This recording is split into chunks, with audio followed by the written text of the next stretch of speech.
Ladies and gentlemen, we are live and back at it again, folks. It's night 2 of the first ever 2-night SummerSlam as we bring you all the action, all the reactions. It's going to be a fun one as what will night 2 bring? What does Triple H have in store? How will it all play out? Folks, get in that chat, click all the buttons, be a part of the family, like, share, subscribe. Make sure you strap in, strap on, grab your snacks, grab your feel good. Let's go.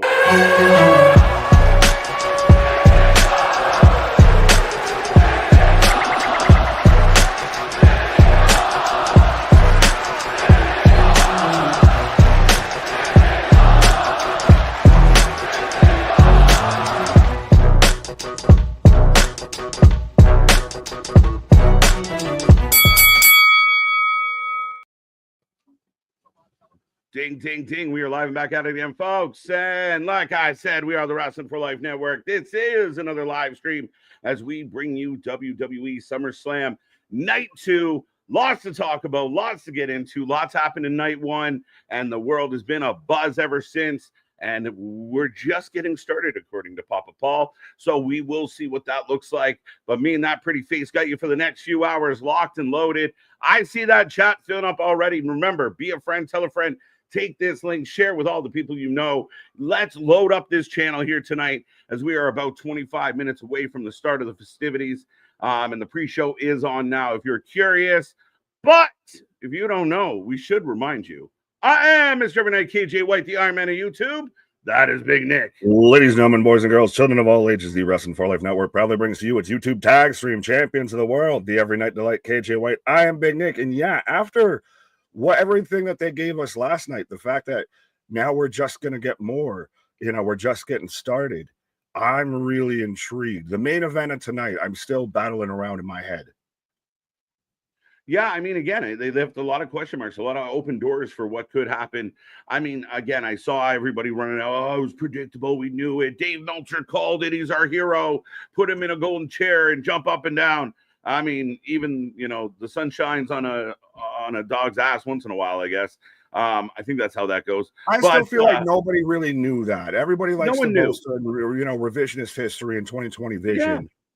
We do this every day, all day, and still we're caught off guard. And even then, just admit that it's okay that they pulled the wool over your eyes. Yeah, I love the moment as a whole. Man, it was it was good. It was an emotional roller coaster. I mean, our little Cabana boy, Brian Alvarez, is out there and he's talking about, 3.5 hours. They don't do anything. This is a guy who called the Moxley Hangman Page clinic, that match from the other night. But Punk and Gunther are boring. Like, come on, let's be real, man. It was a good, classic wrestling match. It took us on an emotional ride. It was fun.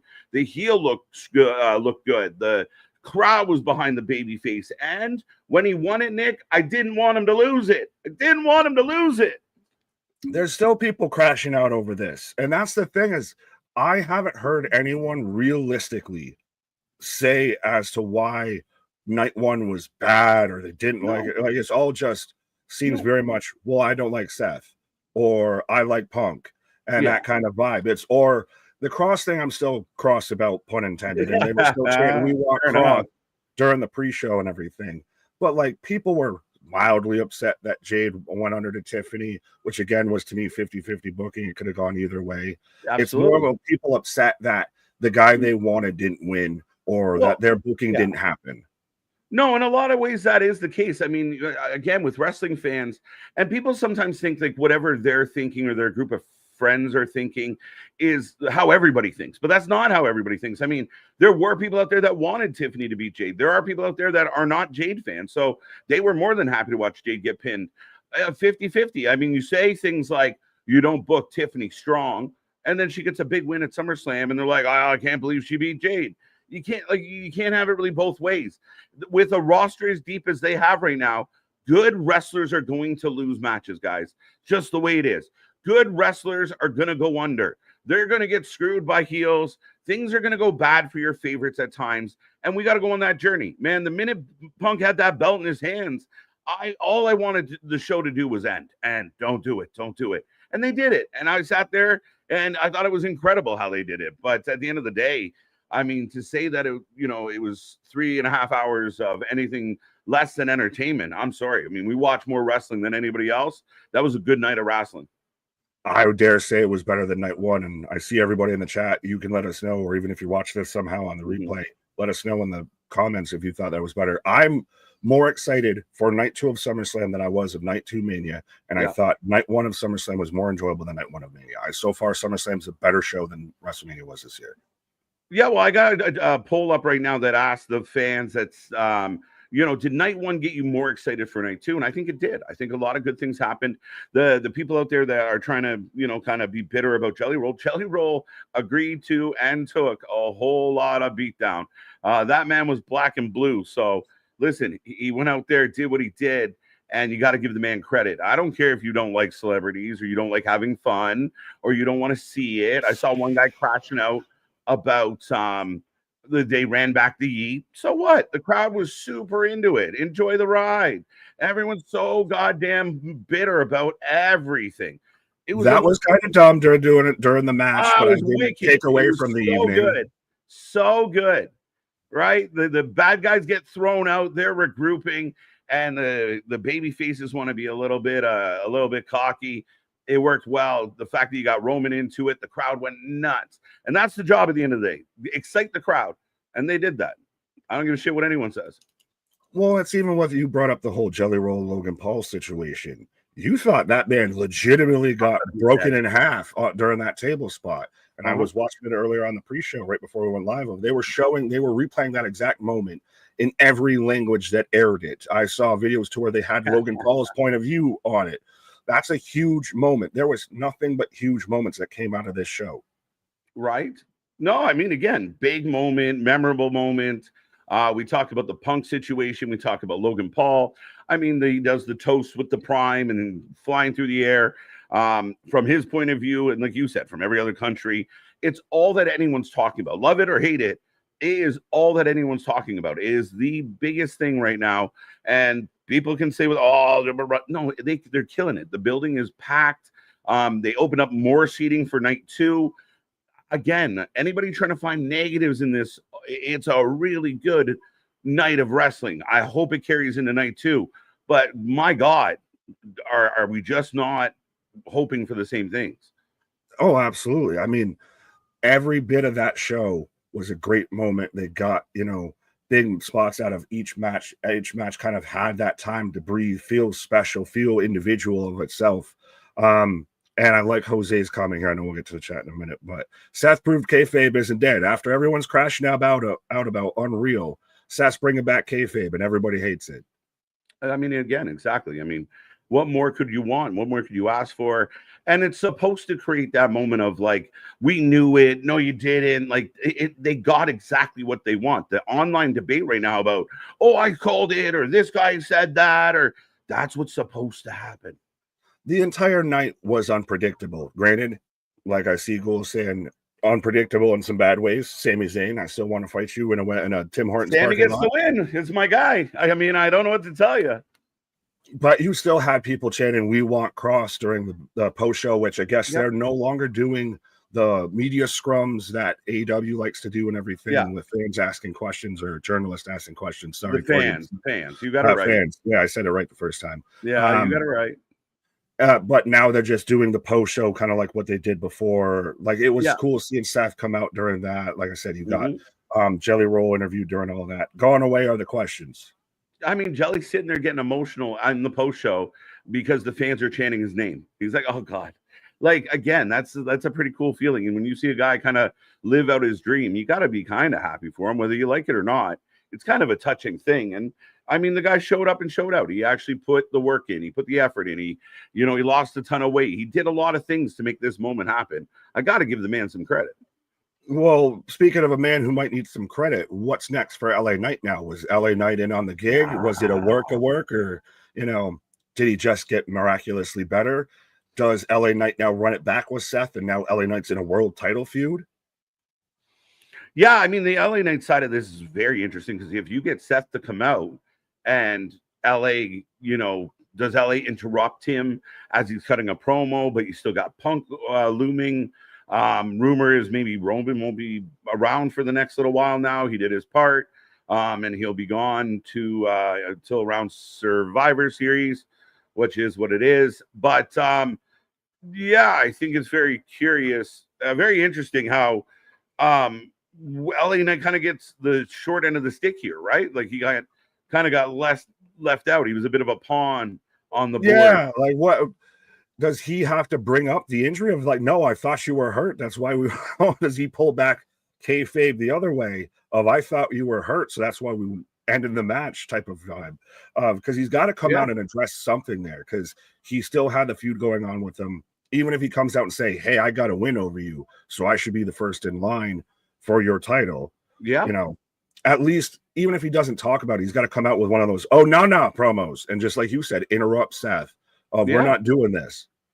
Yeah, essentially, like, what do you mean? Like, why am I just getting left out? Like, so what? You use me to trick the world and win your title. Well, now I get my get back because I still got the pin. You might feel like champion right now, but I did pin you, and that should entitle me to something. Right, but also now Punk's got to get his revenge because as soon as Punk started welling up, you were kind of like, don't start crying because it's not going to go well. You're going to tear our hearts out. Yeah, it got intense. And I mean, again, we saw it with the minute he kind of, and we were joking about it, right? Is he going to be champion for 5 minutes or 5 months? How's this going to look? And then he kind of turned on the waterworks real strong. And I thought, sure enough, here we go. And again, I thought it was done well. Seth, a champ again. He's been building towards this. Well, we hope Braun Breaker's okay. Apparently, he's a little banged up after the festivities. So a very interesting Monday Night Raw. We will be here live tomorrow, folks, 7:30 p.m. for Raw and the fallout of all the madness that is this weekend. Do you now question every injury in WWE? Yeah, I think so. I mean, you have to, unless, we witness it straight up. I think they've done a good job here of, even if it's reported, it could be bullshit. So I think some people did point out the idea. But again, I think that's what we want. Where we talk about kayfabe, there is a way to work the dirt sheets. There is a way to work angles. There is a way to use social media to your advantage. And I think this is a great example. Well, we've talked about for a while, I think you especially on this channel, about how that's what Triple H is really good at. Tony and AEW tend to let things slip unintentionally, not through their own liking. WWE very much, whether it's publicly or privately, controls their own narrative that gets out to sources and everything like that. It's very rare that they get caught off guard with they didn't put something out that they didn't want out. Yeah, I think so. And I think a lot of the other stuff that does come out ends up being a little bit of like guesswork. Yeah, it's guesswork. It's people saying they have sources that they don't have. And that's been proven more than the otherwise. So, again, if certain people out there on this whole Seth thing are like, we called it. Great. You get your point. High five. But you're still in the hole quite a bit because we watched you miss. So, like, same energy when you completely guess wrong. I want to see you go. I want to see you get, little braggadocious out there of like, got another one wrong, folks. No, that never happens. So well, you got to, as much as you're going to celebrate every victory, you've got to own every defeat. Right. But that's how we go. But we got about 13 minutes before the start of the show, folks. Get in that chat, like, share, subscribe. Don't forget, we are back all week long. We got all your favorite shows all the way back into the next weekend. So make sure you're a part of all the fun. We got lots coming your way, and the chat is already cooking. Zach, the first one there. Happy National Watermelon Day. Zach keeps us up to date on what National Day it is. So there you go. He's our running advent calendar. Yes. So Watermelon Day. Big fan. So shout out Watermelon. Eric, welcome back, sir. Are we going to see heel? We'll talk about that. We'll get a little deeper in the chat, and then we'll talk about the main event tonight. There is a lot going on that's crazy. And I didn't mention Nick, Spaz, Misfit, and Mercy Blast are our top three from last night. So Mercy Blast, the newer name here. So shout out. Remember, that's that little crown that you get on the chat, and you can be crowned as part of all the fun. The prediction sounds like title, flavors of supplements or energy drinks there. Right? Spaz, Mercy, Misfit, or whatever it was. Mercy Blast, yeah. I like it. Prediction title is on the line. Congratulations to all those who had a good night last night. The title is on the line again, so we will have a new winner, a new champion going into next week. So we're looking forward to that. Odds, welcome back, Kevin. We got you. Easy Bake Solution. Well, a couple of problems on screen, and we found a solution. Yeah, there we go. Let's We can't go. wait for it. We can't wait for Right. it. Josh, how you doing? How you doing? Dennis, welcome back. AD and AZ. Dennis Hodge, got you. Jason, good to see you. Thank you for being here. Christian, what's up? Even though I was satisfied with CM Punk won the world title last night, but his reign was short-lived. It was shorter than Drew McIntyre's, apparently. Yes, by a couple seconds, I believe. Yeah, like 30. So we're good. I mean, it's kind of funny. That being said, looking forward to night 2. Hope it cooks. Triple H said, we're only getting started. Don't say that shit unless you plan to back it up, sir. That's the thing is night 1 was really good. If they end up with night 2 with egg on their face, now fool me once, shame on you. Fool me twice, shame on me. Right. Yeah, I mean, again, and then the question becomes, is it just a matter of trying to book the John Cena storyline is challenges that maybe they haven't overcome. Like the rest of the card, the rest of the show, solid, but maybe too many voices or too many opinions have to be given on something like this John thing. So it always gets a little messy. Maybe The Rock. We'll find out. But we'll get more to that later. Right. Odds is stoked. Larry's back with us. Darks, welcome. Darks Gaming, how are you? Are you playing the video live and talking? We cannot play the video, sir. We are not allowed. Sean Reed, welcome back. Good to see you, sir. Christian Power, we got you. Daniel Berry, Sports Highlight. Carrie's back with us. Ghouls Girl, how you doing? Welcome back. And shout out to Geekbox, who was firing out videos last night. Before shows were even over, he was getting shit out quick. So go check out our reaction videos over at the Geek Box as the man's out there killing it. Right. Punk's Get Back's going to be epic. Jose, I'm looking forward to it. Should be good. Right, let's go. MDB, welcome back. I wrote a song last night. It begins, F. Seth Rollins. Did you see? I sent it to you, or sent it in the group chat. The crash out guy. Yeah, the crash out guy going down the escalators and everything. It was so great. Of just the whole concourse as people are leaving the arena. And there's one guy on the escalator. Shut up! Yeah, that's all he has is that goddamn song. Right, that's MDB coming down the stairs. Is pissed. Night 1 finished strong. Now let's see. It was the second night. It's the biggest party of the summer. 6. Welcome back. Cherokee George back with us. Do not like Punk, but watch out for Gunther later. He will be back. Now, rumor is we may not see Gunther so much for over the next few weeks. Yeah, I saw that he's already going for nose surgery, and we saw that kind of play into it, which is so weird. I'm not a ear, nose, and throat doctor, but I'm like, what injury would you have there? That's not like a broken nose that you could still like wrestle and be fine with. Yeah, right. Yeah. Deviated septum. I've been there. I've had that, but that's just a breathing thing. Yeah, maybe it's just the deviated septum is messing with his breathing. I don't know. Fair enough. What up, Boston? How you doing? Looking forward to this one, Kevin. We got you already. Jose, I'm jaded. Well, so was Tiffany Stratton, but she found a way to win. People were saying it's proof. Like I saw one post, it was like that match was proof that neither one of these women can wrestle. I thought it was okay. I mean, even in the finish, I thought they got to it in a kind of a swell way. Did they blow my socks off? No, but I think they were pretty solid. I would say there was no bad match on that show. And that's even fair. With Seth, Sammy and Cross. I really liked the whole do it, strike me down, Skywalker. All of that kind of angle with it. I think I was on a pause for most of the Tiffany Jade match, but from what I saw, there was not bad. Charlotte, the women's tag match was solid. Was actually, I think, really great. A lot of tag team matches on that show, and a lot of them were really, really good. Yeah, I thought it was fun. I thought it was good. I thought the Roman tag match was good. I really liked the night 1. I really did, and the ending kind of put it over the top. But Chair's back with us. Not a fan of Cross thing. Not a fan of the Cross thing. And Seth's loss would be more interesting. No, I think there's. I mean, again, I think there's arguments that we can get into later for either direction, folks. 6. Causey again. Mrs. Boggs, how you doing? AD and AZ. I'm talking in code. Right. Bump, bump, bump. So much names in the chat. Let's go, folks. Let's go. Well, Jose bringing up, it's crazy that tonight's the better night of the two. We've got still a TLC match, a cage match, a street fight. Every match is a title fight. I don't know how to sell it to you more than anything. Right? It's all the things. Belts everywhere, stips everywhere. It's gonna be fun. Paul, how you doing? There is nothing tarped off here today except the stage.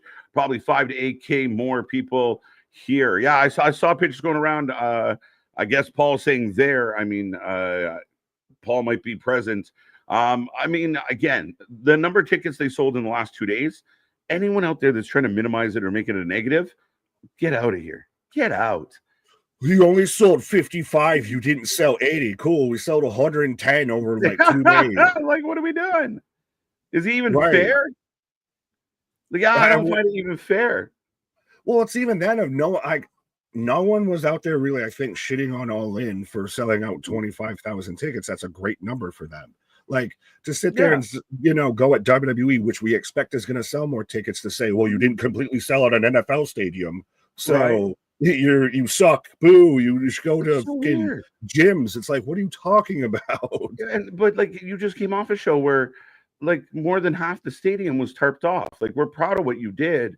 Let us be proud of what you did. But once you throw your hat in that ring, and this is where I keep saying that that underbelly of AEW sickos is hurting AEW more than they're helping it, because they're just out there on this warpath. But their thought process is not in line with reality. It's unfortunate for them. I feel bad for them because they've got this desperate hope of a world that doesn't really exist. Well, they just keep picking fights that they can't win in it. Right? Like, what are you doing? Like, celebrate your victories. Quit trying to poke shit.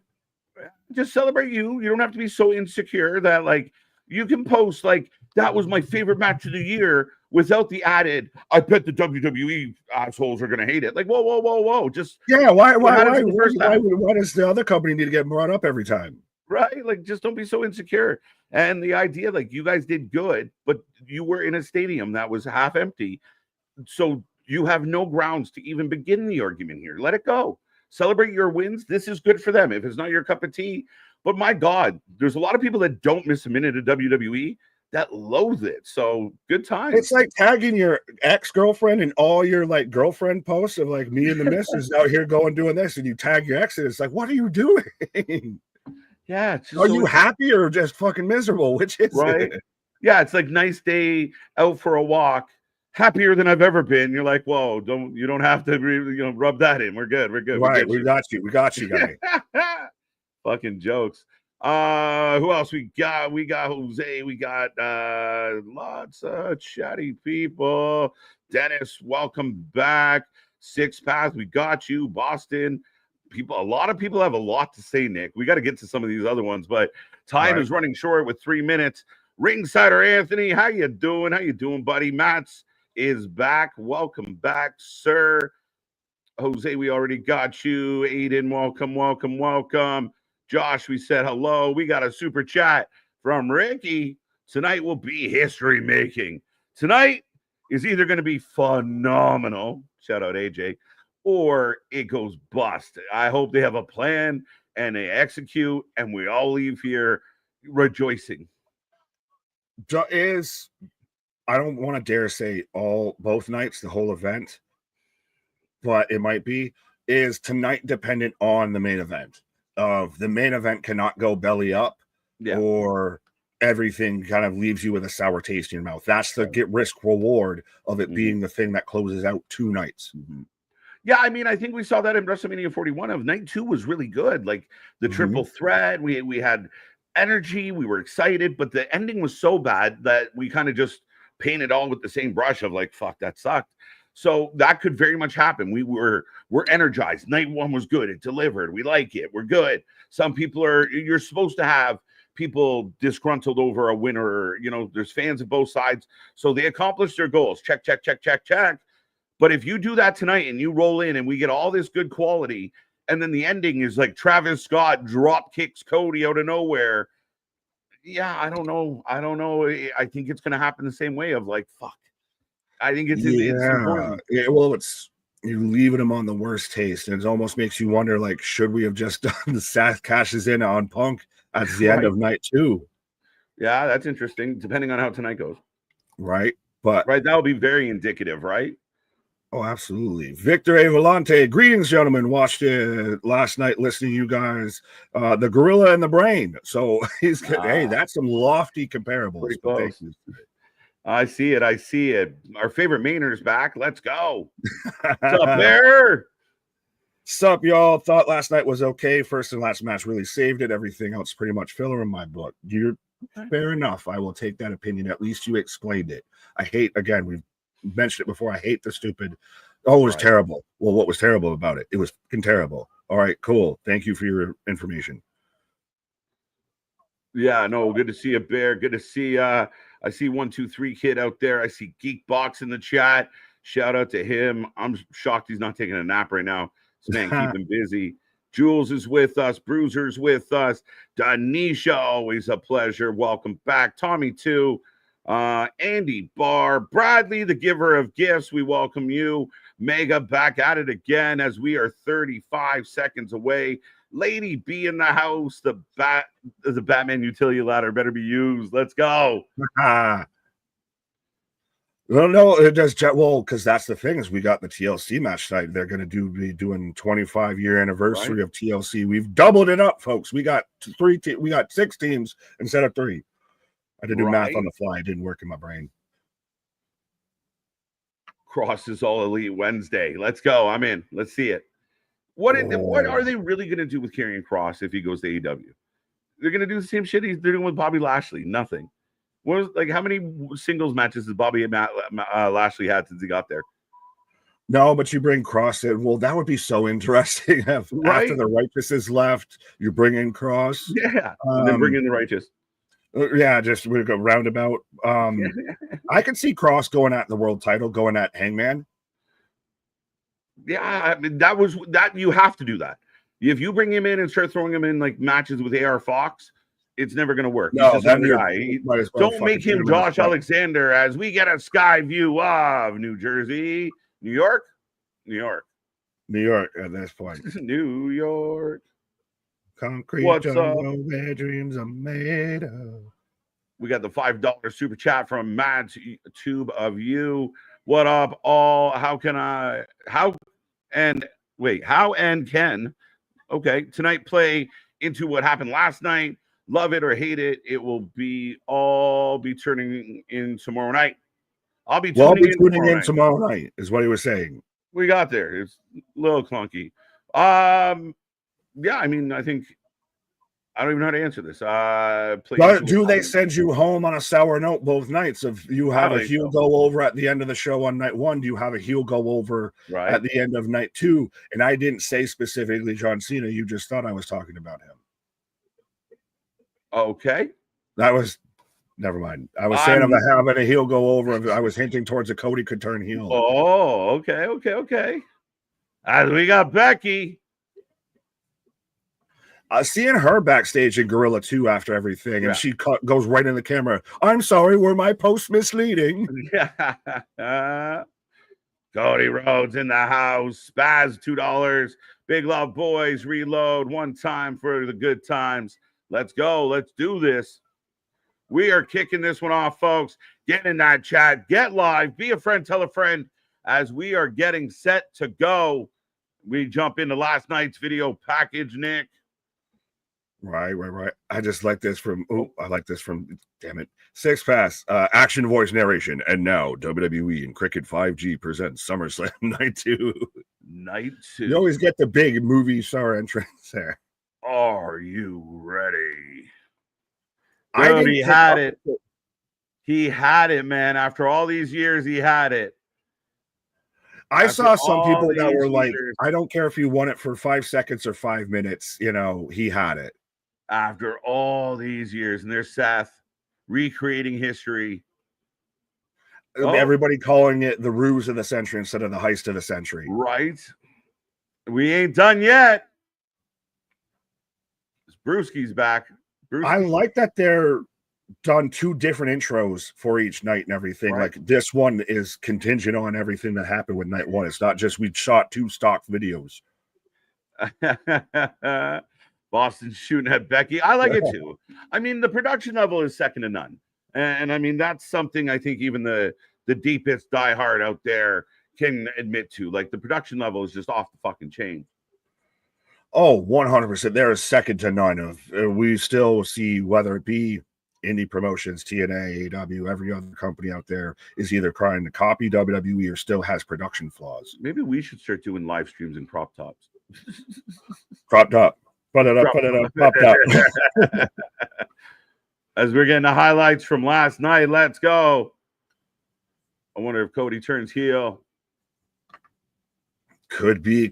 I think that the Friday Night SmackDown segment has me just feeling very fishy about everything. I'm even analyzing, Cody's got the skull helmet that he comes out with, and now it's got scars, I guess, that are going to come out with it when he comes out tonight. And I'm starting to wonder, is that a signal towards anything? People were before analyzing the Rolex. I know people have been thinking the double turn. I thought there was nothing of it, but then John turns babyface out the blue on SmackDown. Mm-hmm.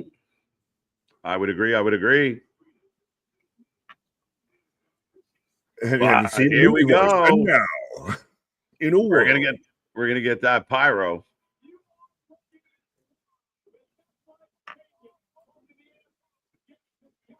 And now, how do you feel that the kind of through dirt sheets, through Twitter, what have you, of the match orders almost gotten released before each show every night?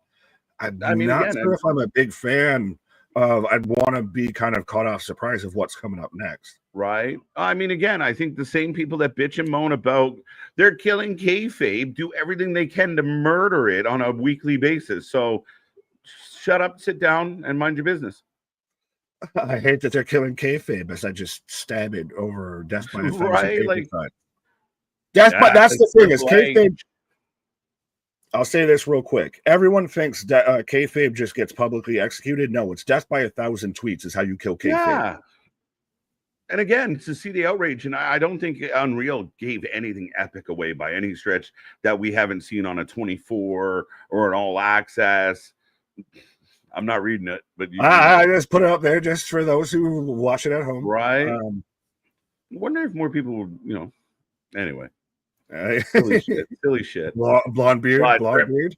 Triple H is in the ring, folks. We're kicking this one off with the King of Kings.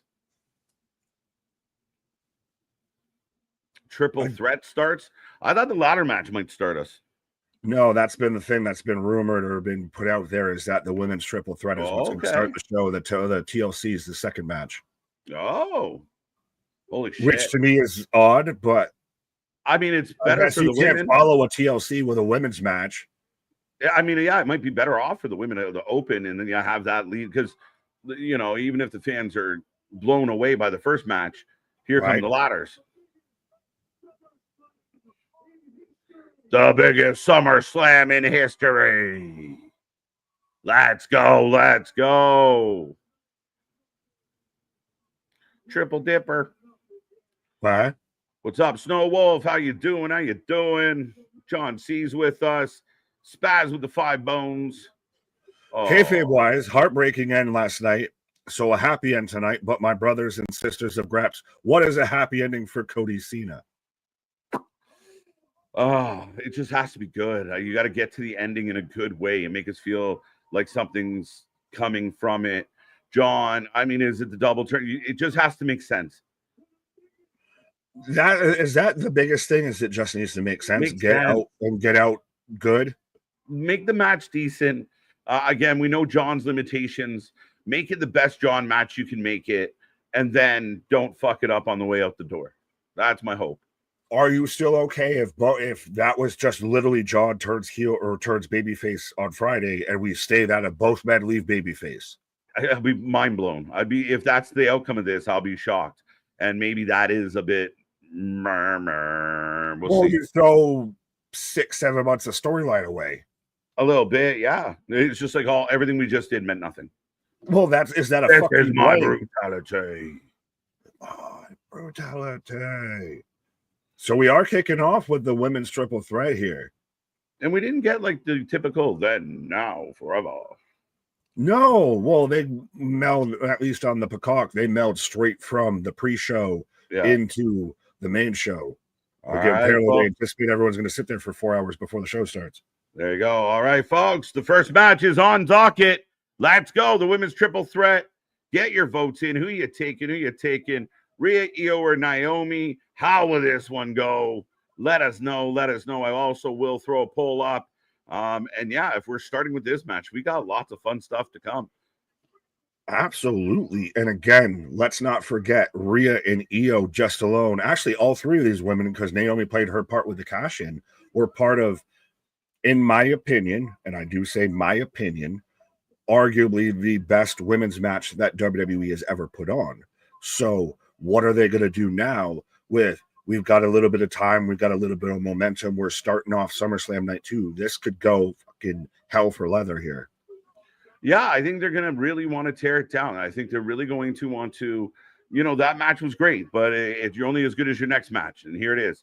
I have all the faith in the world in Io, Rhea. The only thing that changes is Naomi steps in. And I think Naomi's completely fine in there. And I think this has a lot of potential to be a hell of a match tonight. I know we did the prediction show.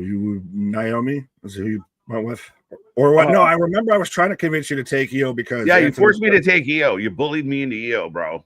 Well, I took Rhea and I know Anthony took Naomi, but I mean, if I'm going with what would make the most logical sense, it's got to be Naomi. I mean, she is over like Rover. I actually think Io's the least likely to win this belt, which breaks my heart because I love the woman. But here she comes, folks. Again, one of my favorite entrances. I kind of get what Boston. I'm like, I wish this was at night. But I love this entrance. Well, she's out there hanging out with SpongeBob now, too, and everything. Right. But that shows you the crossover potential for everybody. Oh, she doesn't speak English. Oh, well, she's little. Oh, she's a Joshi wrestler. They love her. They have her out there hanging out with fucking SpongeBob and everything. They love her. She's adorable. She's so good. Right. Nick, you big bully. I'm only the second bully in wrestling YouTube. Right. I can't take on the first bully yet. Well, here comes Io. I'm glad this is the first match. Get it over with. No, I think this will be the first match of get a lot of people excited, get a lot of people off their seats. And again, almost the albatross of this show is the TLC match of it's going to be great, but how the fuck do you follow it? Right. Yeah. I mean, again, I think you're okay because so much big stuff. I mean, you still have a cage match to come as well, right? So there's a lot mixed in here. Like, is the cage match right before the main event? Are you going to shove the cage match and the TLC together? What are you really going to do? Right. Bye-bye. The bots are great back. Match starting night 2. Yeah, they're about to cook. Absolutely. Yeah, 100%. I'm looking forward to this. They're really going to want to put on a good show here. And yes, I will say this now, folks, as I know we probably missed, a couple people saying hi or this comment, that comment. Everyone, you wanted to really read it, but we do have the super chats, the super stickers, the memberships, and everything, especially on the big shows. That's the easiest way to guarantee that your comment gets read. If you want to ask a question, anything, that's the easiest way to do it, and it helps support us. Be a friend, tell a friend. I think you said earlier, we're 3 away from hitting a milestone on YouTube as far as subscribers. And I think after last night, we passed 100 Twitch followers out there. So we're moving on up on the east side. Yeah, I think I saw it earlier today. We're at 101 or something like that out there on Twitch. So we need to have a Twitch party. We're getting our 101s out there in Twitch. That's crazy. I didn't even notice. Shit. There you go. We need to throw a Twitch party now. Let's go. 100 Twitchers. I like it. The Twitchers are growing, folks. But yes. Dun, dun, dun. And you guys are starting hot with over 200 likes. Big things popping, little things stopping up. Something Steve never sleeps. Yeah, and we definitely eclipsed our latest milestone, so that's good. 7.3 heading towards 8, heading towards 10. Rocking and rolling. So yeah, thank you for that, folks. We do appreciate it. Speaking of rocking and rolling, look at this rocking and rolling entrance for Naomi right now. Look at this. Let's go. Come on. People got to give Naomi some love. Oh, she has fully jumped to the head of the pack here. I still remember and still love arguing with you about, well, Naomi could just turn heel by herself. Why isn't Naomi good enough? This is why she's goddamn good enough. She's doing it, man. She's really doing it. Like, she's gotten really caution tape over. Police can't even do that. Yeah, she's killing it. Look at her tonight. Sean this McRae. Is her big moment win. Feeling good. Feeling good. Love this for Naomi. I do too. Fully admit it. She looks good. It's a nice moment. She feels like a big deal. Like Rhea didn't get the special intro. Io didn't get a special entrance. Just Naomi. Just Naomi. Naomi's the big deal here, and they centered her out. I gotta click on centering out people. I gotta center out MDB with this. This could have been you, Sasha Banks. Rough. That's not nice, but it's true. Anthony saying this is awesome. I've heard of Sean McRae. Is that who is playing her out there? Yes, it is. But yeah, she's winning after this intro, right? Like after this entrance, she's winning. Feels appropriate. A bit. And kind of knowing the Naomi story and what she went through, and it's Naomi's father. What? No. Oh no, I'm just reading the comment of if Anthony, if that's true, that's fucking epic. Then that's her dad. So if that's her daddy, then she's for sure winning. Folks, change your votes to Naomi. The house odds have switched her to a fucking 1-1 winner. I'm trying to. That's her dad per the graphic on the screen. She's yeah. I missed that. Fair enough. So did I.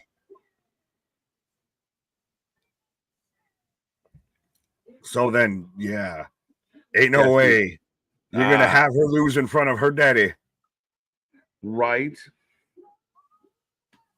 He opened for Cool in the game back in the day. There you go. The more you know. This is why you tune in, folks, for fun facts brought to you by the Wrestling for Life Network. Right. Let's go. Let's go. Big pop for Rhea Ripley. Get those predictions in, ladies and gentlemen. Io's eating the pin, ain't she? I hope not. I said that the other night. It makes me sad. Rhea's not eating the pin because she can still suffice with just she didn't win the title. She's still Rhea Ripley. Yeah. Io's taking the pin from Naomi. I think so.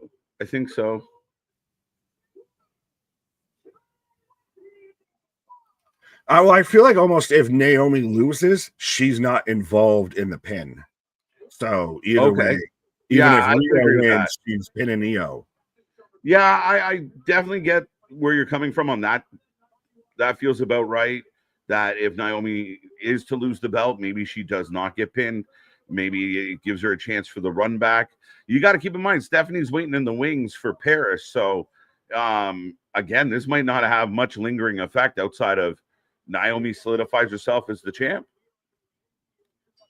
Well, I think you kind of need to do that before you go into the match with Stephanie in Paris, because Stephanie's got all of that momentum that you feel like they would put the belt on her if Naomi doesn't feel validated, solidified as a champion.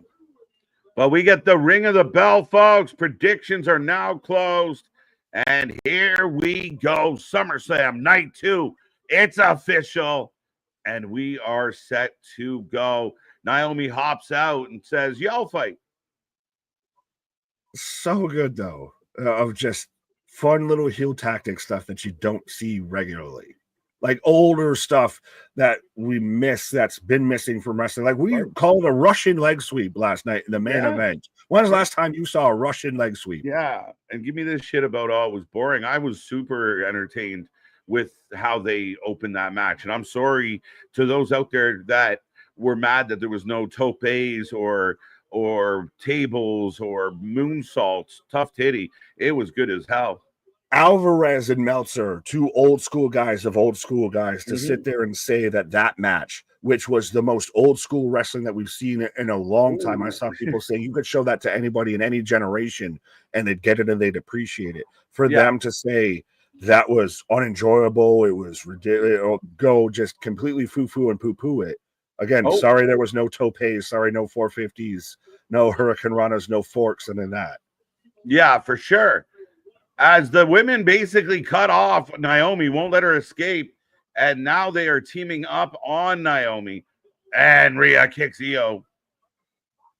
Oh, if you like dap, as I got Naomi about to going at Io right now. Okay, and in the corner into the tummy. Rhea. Yes, nice. Like I said, Naomi going to the second rope, third rope. Not Naomi, the fourth rope. That's West Side Gun's rope. Right. Crossbody by Naomi. Yes, we're perfect. Perfect. Bum, bum, bum. Oh, Rhea splat out of the outside there. Well, I saw Curtis earlier of over under 2 title changes tonight. So I want to see how people feel on that line. If there's 6 matches, 6 title matches. So that would be less than 2/3, I want to say, of title changes. Yeah. I picked the Wyatts. I could see Naomi dropping. I think Cena's keeping his title. IC title, is that a push? Yeah, I think AJ might take the title tonight on that one. What match am I missing? I feel like I'm missing one. The cage match. The cage match. Yeah, 2's a hard line. I think we get 2. So that's why I like that it's the line, because that might be the push of, do you push on the line or do you take the under the over? I could see 3, but I don't know what the third one is. World title. If there is a third one, I think it's world title. World title. I'm so hesitant about that. But you could be right. Oh, wow. What a move. Look at the X Factor off the second rope. It's like vintage Randy X Factor. Vintage Randy X Factor? Yeah, we got the hang up on the ropes into it. Oh, I was like, when the fuck did Randy hit an X Factor? It's a combo. I remixed the remix. It was back to normal. Right. Oh, Lyra's another one too, Lyra and Becky. So so there could be 3 right there. So that's Lyra, that's perfect of a line of 2. Yeah, okay. I'll take the over. I'll take the over. Yeah. Yeah, that's kind of hard to argue. They do the jump out a lot. Yeah, I think this one they found a way to thwart it. Thwart it, they say. Yeah, it was. I agree. Theater, welcome back. By the way, Theater, Alex is with us. I wonder if the green shirt guy, the exact same shirt every day, or he has I would imagine he has multiples. You'd hate being the guy stuck next to the guy that's wearing the same shirt. I feel like there's been a lot of wrestling fans that have been stuck next to the guy wearing the same shirt. Not specifically the green shirt, but why this guy? Of whoever made that initial green smiley shirt, he's got to either own the company or have some sort of deal worked out with them. Right. Because no one owns that many of the same shirt unless they're a psychopath. Right. It's too funny. Run in by Cameron. No. I'd expect more of a run in by a Camry than a Cameron. Lyra wins. Yeah, that's a good one. $5 from Spaz. We're not getting a reuniting of the Funkadactyls. I just made up a word there for half a second. Reunition. It's big blockbuster by Naomi. So now, interesting slight observation with this. This match so far doesn't have the first match with the tag match with Roman and Jay. Everybody, we kind of noticed, everybody felt like they had an extra boost of adrenaline. Roman's hitting a tope or a jump out to the dive to the outside, almost hits a blockbuster because he jumps so high. Yeah, everybody here feels calm, cool, collected. They've kind of got their shit a little bit more together. Not saying that the guys didn't, but Yeah. There's not that like extra bolt of lightning there of we're on a big show. We're the opening match here. Just in that extra, like almost out of control energy. Okay. Yeah. I mean, I think we're off and rolling. I mean, yeah, probably a different vibe. I mean, you get the big entrances and the big kind of vibe from having Roman involved as it is. So, and Jay's obvious entrance was, an epic version, but big drop kick, crowd on their feet. And we get it. Let's go all day long. I can't do that all day long. I'll get a headache. This is funny. Nick, you own a shirt covered in blood. That's some psycho. No, it's it's fake blood. It's pretend to be, and it's also a Slipknot shirt. Shut up. They mentioned Naomi being a former TNA Knockout champion. My heart is full. Anthony having a wonderful weekend right now. Alexa, Charlotte are victorious. Right. I know he picked Punk. He picked Punk. So we had a moment of happiness last night. And then that moment was fading. Is this the first match? Yes, it's the first match. Welcome back. Welcome back. Let's go, Bruiser. Has Naomi had a better run than Sasha since they quit? I would say yes. I think so. Ooh, well, I think so. Depends on what you qualify. If we're going on championships, then that's not a debatable thing. Right. No. This is like the MJ LeBron debate. If we're going on championships, then the debate's not happening because everyone just gets hung up on how many championships somebody won. If we're talking about value of their career and value of what they've done, then that's a whole different thing. Yeah, not my choice. I think Naomi went out to TNA. She did some really cool shit. She had a really good run as Trinity, made a big comeback. It's been impactful, found herself even more with this. And she's, big moments at WrestleMania, big moments on shows like, wow, Poison Rana. Right. Standing Poison Rana. 1, 2, Naomi breaks it up. But, I think ultimately you have, she's had a really good run. These bullshit titles and collecting every fucking shitty title from here to fucking Nantucket makes no difference for me. No difference. I want to see everyone do their Mercedes Moné, aka Ultimo Dragon pose with all the belts and everything, with just all of their replica belts. I'm a 14-time champion, Sasha. Come at me. Right. Oh, wow. Razor's Edge on Io, just chucking the lady and then yeeting her back up. Yeah, just down again. She's picking up another human being like it is nothing. Like when you pick up a sack of groceries or something.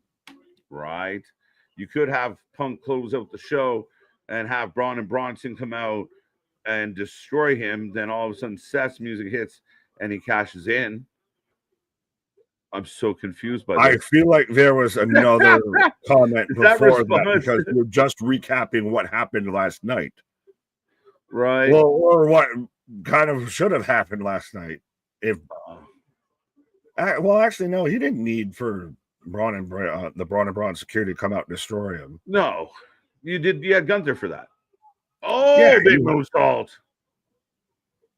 And again, you have a huge emotional moment of he did it. He finally won. He finally conquered the mountain and everything, and then it instantly is ripped out of you. Right, Io flying through the sky, down on both ladies. Love it. Io in control, crowd behind her. Big kick to Naomi. Now, does tonight go really unpredictable like night one did? To where, we really think that Io probably doesn't is the least likely winner in this match. If she turns around and wins it, then we're back on that unpredictable train here of everything we think could happen may not happen. That's what's been fun. And I know a lot of fans have had their debating. And I mean, at the end of the day, if you're guessing, if you're not certain, anyone right now is like, I'm positive that this person's going to win this match. Again, we're all just guessing. There's no definitive here. Right. Io flattens out Naomi. Rhea down in the far corner. Right. Oh, setting up for the moonsault. Rhea's going to catch her here or something. Yep. Oh, onto the post. No. Rhea's going to drop Io on Naomi. Oh, wait, shit. Naomi's up. Down goes Rhea. Just kicks the shit out of her calf. Down goes Rhea. Oh, split-legged moonsault. 1, 2. Io's going to break it up. Moonsault of her own. Yup. Ah, Naomi moves. Naomi moves. I done scouted this shit. Oh, shit. No. Yo. 2. Oh. She didn't like the atomic drop, and then it's like this, the AJ the Styles Clash transition for the pin. The booty buster, bro. I'm not going to read Victor's comment, but that's funny. Yeah, close. Yeah, but just dropped her on that booty. That was her finish once upon a time, is that and Anthony, you can jump out with the name of it, but she'd do the drop and then do the roll into the pin. Posterior punishment.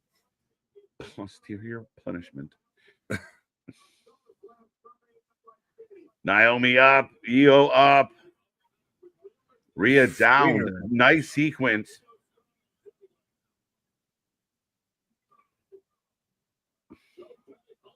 Oh.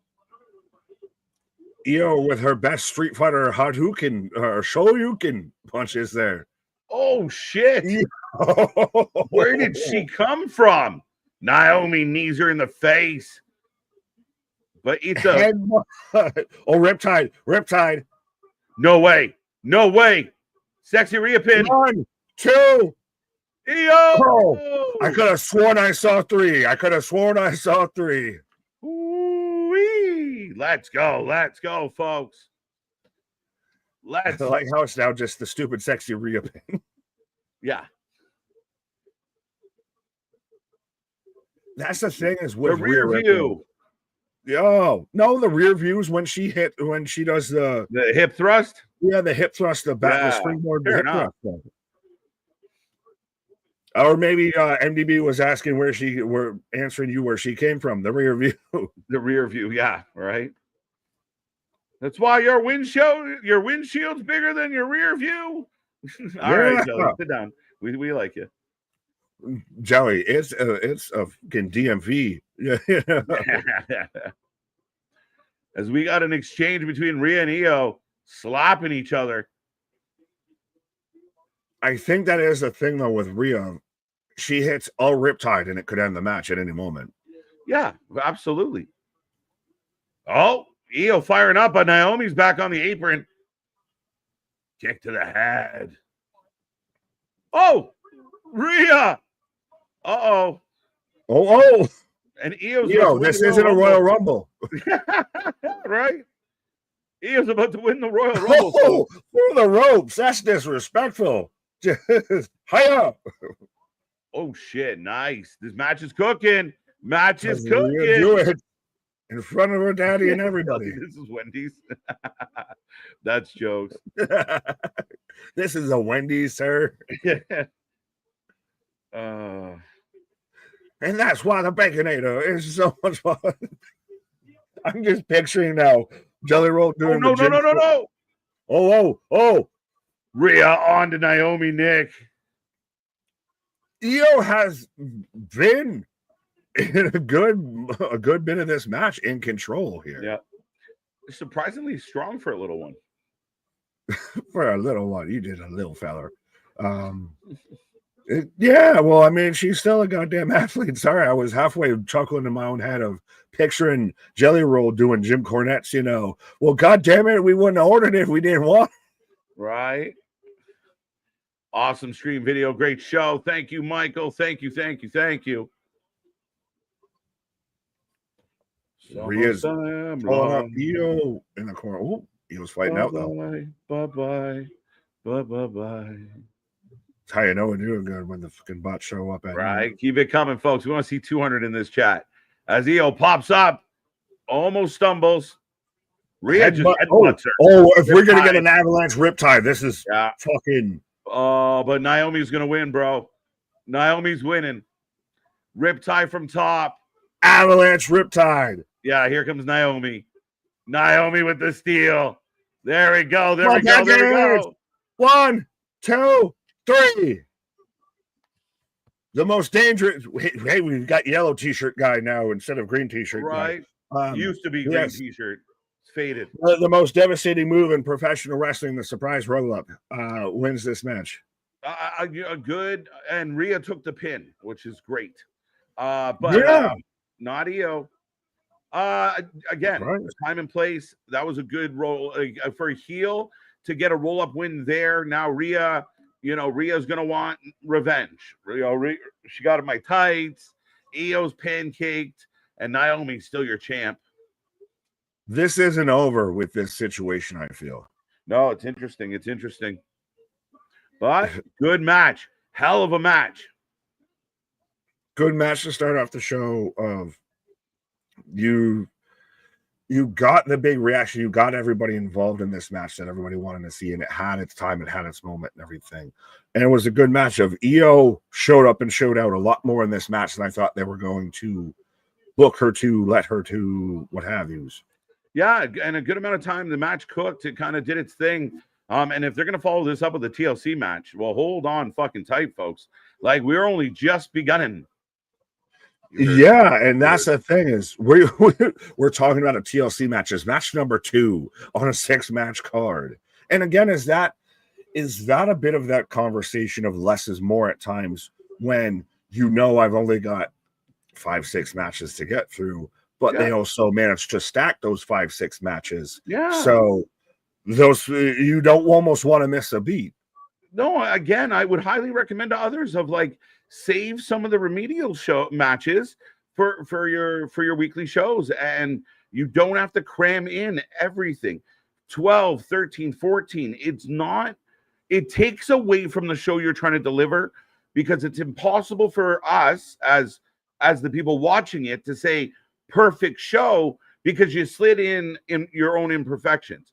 If you can cut out some stuff, edit yourself, and make each match count. Last night, I felt like every match counted to an extent, whether you like the finish or not. Tonight, every match counts. Like that's important.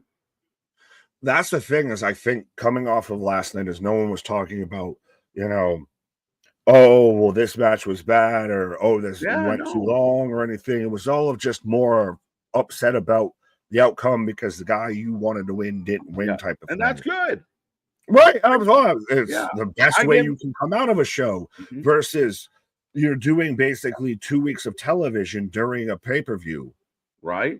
Oh, that's it. I mean, again, you're supposed, like, people forget, like, when my favorite team loses, I get mad and I start talking about, you instantly start talking shit about the other team. Oh, they suck. I can't believe they beat us. Like, they don't even have a good player. Like, I mean, we all do it. And that's what happened. If your favorite lost last night, you're feeling kind of bitter about it. And that's okay. Oh, 100%. I hate the Kansas City Chiefs, but I won't say that there's been a bad game, between the Buffalo Bills and the Kansas City Chiefs, because even if I come out on the wrong side of it, it was still a good game. Well, you're not running around bragging that you're better, and then when someone points out the standings, you go, standings don't mean anything. Standings don't mean anything. What are records? What are records? Fuck those trophies. Like, it's not like we're the ones that started to actually keep track of the records of our wrestlers or anything, or brought up the whole discussion or anything. But what are records? What are numbers? Right. But folks, the action continues. We're getting a little promo package right now, and we got more coming your way. We have only just begun. Like, share, subscribe, be a friend, tell a friend. I see 120. Let's jack this all the way up to 150, 200. But I shall be right back, sir. Absolutely. KJ's taking a pause for the cause. I got an overhead of the U.S. Bank Stadium in Minneapolis, Minnesota, where they're announcing SummerSlam will be there Saturday, August 1st and August 2nd. So 100% save the dates. Next year, we'll be out there doing the whole skull with Minnesota. Could that be where Lesnar shows up? It's in his almost backyard or former backyard. But yeah, so that's making good on the whole deal. Because remember, even before New Orleans got robbed of WrestleManias and shows and everything, Minnesota was getting shows moved around. As I got Tyrese Halliburton on my screen Nick, your Yankees should have proceeded with caution after losing to the Marlins. Yes, thank you for reminding me that my Yankees have been on a losing streak a bit here, and it's been a bit of a rough patch. But guess what? There's 160 some odd games and all that. It's Michelle McCool's year. But yeah, come talk to me when the playoffs happen, because that's very much going to be the case. It's the drumstick. We got a drumstick section. I said a drumstick, not a drumming section. But anyways, get well, Halliburton. Nah, Halliburton. You Knicks fan all day. I don't know. New York. I got that one. Minnesota indoors so they can start at 7 p.m. I don't mind the starting at 6 o'clock thing. I don't mind. We got out of here last night at 10 o'clock at night, and that was when they were starting off the pre-show and everything. I don't mind that. Especially when you're going to do 2 nights, you make it a bit more of a spectacle and everything. You know, you don't overextend your welcome. Like, is it better if they're somehow end at 11 instead of 10? I don't mind them going a bit earlier and kind of in that, dare I say, prime time area. Then again, I mean, it's so nitpicky of arguing over a fucking hour with them going. But yeah, I don't mind going in and out of there on the early times there. When should we expect an announcement for TNA on TV? I am not aware of that. Anthony might be. I thought if they had something lined up in place, I thought they were going to do it on Slammiversary, where obviously everyone is paying attention. It was their biggest show of their year. We're picking nits, boys. Yeah, we're picking that. But yeah, I would have thought that might have been where they would have announced it. I don't know. Maybe, honestly, if they didn't do it then they might do it at Bound for Glory. It seems, as speaking of Bound for Glory, as I got the Dudley Boys in attendance, who will be competing against the Hardy Boys at Bound for Glory. Devon, get the tables. But it seems very much, as far as even the TNA WWE partnership, TNA storylines, they're culminating at Bound for Glory. As we get the Hardy Boys, literally, I could not have segued to this better, I feel, unintentionally. Thank you, WWE, for your production.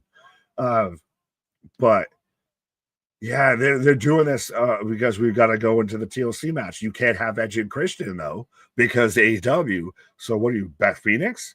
Oh, yeah, no, we just cut away. So we got 2 out of the 3 teams that were in there.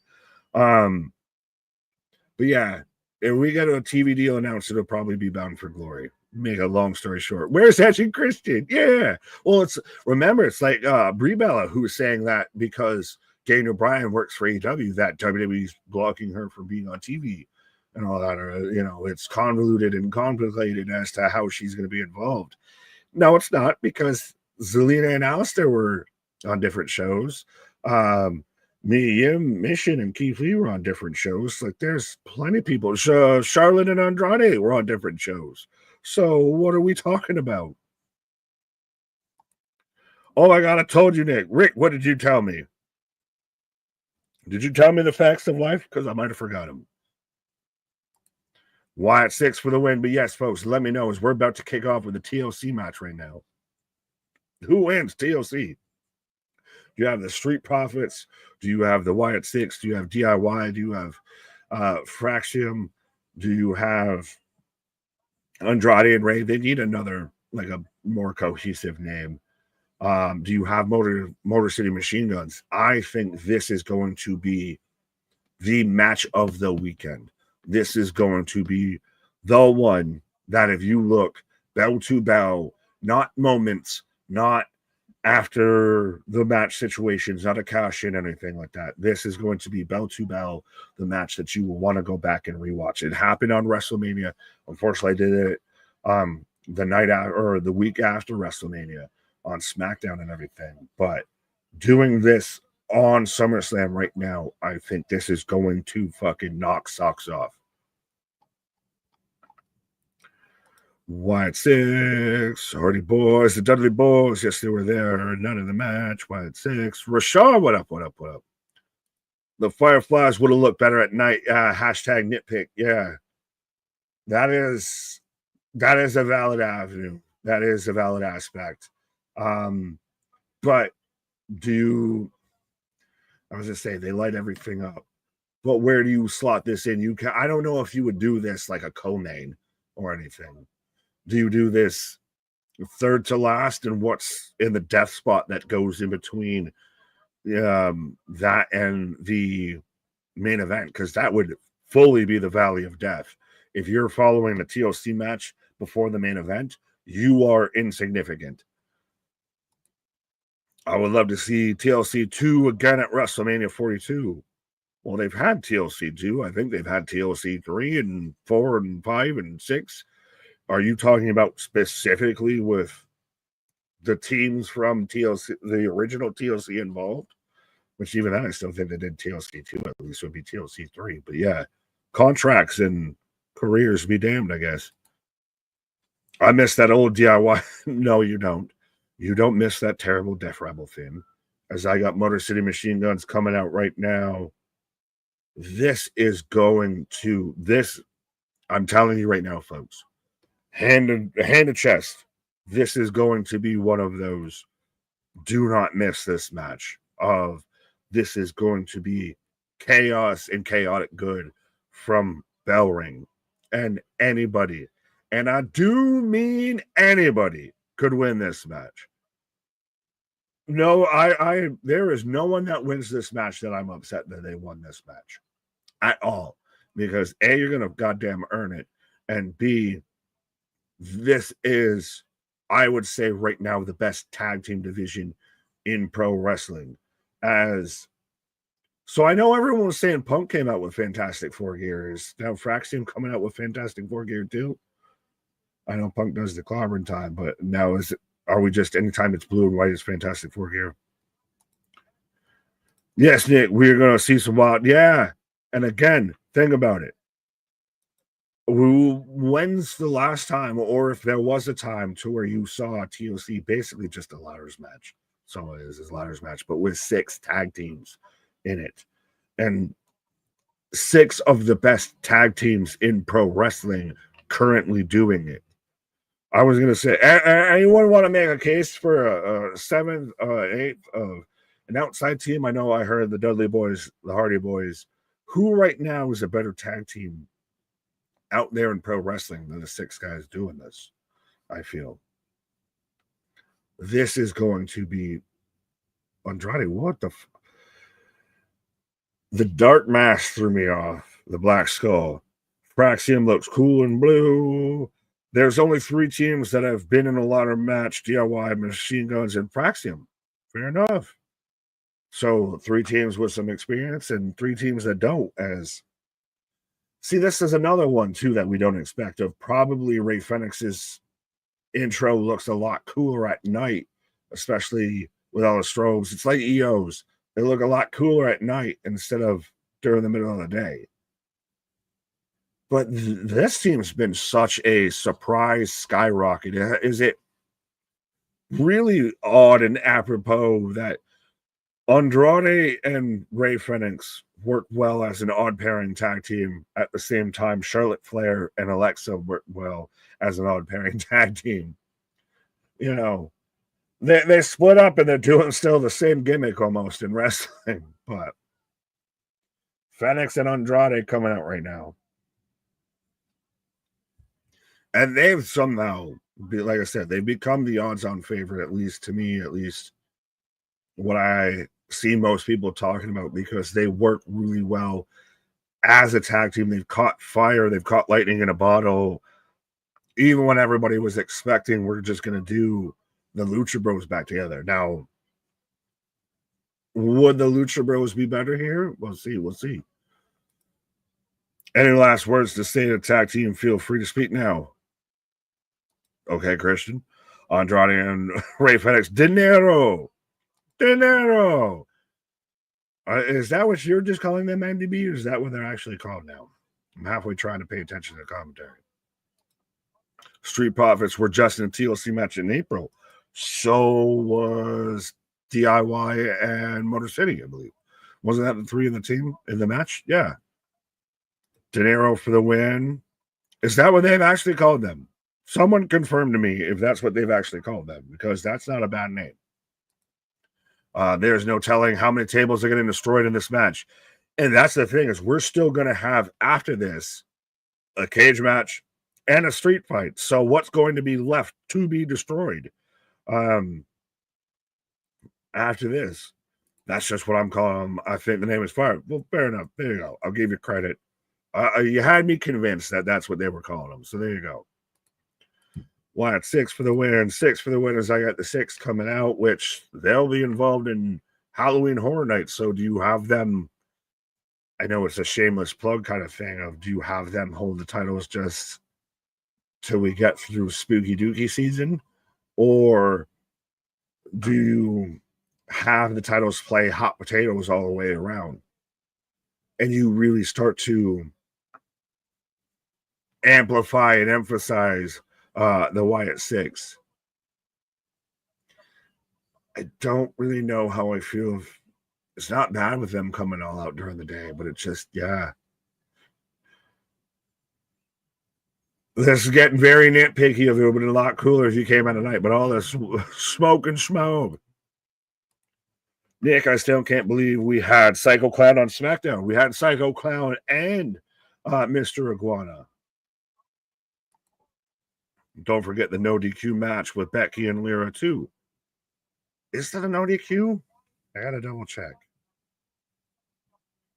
Yeah, it is a no DQ. No DQ, no count out. Yeah, so every match outside of the opener and the IC belt have a stipulation tonight, and they're all a hardcore stipulation.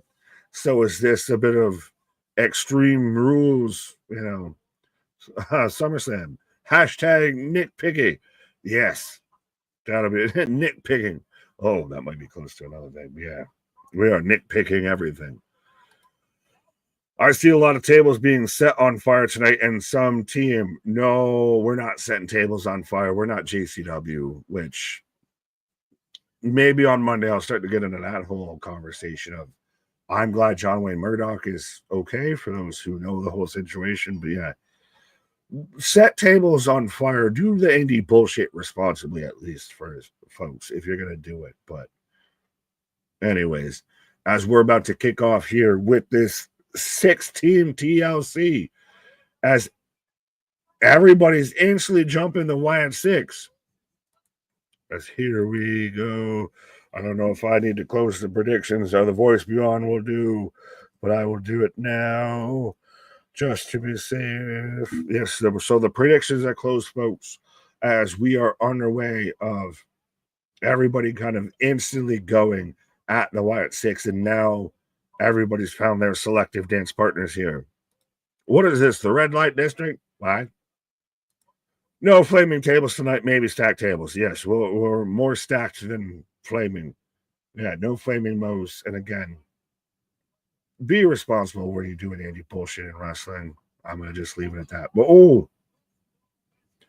already Motor City with a baseball slide on the ladder to the to DIY as double stereo topes. Trying to keep call of this action, folks, is going to be off the walls here. But Nick, tough question. Could you see Mosh in WWE whenever TNA deal is up? Absolutely.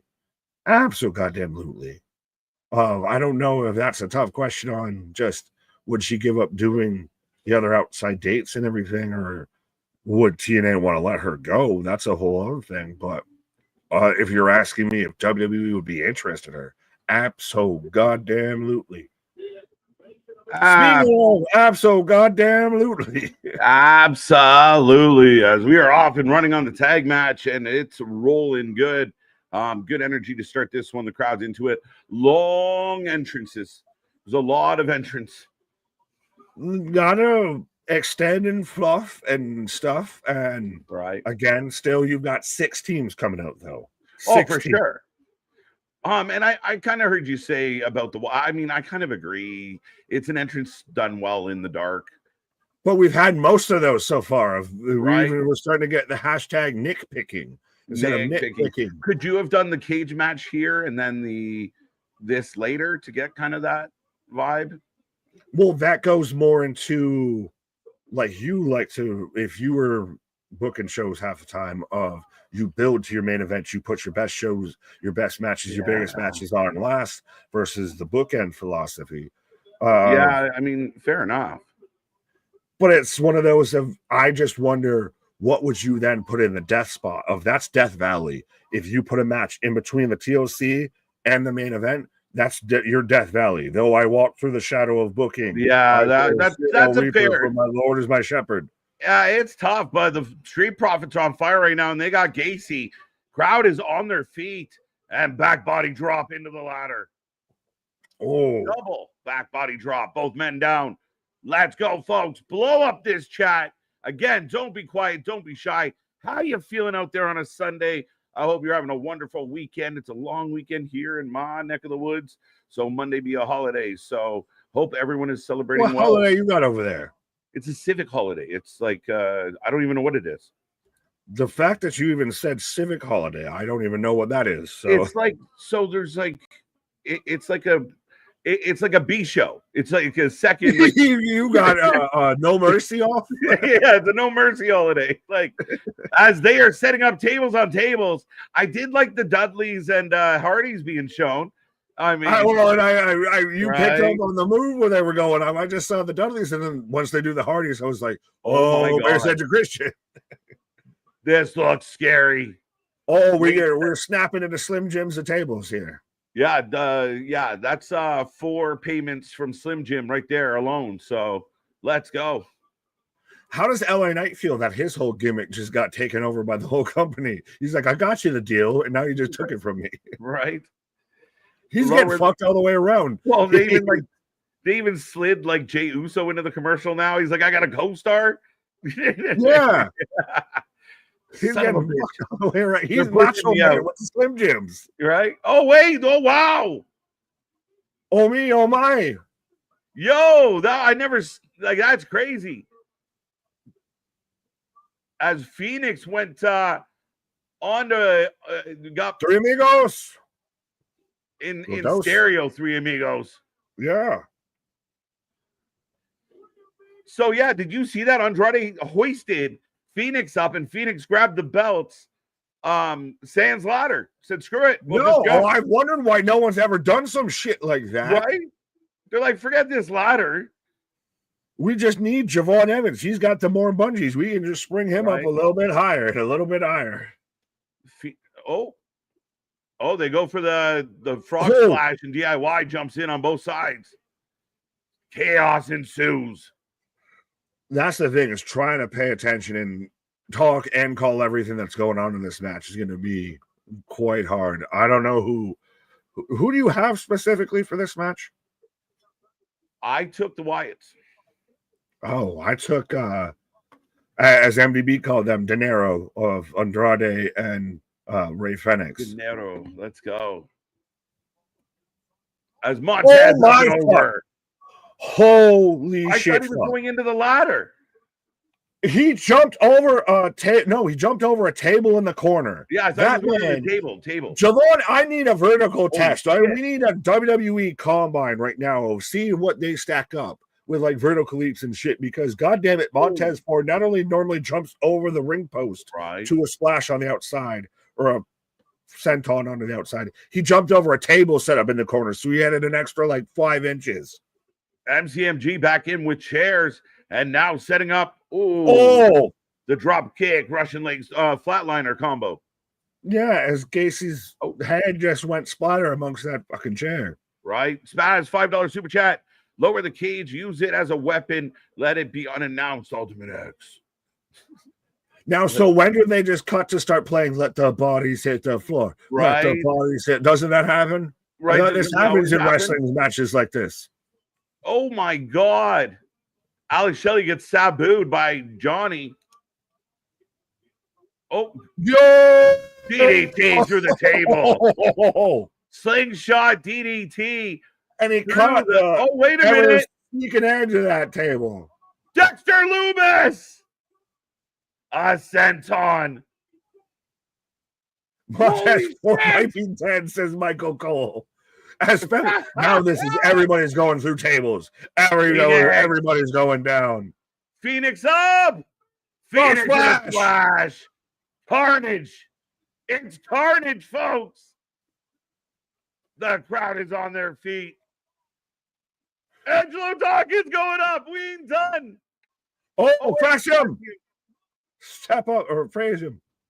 One of them. One of them fuckers. Nick can't find the words. No, I can't because we're going to get a Spanish fly. Holy shit. And I'm glad they had a second table to catch them. Spanish fly. Well, with Axiom, it's just a fly. Away. Good God. Well, Dexter, they're showing the replay. He's just like, oh, I don't want to break my ass bone. Get out your stars, Meltzer. Yeah, where's Alvarez saying this match was bullshit? Right. It was convoluted and everything else. If you love the flippy shit in the high spots, strap in, strap on. You're getting all you can handle. That Spanish fly was insane as Candice is out here checking on Johnny. He's going to send Candice to go get the belt. Right. Yo, Candice is going to get the belt. We're getting a reverse James Ellsworth. This is where Beth Phoenix shows up. Yo, B-Fab. Well, it at least starts with a B. Yeah, right. They're like, we couldn't get Edge or Christian, but we got Beth. But we got B-Fab. Where they're nowhere near where Nikki's in. Nicholas. Nikki Nine Doors. They're not even the letter's nowhere near the fucking belt. Is he climbing? They're just doing shit to do shit. Why are we climbing this ladder that's outside the ring almost? It is literally, you would have to jump to still grab the belts. What are they doing? Is Candy back up and she move the ladder? Oh, DIY. Oh, wait. Oh, no way. No way. No way. She got it just swinging. DIY's so is someone gonna do the Jeff Hardy spot? DIY's gonna win.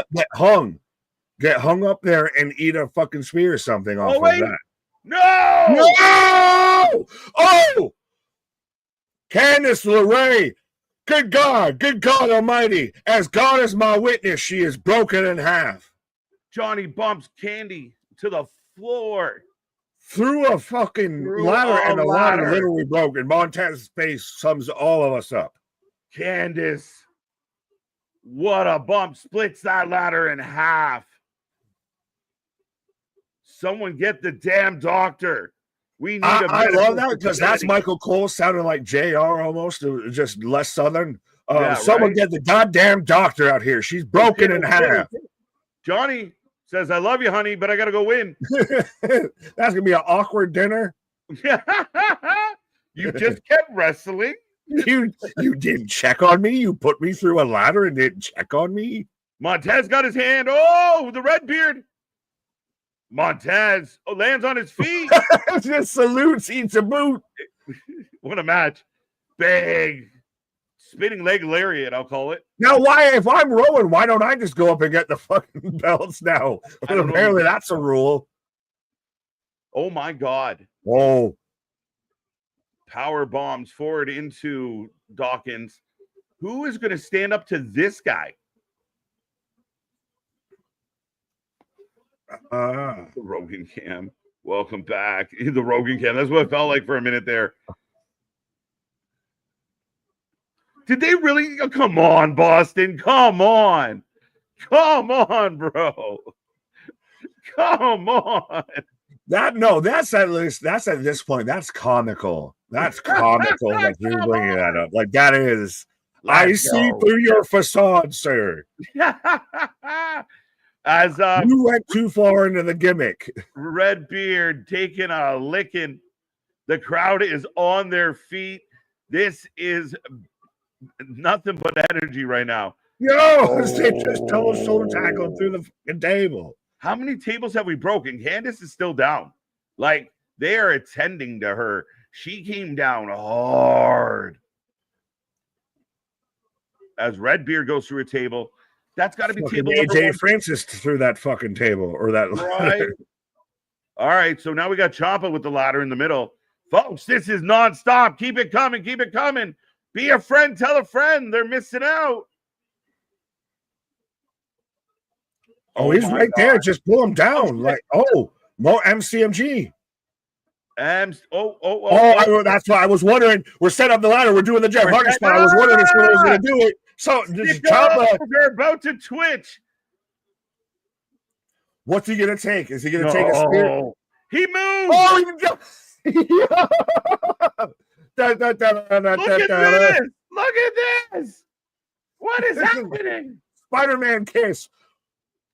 Meanwhile, Johnny Gargano and Frazier have a fucking mid-match. They're going to win. They're going to win. DIY? No. Boards up. Springboard. And just instantly right there. Yep. I'm not at all mad if the Street Profits good. Let's go. Mamma mia. Here I go again. I almost forgot. Axiom. We haven't This seen is a just lot of so much organized chaos, and I love every second of it. This is about to get more. And the pace they're moving, the pace has been outstanding. That's been the best thing of this whole weekend, I think, and versus other big shows that WWE does, is the pacing of everything has been moving. Look, everyone's tugging. We got some hands. Oh, shit. No, but we have DIY and Motor City are going to take each other out, and we're going to get left with Ford and Axiom. But we haven't seen the Wyatts in a minute. Oh. Speak of the Wyatt, he shut up here. Boston's not going to like this decision. He who sets it up must go through it. 3 out of 4 ain't bad. Howdy, Uncle Howdy's going to be your tag team champions. Howdy going to go get that belt? Let's go. He can't use his spooky dookie powers and turn the lights off. It's too bright out. Prentice has got a chair and a row with such a clatter. He's smacking people on the ladder. It's hard to turn the sun out. Catching fire. As he's got mandible claw. Oh. Mandible claw on Frazier. Down goes Frazier. Phoenix. Holy shit. Candace's leg snapped in half. Oh, Mandible Claw again. Andrade's disappeared in this match, by the way. Now, speak of the devil. There he is. We keep doing that. I haven't seen the Wyatts. Well, it's hard to do when there's fucking 12 people in this. Oh, my God. Oh, my fuck. Sit down sunset power bomb. Selena Del Sol almost through the fucking ladder. Phoenix.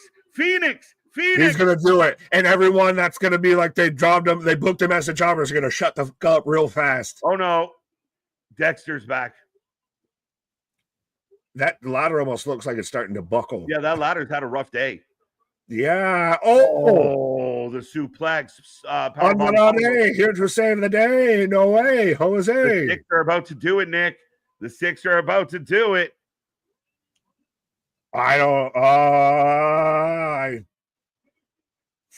feel some sort of way. This ladder's wobbly.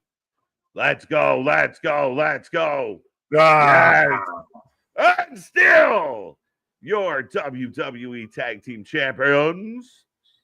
I like it. It was a good match. I like it. It was a really good match. And again, they have the numbers advantage. So it makes sense that they won. And they were starting to get some boos, which I like. That's very interesting because there's been a bit of a fanfare. But if you can make them the fans start turning on them a little for stuff like this, might work when they want to see other good teams win. They're supposed to be a heel faction. But it's been hard because of the love, right? So this helps. I love the match. I thought the energy was great. My pick won. I'm pretty pumped about it. Outstanding. Let's go. Really good match of, again, every second you thought somebody was getting advantage, somebody could have won. Do you think because the Halloween Horror Nights and everything Good That's help. why they kept the belts of you keep them still in a shine in a prominent spot because we're about to really heavily feature these people going into the fall. Oh, maybe again, that's part of this game, right? We talk about other people and the spotlight they bring so they get opportunity. So yeah, I think that's highly Right? yeah, I Not forgot fair. They have a whole army. The Freebird rules. Yeah, well, that's the thing right. is they played the numbers game of, and especially once Johnny's saying, Canis, go get those titles for us. All right, so all bets are off. We're the James Ellsworth rule is in effect, apparently. Right. I really hope Candice is okay. Huge bump from Candice. Anybody knows Candice's career before she got to the WWE, she does not shy away from big bumps. And she'll get nitty gritty with a lot of people out there. I hope she's good. She went down hard, broke the ladder in half. And again, a lot of craziness in that match. A lot of big moments, lots of tables broken. What more do you want, people? Yeah, I hope she's fine. Some really huge and really cool moments like Montez Ford jumping over a Yeah. goddamn table in the corner. Right. The only thing is I wish with the women climbing the ladder, they just nudged it over a little bit so it looked a little bit more believable, like they were gonna actually be climbing for it. Why are you climbing up the rope near the ropes? Like It's almost in the turnbuckle. What the fuck are you trying to do? she lacks ring awareness, Nick. She lacks ring They awareness. all do though, because three of them went up there and none of them fucking moved the ladder. Right, that Ciampa spot was cool where he dodged. Everyone was he's gonna set up the edge. Are people gonna say that's a shot at Edge now? Like, you missed. No, but I think that's so fucking clever because Right? who would have thunk it? Who would have thought it? I was just out there like now just do the Spider-Man kiss with Gargano and we'll call it a day. Ciampa pulled his own weight up and then held it and then stayed up there for a while. Like, kudos to Ciampa for holding on. Like, are you kidding me? Well, he's the psycho killer. Qu'est-ce que c'est? Well, I'm gonna fa for a minute here. Nice transition. Nick's taking a pause for the cause, folks. Lots going on. We are a couple matches in already, getting set for the next one. Don't forget the prediction title is on the line. If you're just tuning in, the Wyatts retain in what was an insane 6-team TLC match. Yeah, that was fast-paced, thoroughly entertaining. Hopefully out there you enjoyed it as well. But we roll on. Not sure what's coming up next, but we are getting an outside view of the stadium. Who won this match? The Wyatts did win the match. Everyone in this match made the Hardys and Dudleys proud, and somewhere Edge and Christian are watching this match proudly as well. Yeah, probably the smile on their face as they should. I thought it was a really well done match. Highly entertaining, good energy, big spots, everything you could kind of want out of a TLC match on a big stage. I think they delivered it in spades right here. As right now we are going back to the Instagram post of the Triple H visiting the White House, not helping him beat any accusations anytime soon. Who's ready for Canelo versus Crawford? A lot of buzz, Christian. A lot of buzz for it. Janet, how you doing? 80 and AZ saying, let's go. I'm pumped. Lots of energy. I'm glad you are here, sir. We're glad anyone shows up. We appreciate everybody tuning in. And if everybody out there can go get one friend and double up the numbers, that would be amazing. We just passed another milestone. We're heading towards 10K. And again, folks, the only people not watching us are the people that haven't seen us. So spread the word as we have to knock out another bot. Bye-bye. But we are going back to last night. Seth Rollins coming out and drops the crutches. I'll ask the chat right now. How you feeling? 24 hours later, just about. How do you feel that Seth Rollins is the world champion? How do you feel about Seth Rollins taking it out on Punk? Two Hall of Famers chilling in the White House. Crazy, crazy times. Candice, though, was completely taken out. Gargano continued on after she was leveled. Came across as very heelish, and they should definitely build on that. I'm with you, buddy. We made a joke of it, right? Like, a typical loving partner would have ran over and checked. But Johnny being Johnny, very fixated. She'll be okay. Up the ladder he goes, right? So, Yeah, I mean, I like how it played out. I have no issue with it. Made me kind of chuckle. And again, I just hope Candice is okay. She went down hard. But Seth with the belt over his head. And everywhere I looked today was this picture of Paul Heyman hugging Seth and Celine Dion playing at top volume with it. The Titanic ripoffs, it's crazy. I love it. But what a moment. What a crazy moment. Do we get another member of Solo's group? It's possible. There's a lot. Does Tama Tonga return tonight? Is he the twist in this plot? If you are wondering what the delay is, they're looking for Candice foot under the ring. Oh, bro. There are a lot of kind of long delays where we're just looking at crowd. Yeah, I don't know if it's from cleanup or what, but there's been a few kind of pause moments like this. But I will prompt the next prediction, folks, as Lyra will be taking on Becky. Who leaves with the women's Intercontinental title here tonight? Who goes home with the gold? Who's got it? Long-standing rivalry between these two. It's kind of teacher-student. We've seen the history. We've seen Lyra come out of her shell a little bit. I think there's a chance that she wins this. I think there's a big chance she pulls it off again. I think you use it to put her over. I don't know. I think Nick picked Becky because Becky Bailey.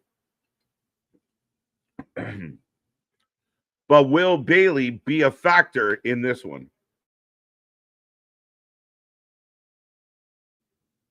Becky with good hair. There you go. Okay. Lyra for the win. Becky for the win. 2 wings for the win. Lyra for the win. Lyra. 50,000 people. Woo. Once then dies out. Lyra needs a new gimmick. I don't know. I mean, she's so new. She's so young, dude. Does she need to change much right now? Is she still trying to just lock in? Like, if she changes herself now, would it kind of reset her? You know what I mean? Like, is it you got to ride this out and give it some chance and let her grow?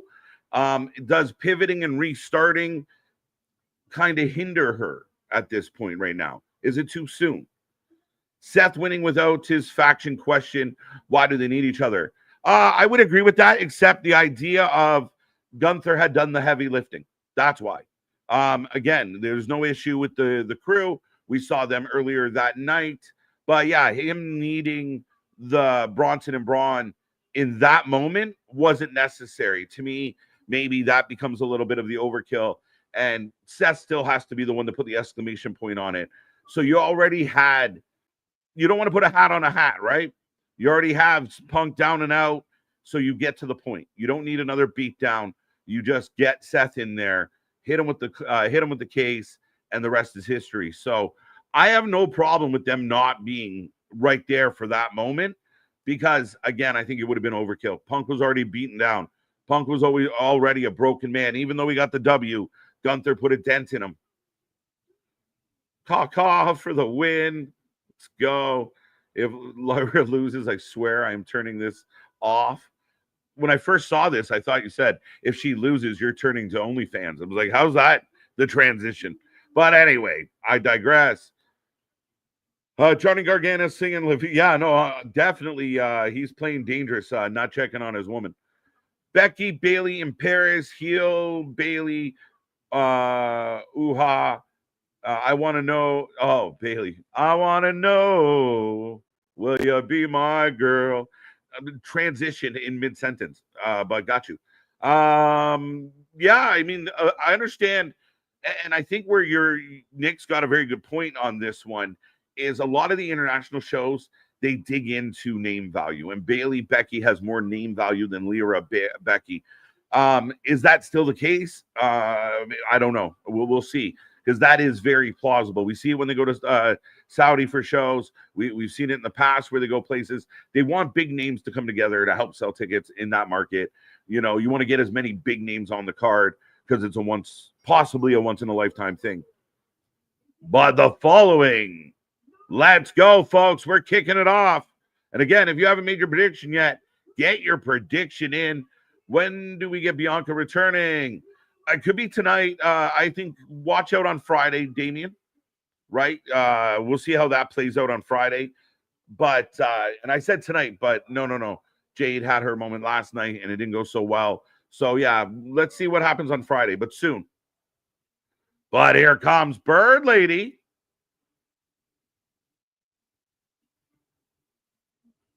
Lots of fog. Raya, how you doing? Women shouldn't be allowed to wrestle. Well, that's just silly. Lyra Hawk Girl, let's go. Anthony, how you doing? It keeps the rivalry alive between CM Punk and Seth. This is the best heel turn for Seth. It's been outstanding. And yeah, absolutely. The storytelling's so deep in it. Gunther has done his thing. I think the match with Gunther and Punk worked. And Punk getting the money is in the chase. And I think that I said the same thing about Solo tonight. I think Solo retains because Jacob gets the belt. Okay, great. Now what? Like, he's a monster. But if he's trying to chase down Solo and he has to go through all the members of MFT and his friends, it makes a better story. This continues it. And, Seth said, you're never going to win that title around me. I'm never going to let you have success. I'm going to be a thorn in your side. And just when we thought Punk got his moment, it happened. And by the time it happened, I didn't want to see it anymore. I thought in the prediction show, maybe that's what happens. But they did it well. They played it so well. And it worked for my money. And I like how they finished it off. So we'll see. Seth's on fire right now. I hope Braun's okay. And how that plays into the story.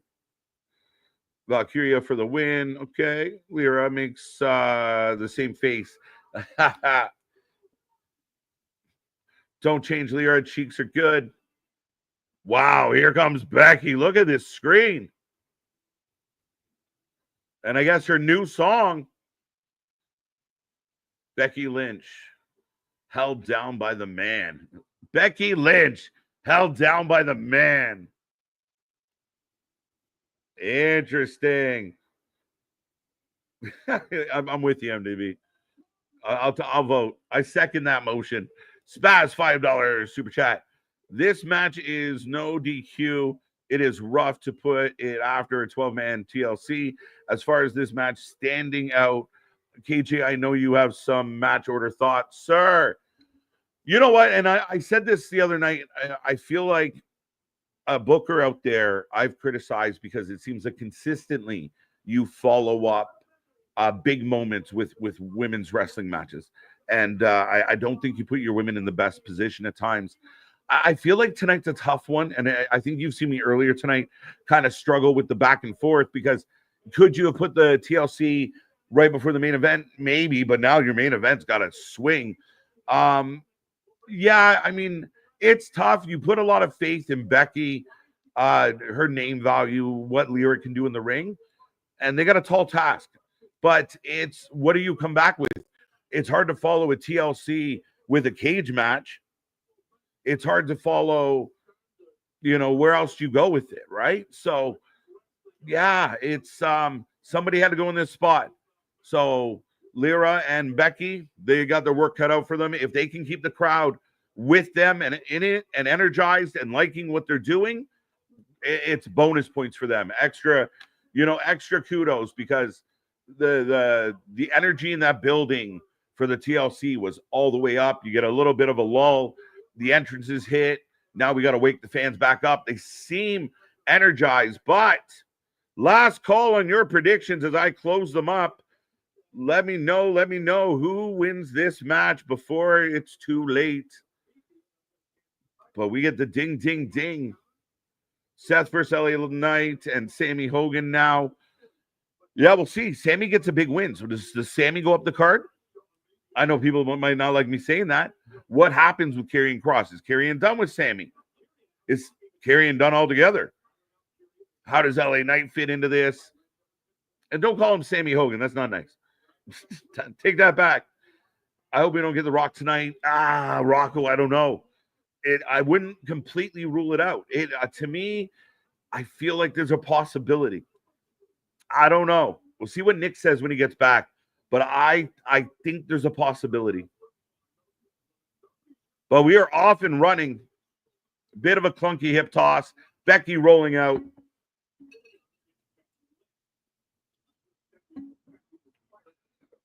Cotton mouth. Let's go. Seth doesn't need a faction when he can pin a man while he's wearing heels. Fair enough, right? Bonus points for the heels. Literally. Lyra for the win. Two wings. Woo! Let's go. Let's see what Lyra's got as Becky's going under the ring. I did not realize that this was no DQ. And if Lyra loses, she can't challenge for the IC title ever, as long as Becky is the champion. I did not realize this is no DQ in addition. So maybe that's one way to salvage. You could get that energy back up. Let them swing for the fences. Lyra is fire. I'm with you, AD. I'm a big fan. I'm a big fan of Lyra. Again, she kind of came and took the world by storm as she got a big old crowbar. Holy shit. The crowbar is bigger than she is. Do we get Liv tonight? I doubt it. WWE did a great job of the Seth Punk feud starting in November 2023. I mean, again, you look back to the moment that we got Punk back in the company, that end of Survivor Series, as everybody in the building's losing their mind. Seth is visibly unhappy, and that has continued all the way through this. And they have become a generational, maybe not yet. Maybe I'm jumping the gun a little bit, but do they not feel like a generational rivalry? Like they're going to be connected from now till the end of one of their careers. They're going to be connected in some way, shape, or form. They're going to be tethered to each other from now until forever. And if there was genuine heat between these two men, and if there still is, they've been nothing but pros and delivered nothing but moment after big moment after big moment, regardless of how they feel about each other. That's what you're supposed to do. And kudos. It's been outstanding. Punk is going to be a man possessed now. Where does Punk take this? What's the next step in the story? What's the next chapter? As Lyra just working Becky on the outside. Speaking of working on a the man outside, possessed. But I like when we just miss completely on the guess. No, 100%. But yeah, has Lyra done what Stephanie did, like before Stephanie did it? Had a brief stint in NXT, jumped to the main roster, got instantly put in with top talent and everything. She just hasn't connected with the audience the same way Stephanie has. Yeah, Stephanie's been like wildfire, man. Like she's literally just on a different level. Like some people have that X factor and she has it, that it factor. Oh, Becky up over the table. Does it split her open like Gunther?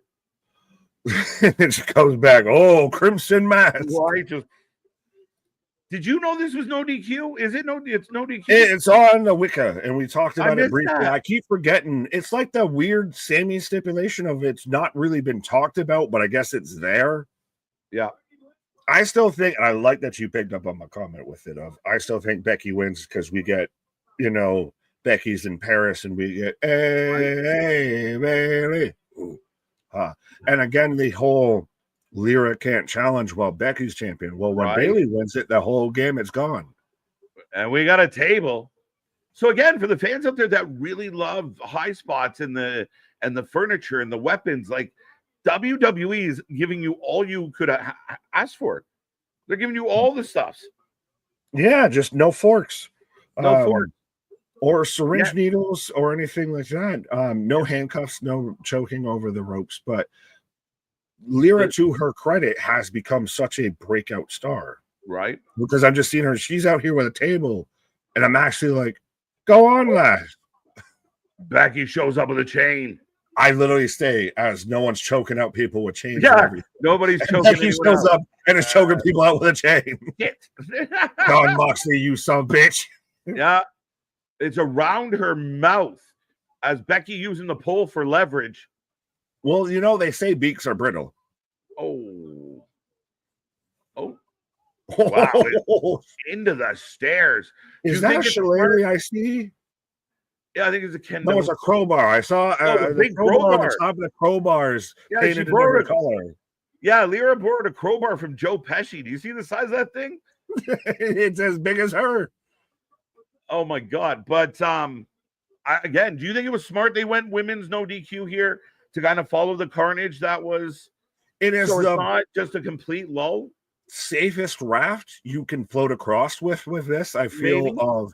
because you get still. You're not going to fully get the lull because you're going to get the kendo shots. You're going to get the table spots. You're going to get that carryover. Right. But I do feel there's going to be a point that people are going to have to kind of just catch their breath or something. And I'm wondering if, when, and where it happens. Do we not follow up with a steel cage match after this? Well, after this, we've got the steel cage, we've got Dom and Uncle Alan, and then we've got the main event. So that's the thing is there's going to be a point to where someone catches their breath. I think it's going to be the steel cage, actually. You think it's going to be steel cage? I'm wondering if they go next, AJ and Dom, and if that maybe has, I mean, we'll see. Very curious.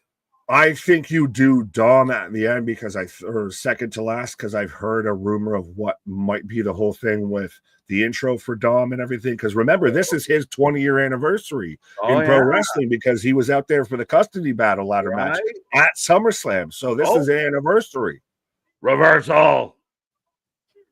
1, 2. Good match. The ladies putting on a good match. It's funny that your team blue on the stream right now, and you're going for Lyra, and I'm team red, and I'm going for Becky. That's with their attire. This is just Tron come to life. Nice pickup, man. That's funny as shit. Yeah. See, we do it on a higher level, folks. We even got our visual to match the wrestlers we're picking. Exactly, folks. Often imitated, never replicated, never duplicated. We do what we do because other people can't do what we do. Other people take time off. They go and watch the shows. We're out here live watching it with all of you. Yeah. You almost kicked me off into something, but we're good. We're good. we're in a match. We're in a match. Right. Super chat from Spaz. See, this is when we get the whole gorilla Bobby the Brain comparables, and I'm waiting for you. Will you stop? Will you stop it? I'm not doing it. I've had enough. Right? But yeah, we're getting some chair swinging. Might be an odd question, but if Cena wasn't too close to his expiration date, would WWE be pushing Rollins versus Punk biggest rivalry this match? Oh, interesting. I'm not sure. Drop full hold in a chair is a move that I haven't seen in a while. We got a toolbox. She borrowed that from her hubby during the Hell in a Cell with him and Wyatt. Right. Toolbox to the midsection or the arm. But you were answering the question about Punk and Rollins being the biggest rivalry right now in WWE. Yeah, I was just trying to connect it. Like, I'm not sure the connection between, but if Cena wasn't so close, so how does that tie into the fact that Rollins? It's saying Punk, that I think he was getting at that Rollins and Punk, like the cash-in would have almost main evented, would have closed out SummerSlam if it wasn't for Cena on the back nine. Yeah, valid argument. Valid. And I think that's one of the things we talked about. And we see she has a dipstick. Oh, she's hitting her with a dipstick. No, it's a zip tie. So this woman just beat her with a zip tie. Right. So there we got the choking and the handcuffs. What else did you say we haven't had yet? All we're missing is a zip-lock bag, and we got John Moxley. Right. She's stomping on Lyra's back. Lyra's hands are bound. She got a wrench. Don't want to be your monkey wrench. Just beating her to holy shit. Yeah, with a goddamn wrench. This is crazy. Becky's swinging away. This has turned into Garage Inc. with Metallica there.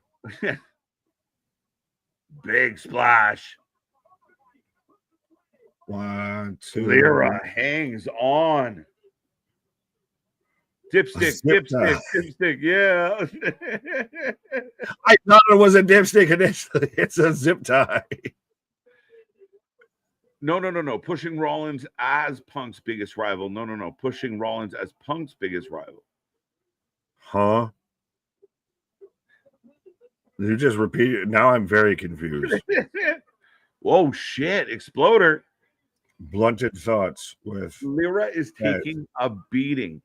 Yeah, she was trying to. I like that. She was trying to saw the shit on the steps. Right? Just get me the fuck out of here. Let's go. Oh, she's that's clever shit, though, because for the two people that caught it, you're fucking geeking out about it, right? And if you're gonna do it, make it feel as real as possible, right? Jesus H. Bird, we got a crucifixion with fucking kendo sticks now, right? She's literally just out here stuck over the ring post, can't get herself over, and just getting wailed away on. Oh my God, throw in the towel. She has tenderized this chicken. Kentucky Fried Bacon. Right? Like literally, she is battered. Leave her alone. She is battered, smothered, and covered. Leg drop, Becky Hogan. Well, from the middle rope, Brett's rope, the most dangerous rope. Yeah, true. Did you see Hubby Bird was at the tryouts for SummerSlam along with our buddy Big Trouble and Vert Vixen and a couple other people? But yeah, LJ Cleary was up there. Come to the tryouts. Right. Absolutely. Lots of names. We'll see how it works out. Good luck to them all. Right. You're looking mad healthy in this match. She's taking a beating, bro. Oh, she's about to take a. Oh. Yo. Oh. Now we're stuck in here together. There's a crazy ass counter out of that. What in the 50s? Oh, why don't go into the fucking chairs and do that? Oh, she got her hand out. She got her hands out. Going through that chair bridge. He or she who sets it up must go through it. Mm-hmm. And I think it might be hard to go through it. Oh, her hands aren't out. Her hands aren't out. That was just a breeze. Her hands are still bound. Yeah, but I thought that's where they were going. If she was going to counter the manhandle and then go for the belly to belly through the chairs, that would have almost made sense. If then she breaks out because so much of the contact and everything. Yeah, she's literally a no-armed woman in an ass kicking contest. She's just swinging away. Oh, they took her wings away. Yeah, she's flying. Drop kick. Is she flying or she's like a chicken? She's just gracefully falling. Right. She's a peacock. You got to let her fly. Let me fly. Moonsault with the hands bound. What a match. What a match. Again, this was the safest bridge I think, and managed to cross that bridge of we're out of the TLC. They went long enough. People got their win back beneath them. Their win beneath their wings, fitting with Lyra, and now it's all gas, no brakes with it through to the main event. Yeah. Thank you to the chat for pointing out. I'm not crazy. Sometimes the vitamins make you doubt your decision making. Her hands were out. She put them back in. Whips and chain, handcuffs, smack a little Lyra. Hey, I like it. I like it. Here you go. Right. Wow. Bought heavy. Yeah. No. Chicken. Even if he doesn't, he's got to be smart enough to continue the relationship and support her, or he's a fool. Bradley out there just questioning the man's life choices of, well, you got a trio because you're with her, I guess. Right. As Lyra is untying the turnbuckle, exposing the ring posts. She was going. Oh, she did. She got it off. She was going for the batting. The way you do it. Watch me with no hand. Lyra going into the ring post. You got to give Lyra credit. Whether her hands fell out or not, at one point, she's done a great job wrestling a lot of this match with her hands in front of her like this. Well, but she's been, drop top, crop top. Even in the Rumble when they mentioned it on Real to where her top was falling off and everything. Right. She's always either falling in or falling out of something. Pause. Right. Lyra's selling her ass off. Absolutely. Yeah, Well, she's also working her ass off. She's literally wrestling a match in fucking handcuffs. Oh, fire extinguisher. And done by a baby face. Thank you. It's a baby face spot. Not to be nitpicky. Yeah, well, remember when like Al Snow and shit would do that on like Big Boss Man in hardcore matches, Crash Holly, even in hardcore matches, it would be the baby face that would get that fucking spot. You get that pop for the big spray. And she's using the extinguisher to cut off her tie. Anything sharp with an edge. The ref has nothing. The ref ain't trying to help. Well, I mean, he can. It's no disqualification. Right. Michael Cole, give me your lapel. Oh, she's under the ring now. Becky's under the other side. Becky's got a kendo stick. Steve Blackman. Again, hashtag Nick picking. Nick picking. She's finally free for the second time. Oh, she catches this one. This has been crazy fun. If you're hate watching this right now, stop it. Grow up.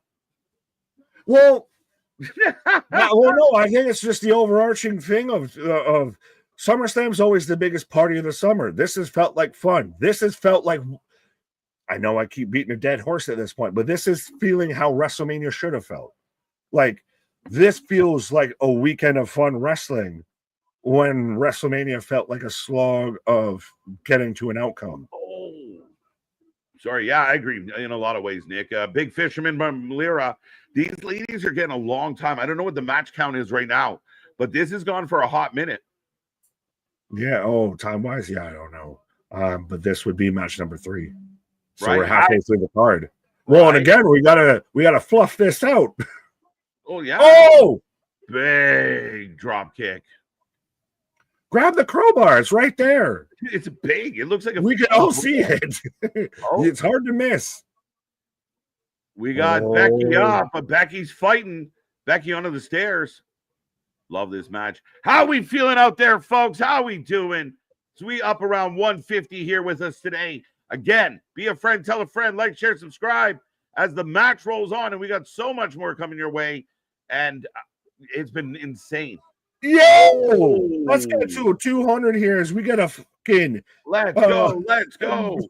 A small package driver off the goddamn steps and everything. Onto the floor with a thud. Hell of a match. And again, that's the thing is that's how you combat again. I know we keep talking about it. That's how you combat the lull is you fucking still just burn the house down. Mm-hmm.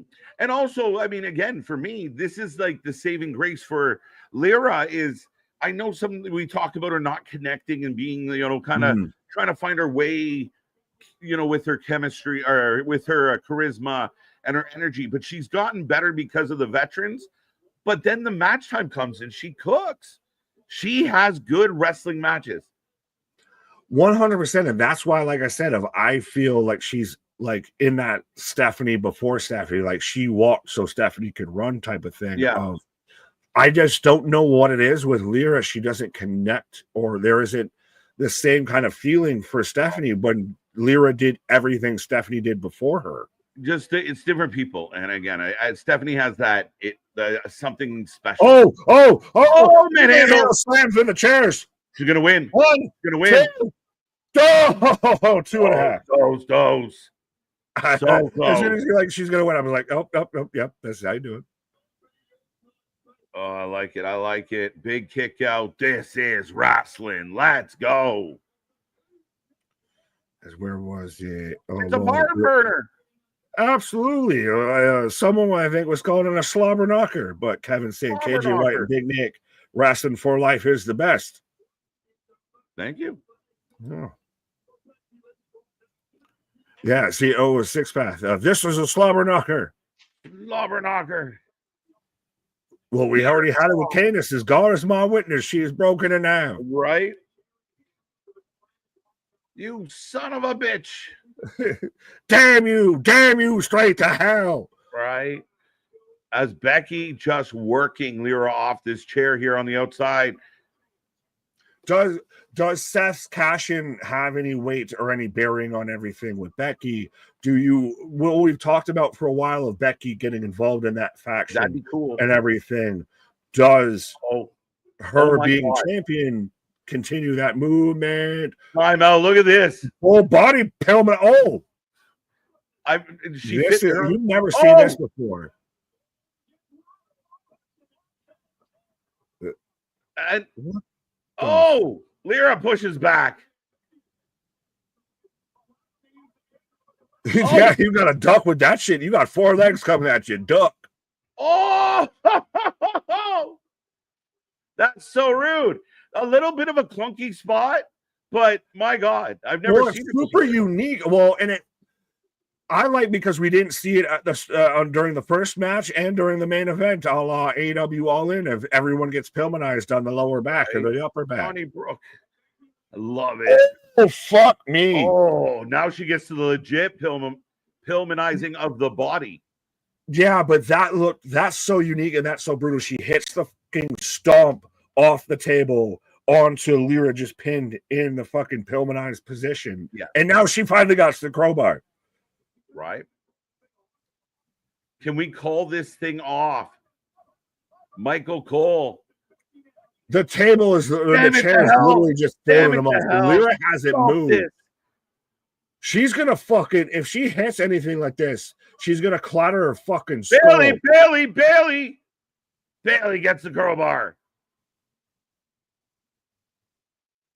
Let me kill this. Let me end this. Lyra's just, does Bailey do it? Bailey help? Like they join forces? Well, that's kind of Becky's throwing up the 4 horsewomen. She's taking our spot. You go and do it. She kind of got a this is where she's going to turn around and clatter Becky with it. She do it. I'm going to be surprised. No, she's going to hit Becky with it. She's going to stay babyface. If she was going to do it, she would have done it. She throws it away. Hey, what do you say? Boo. Boring. Oh, Becky goes to swing, and Bailey's fighting.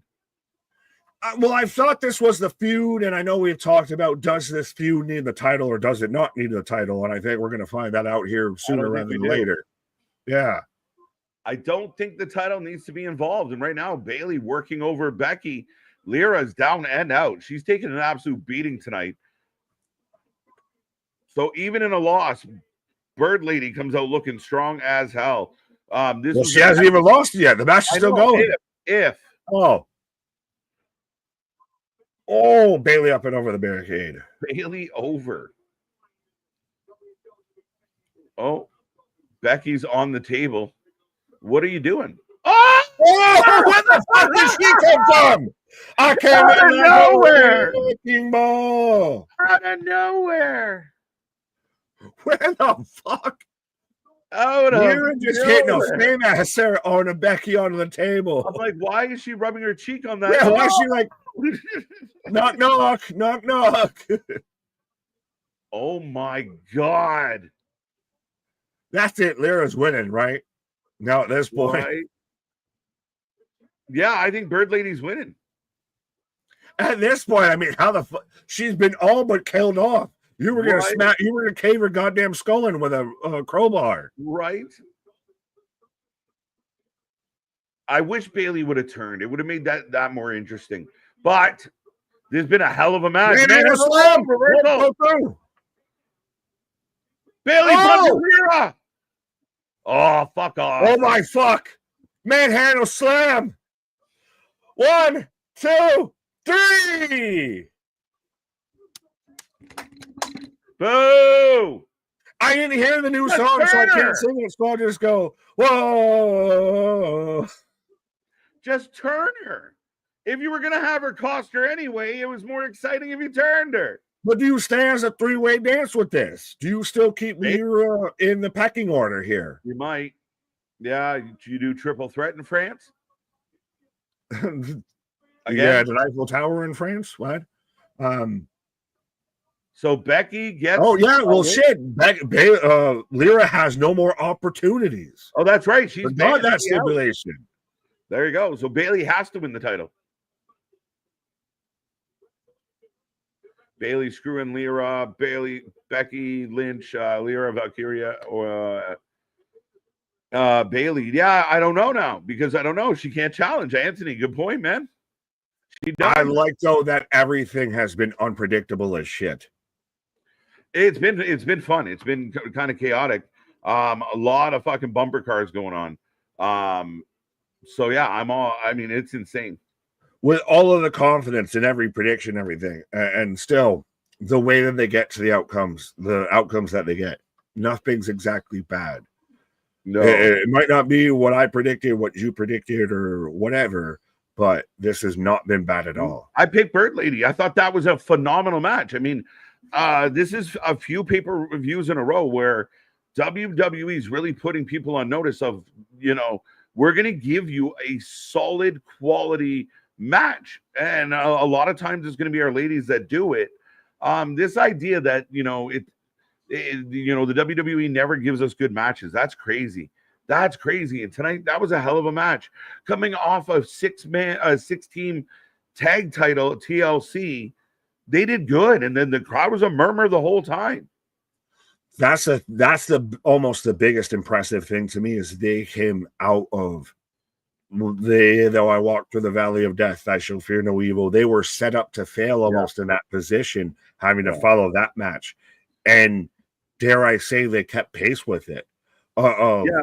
This show has not missed really a beat, like even where I'm in a commercial right now and everything. But I feel like after everything we've watched so far, I need a little bit of a reprieve. This is where you get your moments to go and walk about and everything. What's up? My question becomes AJ Dom next or the steel cage match next? So you go cage? It's almost a flip of a coin, honestly. I really liked the AJ line during the kickoff show. You call your dad a deadbeat poppy and everything. Right. And while I see mommy left you, so Uncle Alan's going to be here to sort you out. It's too good, too good. But folks, the night rolls on. We got lots coming your way. The prediction title's still on the line. We will take a rating out of 10 at the end of the night. So don't go anywhere. Make sure you like, share, subscribe as we are getting a little bit of replay. And I shall return, sir. Right. KJ's taking a walk away. Becky got this weak-ass movie outro entrance music. I haven't heard the new song, so I'll have to try and catch it at some point. But, yeah, I still don't mind it as halfway a bit of a change-up as we're going through the podcast catalog of WWE, which is still interesting and a bit insane to me. Does anyone take any solace into the fact that AJ said that this might be his last SummerSlam, that AJ might be on his unofficial retirement tour? As I got Jelly Roll out here in the front row, he's selling the cheap, not the fucking body shots you took. As Metro Boomin out here, the man who's been petitioning to do some wrestling intro songs instead of Death Rebel. Tiggerilly Gold. I don't know who you are besides Bond females. Solo, I love you. Russell Wilson. I'm trying to Giants Nation, let's ride. This is why I like that I have Josh Allen as my quarterback and not some fucker like Russell Wilson. But anyways, I digress, taking shots at New York. But so, yeah, do we go? The cage is lowering, so we're going cage match. So we're going to go cage match, IC match, main event here. So this is going to get interesting. Does a Tama Tonga show up? Do we get a moment like I had talked about, I think, on Thursday to where you get a Samoan or a Tongan on all sides, kind of keeping Jacob from getting out the cage here. But yes, give us your predictions, folks. Who you got for this match? Solo or Jacob as the cage match is coming up next. Solo Sikoa retains.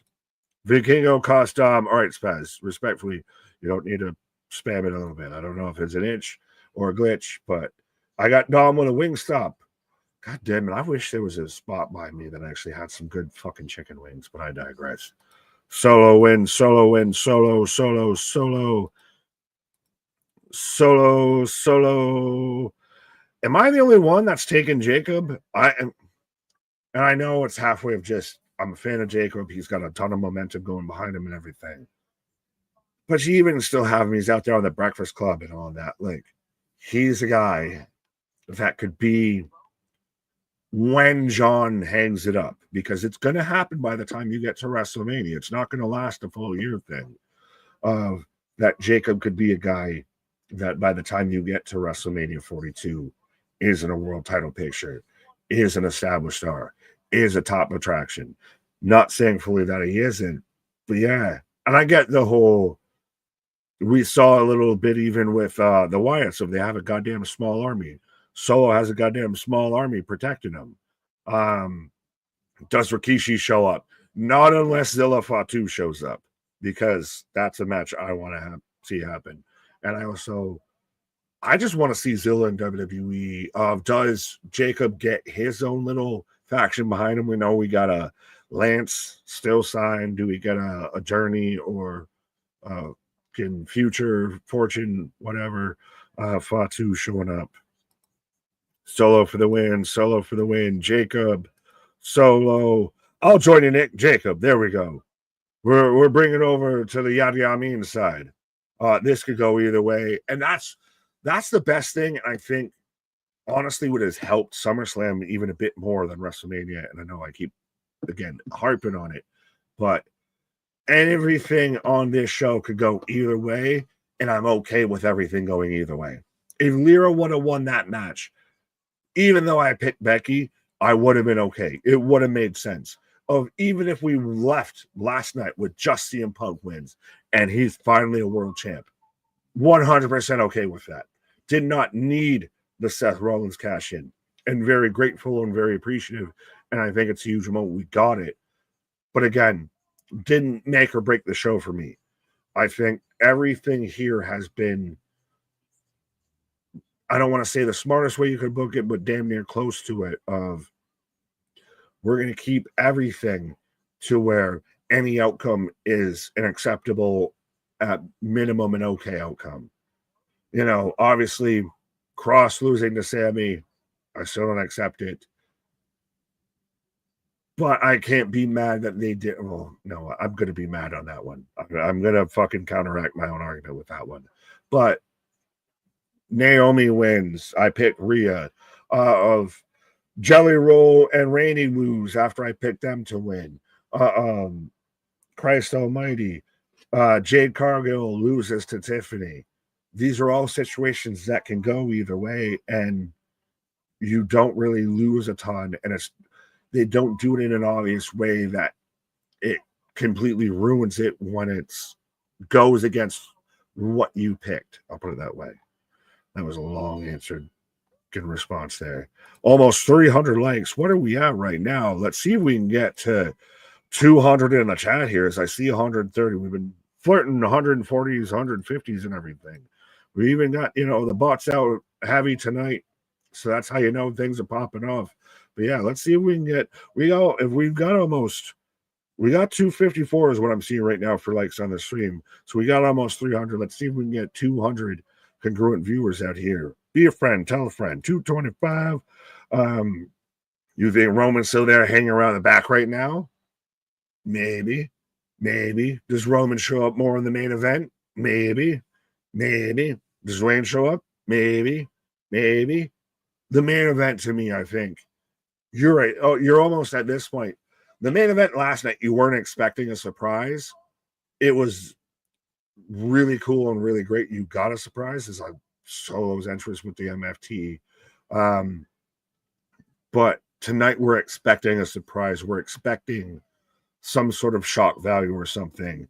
It is, it's a street fight. It's coming after John Cena just turned babyface. So somebody's got to actually go kind of heel here and start hitting people with chairs and tables and everything. So who's going to do it? Who's going to work the heel angle in this match? Better see some blood in this cage.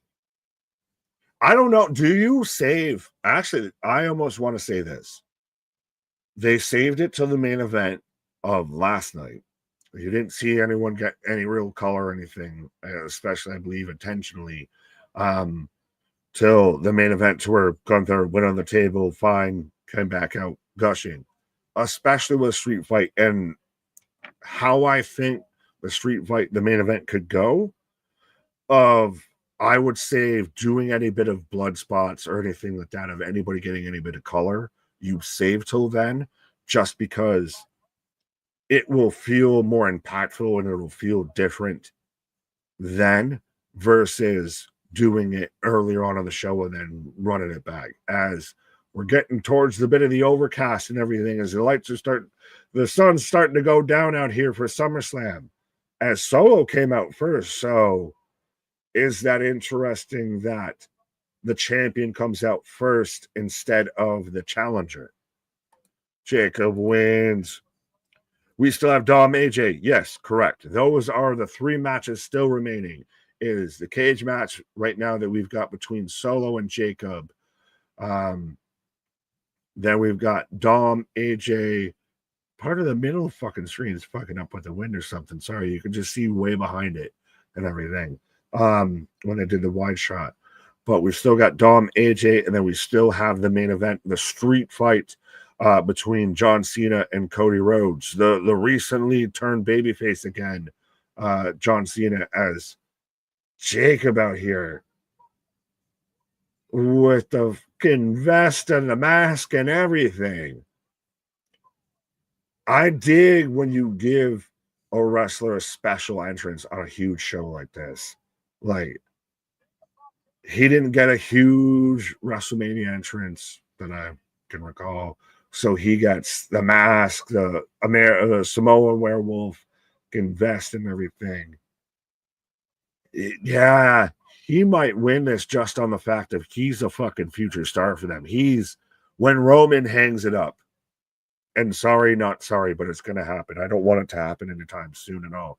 But when like a Roman hangs it up and goes to acting, John's about to be out of the picture. You've got a lot of these people. I mentioned Christ. AJ said this might be his last SummerSlam. You're about to see a lot of these guys, like a Jacob, slide heavily into that main event scene. Solo, Sicaro, Jacob for the win. Tama Tonga helps Jacob. Now, I don't get why that would happen, especially when his 2 other brothers are helping Solo. A Jimmy helps Solo. Maybe a Roman, a Jay help Solo. A Lance and a Wahi might help Solo. All of the Tongans, I think, are with Jacob. Sorry, I said that all backwards. Help Jacob. Of the Tongans help Solo, because I think that's also even a bit of part of the MFT of My Family Trio. We get that they're not fully blood related, but he's built his own little squad. Nick butchering Spanish again. What did I say in Spanish? Solo Sikoa is Spanish somehow. Jose, that might have been his worst. What did I even can say at this point? But I digress. Y'all just making me forget the things that I said. But we are ding underway, as I will close out the predictions as Solo Sikoa taking on Jacob Fatu for the U.S. title in a steel cage match. I assume we're going to get all of the Tongans and a Jeff Cobb or 2 show up and cause a ruckus. Now, does Jacob overcome all of that, or does he succumb to the numbers game? Pause. Jacob for the win. Solo Sicaro was your Spanish era. Well, I'm so sorry. I read it as fucking, goddamn Shakespearean Italian. Mea culpa, mea culpa. I didn't put the inflection on your emphasis there. Nick, stop trying to make Spanish happen. I didn't try. Y'all keep asking me to read Spanish and then get mad when I don't read it right, I guess. Listen, that's on y'all, not on me. Blood Run rules steel cage match. Is that even a thing? Like, is it a steel cage match already no DQ? Like, what would change with the rules? Or are they just adding hats on hats? Nick again. Who should be James Bond? Nick Aldis or Wade Barrett? I don't. I mean, if I had to pick, I guess I'd take Nick Aldis, but War Games. The Samoan steel cage. Into the cage. Yeah, the voice from beyond. Make yourself present here, fucking Ghost of Fatu. Into the cage hard goes Fatu. So you want to try and read this to prove that I'm bad at Spanish or something? Sicario. Well, then fuck you. They didn't spell it that way. They're doing the fucking pronunciation now. But anyway, there's a lot of drug cartel shows on Netflix that will help you with your Spanish. I know. Watch Why Queen do of I the need South. to do food in Spanish? Watch Queen of the South. Watch Narcos Mexico. You'll get it quick. I'm out here speaking Latin, and y'all motherfuckers want to give me issues about Spanish and everything. Romeo, we're out there. Romeo. No, I know my patria, file, Espiritu Santo. What? I was saying, I gave an example of speaking Latin, and you just stopped it. Jacob getting pushed into the cage on the rope, sorry. But the match is rolling on. We're in a cage, folks. Solo working over Jacob right now. To be fair, we would be mad if Nick tried any other language as well. Nico. Duo Nico. Oh, well, no, I guess I need a Rosetta Stone or something like that. Let's go. I'm going to come out here I'm going to be the Spanish, French, and, multilingual broadcaster out here. Tune in on Sundays for international languages with Big Nick. Hooked on Phonics worked for me. Wild hours for the WWE doesn't work with anyone crowd. After the next match, either Dom takes the IC title or to AAA, or AJ takes the IC title to TNA. Possibly in both directions, and nothing's confirmed. We'll see how that match plays out. But thank you for that super chat, sir. Don't forget, folks, super chats, you're guaranteed to get clicked on. I know we click on more chat messages than anybody else out there, but super chat definitely helps. Right. KJ waiting for the right transition to hop in double Dutch. Oh, exactly. As they open up the door, Solo. Oh, Jacob's got him by the foot. Nick is better at geography. Right. Rosetta Stone couldn't be stone enough to teach Nick Smith. You get a star for that, MDB. That's a fucking good one. Well played, sir. Well played. Rosetta got me stoned in 93. Sorry. Nick, are you surprised it's been all Solo? A wee bit, especially because Jacob got the special entrance, and I'm surprised that we haven't seen any other parts of the MFT out there that he didn't come out with the infantry, who didn't come out with, the forces around him, the numbers game. Right. Yeah. Very interesting. They're lurking. Now, we've had a lot of run-ins and a lot of twists and turns tonight. I mean, I can only anticipate there's going to be more now, and there could be more later. Oh, misses. Super kick. If there was anyone that was come out to try and save Jacob, right, who would it be? Jimmy. But Jimmy got beat up pretty good. I thought that's why they did that. Anyone else? I mean, dude, I think any name that we say that's on the Samoan family tree is just a guess. I mean, Zilla might be a front runner, though, because he's kind of been involved in, we see him on a TNA show. We know how close that gets him to the doorway. He gets back at Rikishi by fuck your kid. Right. Screw your kid over. Right. Do it. That's the thing is, you name a Samoan, pick a Samoan, throw a fucking dart at a dartboard of that family tree, and you might pick somebody that would show up. Well, I mean, we've long talked about Lance Anoa'i. Where is he? What's he up to? Rumors where he was injured for a while. Now he's back at it. But he's been a slow, long progression. Again, I mean, Journey, there's a lot of Fatus, and there's a lot of, as you call it, the Polynesian Principality out there that could come in and represent. But Solo eating the cage. Right. Well, I think that's... Go ahead. Go. No. Finish your thought. I was just going to say, I think that's part of why he's got the MFT instead of it being the bloodline of he built his own family tree of they're not blood, but that's my family. Right. My mofo Tongans. That's what MFT is, right? Well, just say the actual words. Don't try and censor yourself. It sounds weird when you try and censor yourself. My mother. Nice spot. Big turnaround. Jacob clothesline into a senton. Uh-oh. Solo rolled into positions. That was silly. Oh, no. DDT, Impaler DDT. Did you get that? Right. 316. I don't think Liv is ready yet. I don't believe we'll see her. Moonsault. Big moonsault going up for another one. Give me a Samoan moonsault. If this is it, I'll be shocked. 1, 2. Oh. Dos amigos. Who wants KJ? I know we can't offend an entire group of people out here. No, that's what we get British Nick in. Yeah. He's our British interpreter. We let Nick do Austrian quite a bit. Yeah, you need to do it. Yeah. Right. Put it down and go to hit the Samoans moonsault. Yeah. That was just a segue to try and make me do an Arnold impression. As now we get the here they come. Tongan Death Machine. The MFN Tongans are here. MFN sounds so lame. That's what I'm saying. Just say the motherfucking Tongans. Say it with your chest. Say it like you're grown. Jimmy.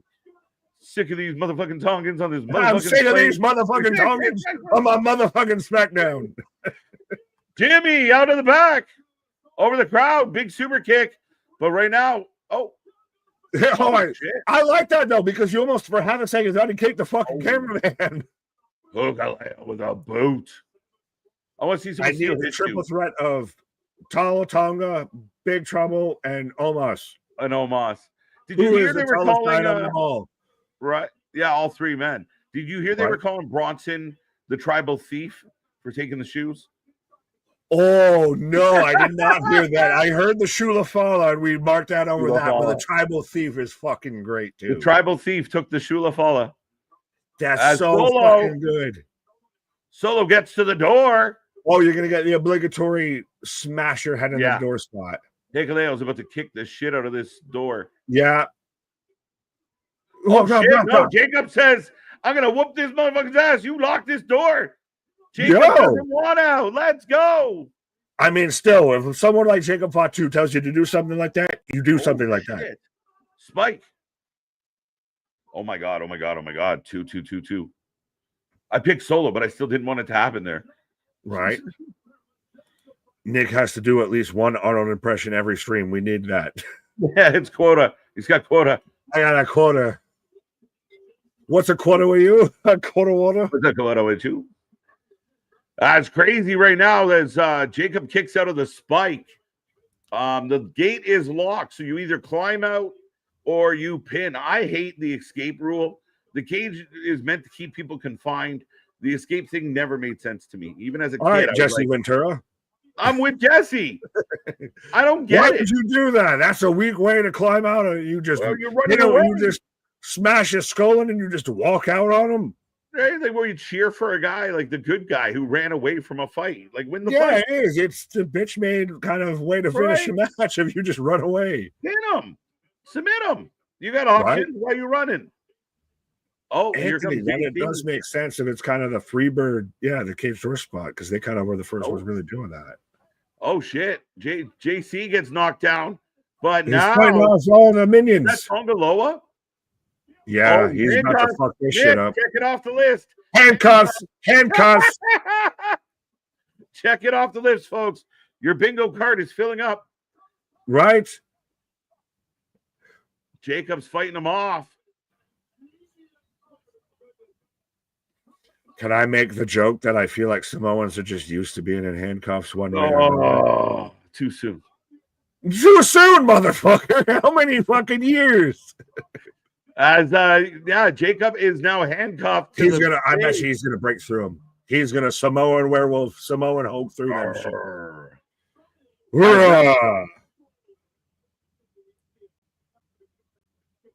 They're Is booing. Jimmy gonna pop up? And Oh, he did it! They yeah, did it! See, I seen it. They kind of missed it. Yeah, poor production planning by them. Ooh. Production botch. Yeah, But yeah, Solo fights him off. Oh, JC eating a door. right. Solo ducks, dives, dodges. Dodges. You can dodge him, Jacob. You can dodge them all. Right? He's got him by the underwear. Solo scratching at that floor. I think he misunderstood. It's feet, not hands. Yeah. Oh! We called the spot. It was just a day late and $1 short. Where's you been? As Jake and Solo falls out of the ring. Let's go. Not bad. Not bad. I'm surprised no Tama Tonga. Guess he's still not medically cleared. But again, the numbers game comes into play. Factor. I don't like that. That was probably the weakest match we've seen so far, respectfully. I would agree. I don't like that production missed Jacob getting out of the cuffs or breaking the cuffs. That should have been a really big moment, especially if you made a big moment of him getting in the cuffs. Yeah. Showing it here in the replay. Yeah, that's a production flub, and it's funny because I was listening to Stevie talk about the Unreal and everything, and he's like, that's how wrestling covers for a production flub. We'll show it in the replay. Yeah. But it was a factor. I mean, Tama Tonga comes into the MFT, and we talk about this group trying to look powerful. He brings an X factor to the whole table. But yeah, I don't love the escape finish. That's just a personal thing. Solo finds a chintzy way to get a W. It was okay. With that, the way that spot looked, Jimmy's back now. Well, a fucking day late and $1 short, Jim. And JC just getting lit up.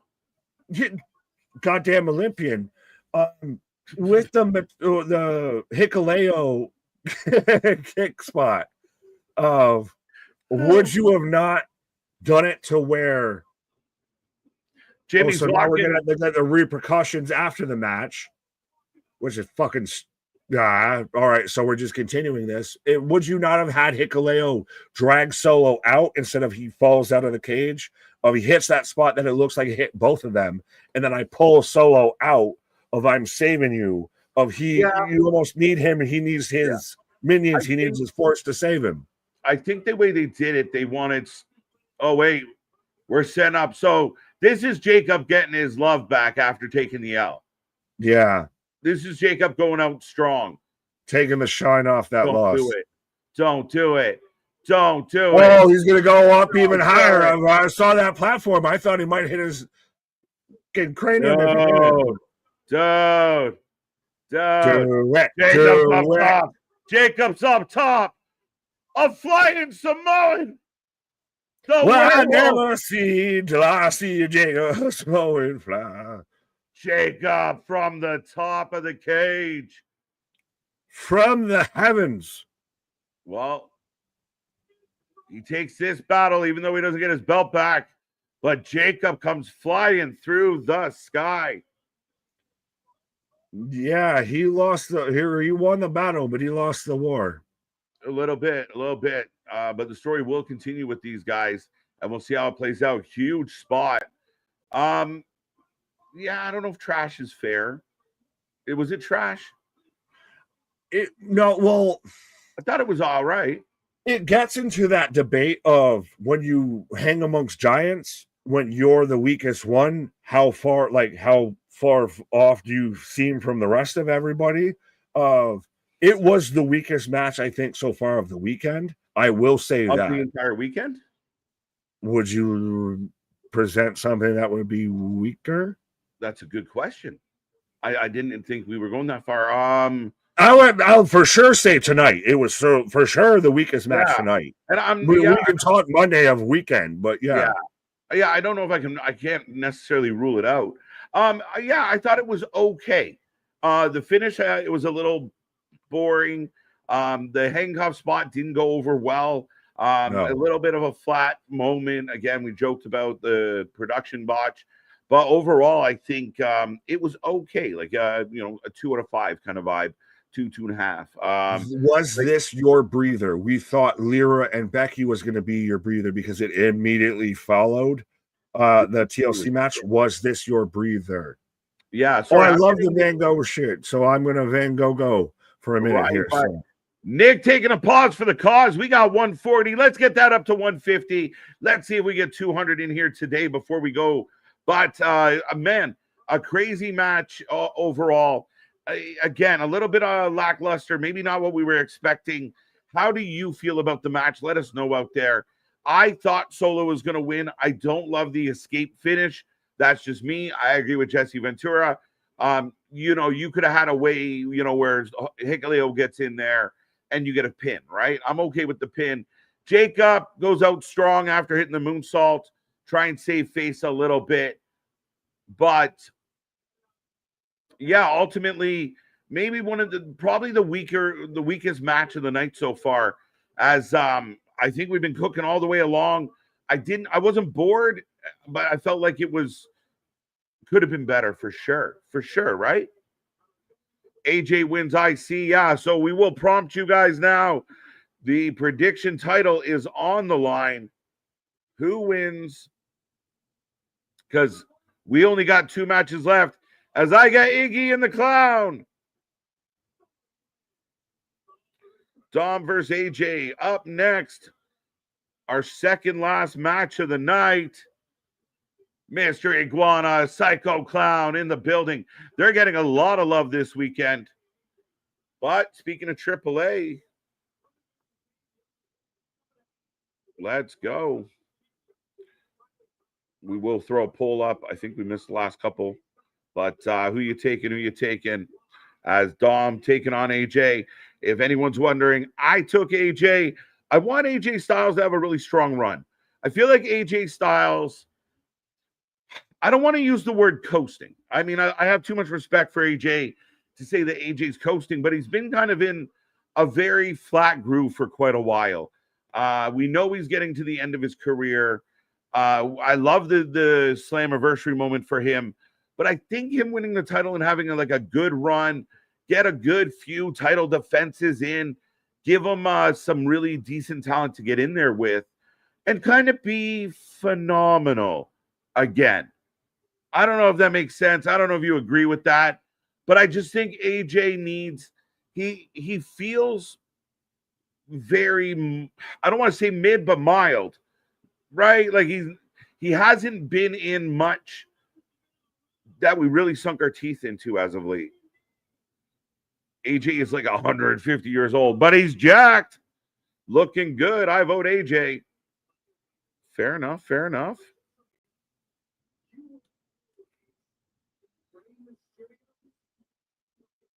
You'll always be Rey Mysterio's punk-ass kid. Styles for the win. Dominic for the win. Did AJ say this was his last SummerSlam? I don't know that was said. If anyone else can confirm that, I don't recall hearing that. 6-4 and counting. Wow. As a former predictions champion, what Dominic Mysterio has done is disgrace to the medical excuses and not being able to fight. Dom has found every possible way to extend his title run by hook or by crook. And again, he's found a way to stay and avoid. AJ's been outstanding for this whole kind of the Uncle Al vibe that he's throwing out there and popping up, and he's the janitor and he's praying. He's been good. It's been good. I wanted AJ accidentally. I voted Dom. It happens. Too soon to screw job by Finn. Yeah, I don't know how that's going to play out. And I think because Finn and JD are having a bit of success in the tag team division, I don't know how well it plays. AJ has needed something for a while. I'm with you, big one. Right? This could be that moment for AJ. AJ starts looking good. There he is as the valet, stalking him.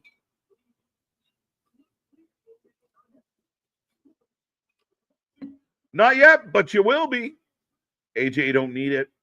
You don't think so? I'm open to that conversation of like has AJ done enough that he doesn't really need it? He can just kind of, be used to kind of put guys over and that, kind of be that veteran presence. Is that where we're at with it? Maybe. You might be right. I think it'd be cool if you could turn back the clock a little bit. Cody will go full Homelander tonight with The Rock's help and screwing Cena and setting up Cena versus The Rock in Cena's final match in Boston. Juicy. I mean, I can't say no, Easy Bake. I think it's all on the table tonight. Cody could turn. Cena could just, tricked ya. You morons really thought I just saw the light. That's what I'm expecting. As I sit here right now, that would be my guess. That Cena comes back out on Monday or Friday, still the champ, and puts it out to everybody. Yaha, you really thought I would just turn like that? You really think I care what you people think? That's what I think. But I could be completely wrong. It's a street fight. I mean, we've seen a lot happen here tonight. And for the people that like run-ins and chaos and big table spots, and you've gotten a lot of that. This should be your cup of tea. And again, it doesn't, the amount of stipulation and the amount of things we've seen tonight is not the WWE's usual MO. Right? AJ wins. He mentioned it in passing. Okay. AJ wins. Rest in peace, Long Anderson. Okay. Maybe Vance. Really, AJ doesn't need it. His career solidified. First ballot Hall of Famer. That is true. That's fair, Q1. And you're not wrong. I think maybe I'm being greedy as a fan. I'm looking towards something. But yeah, I think I don't disagree that he doesn't necessarily need it. But I think it'd be good. It could be really good. Dom loses and goes off to AAA, does some work there. Rumor is they might want him as champ. I don't know. Dom just instantly become the AAA world champion. I think that's kind of crazy, but crazier shit has happened this year. So yeah, I'm leaning AJ. I'm still leaning AJ. AJ could go to TNA for one more time. It depends if he wants to, right? And I think he could. I don't think he would do something extensive, but setting him up in a match with an old friend kind of vibe, and he goes out with one more kind of match. Yeah. Do I see him going back, winning the world title, having a 6, 7, 8 month run? I don't know. But here comes the phenomenal one. How you feeling out there, folks? How you feeling? Look at this. AJ coming out in style. Is that? Oh, he went old school. AJ wins. Match number 5. As he's got in honor Eddie. AJ with his son Avery. 20th anniversary of the Ray Ladder match in the lowrider. Gorgeous car. Making it pop and lock. Let's go. AJ Styles has been in the wrestling industry for a long time. He spent the majority of his career in TNA. He deserves a healthy retirement run. Fair enough. Again, Dominic needs to realize in the wrestling world, you need to be fighting when, again, that's what makes him a dastardly heel and why we love booing him so much is he just, again, you're supposed to get in there. You're supposed to defend your honor. You're supposed to defend your title, but it's not him. He doesn't want to do it. The lowrider looking good. AJ on the way out to the ring. How do you feel about that? 20 years ago, Dominic Mysterio was involved in the ladder match for the custody between Rey, Mysterio, and Eddie. Now in 2025, Dirty Dom is going into SummerSlam as IC champion. He's come a very long way. Absolutely nothing but respect for what Dom has been able to pull off. Again, we talked about it earlier, being the anniversary. And again, kind of ironic, AJ not only coming out in the lowrider and giving us a little bit of Eddie, but he brought his son, almost like as dad. Look at this. This is a good father-son relationship. So I like all of it. I think it's good. But yeah, I mean, way to pay homage to all of it. Changing my pick to AJ. Josh, that's okay. Champion's been coming out first. Interesting. Yeah, a couple of the challengers had the bigger entrances. Too early to dethrone Cena. I agree with you, Jose. We're going to talk about it. That's the next match. We got this match and the main event up next, folks. And again, Nick and I are going to take you all the way through the night. We'll be here right to the wee hours, reacting to anything and everything. And we are off and running. So the predictions are closed on AJ Dom. Good luck to all. But again, get in that chat, blow it up. Let's get these chat numbers back up, and let's continue to cook tonight. I fell asleep in the beginning. What are you doing? An early nap time. AJ for the win, reset. JD. Okay. AJ for the win.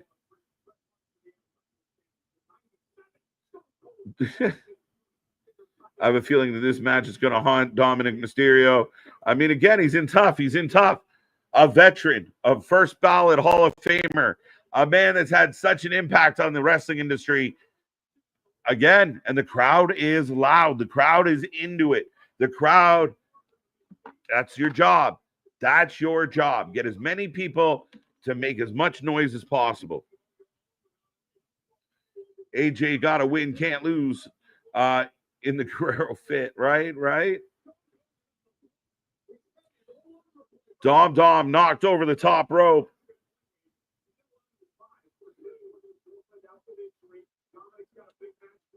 AJ going up and over. Dom slides back in, sweeps the leg. Let's go. Cross could go to the Judgment Day trash. I mean, there's a possibility. I mean, a lot of talk about what the Righteous might do. Is this somebody that the WWE would consider bringing in? Could they be what helps Cross? And maybe that's why Cross loses. Does Cross need somebody to, help him? Speaking of needing help.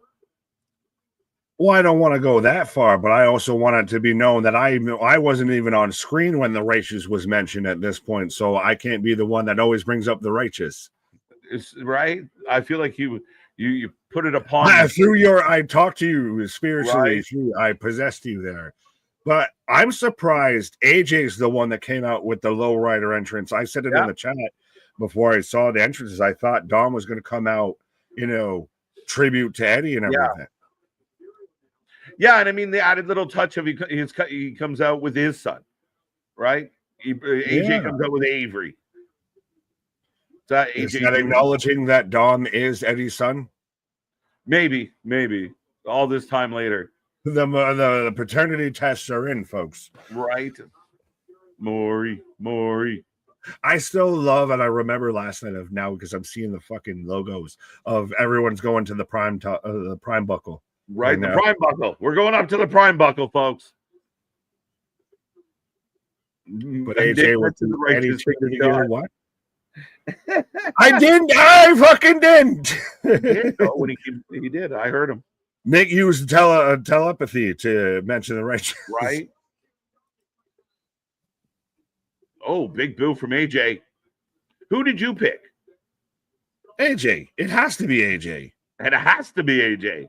Yeah, this was supposed to happen at the last pay-per-view at Night of Champions. Yeah. And all that. And then Dom was actually hurt. I mean, maybe the pivot of Dom holding both belts, the IC belt and the AAA Mega Championship, might be a cool visual, but I think I assume he's going to hold the Mega Championship, so I don't think he needs the Intercontinental title right now, and you can spin off AJ into a whole lot of other feuds.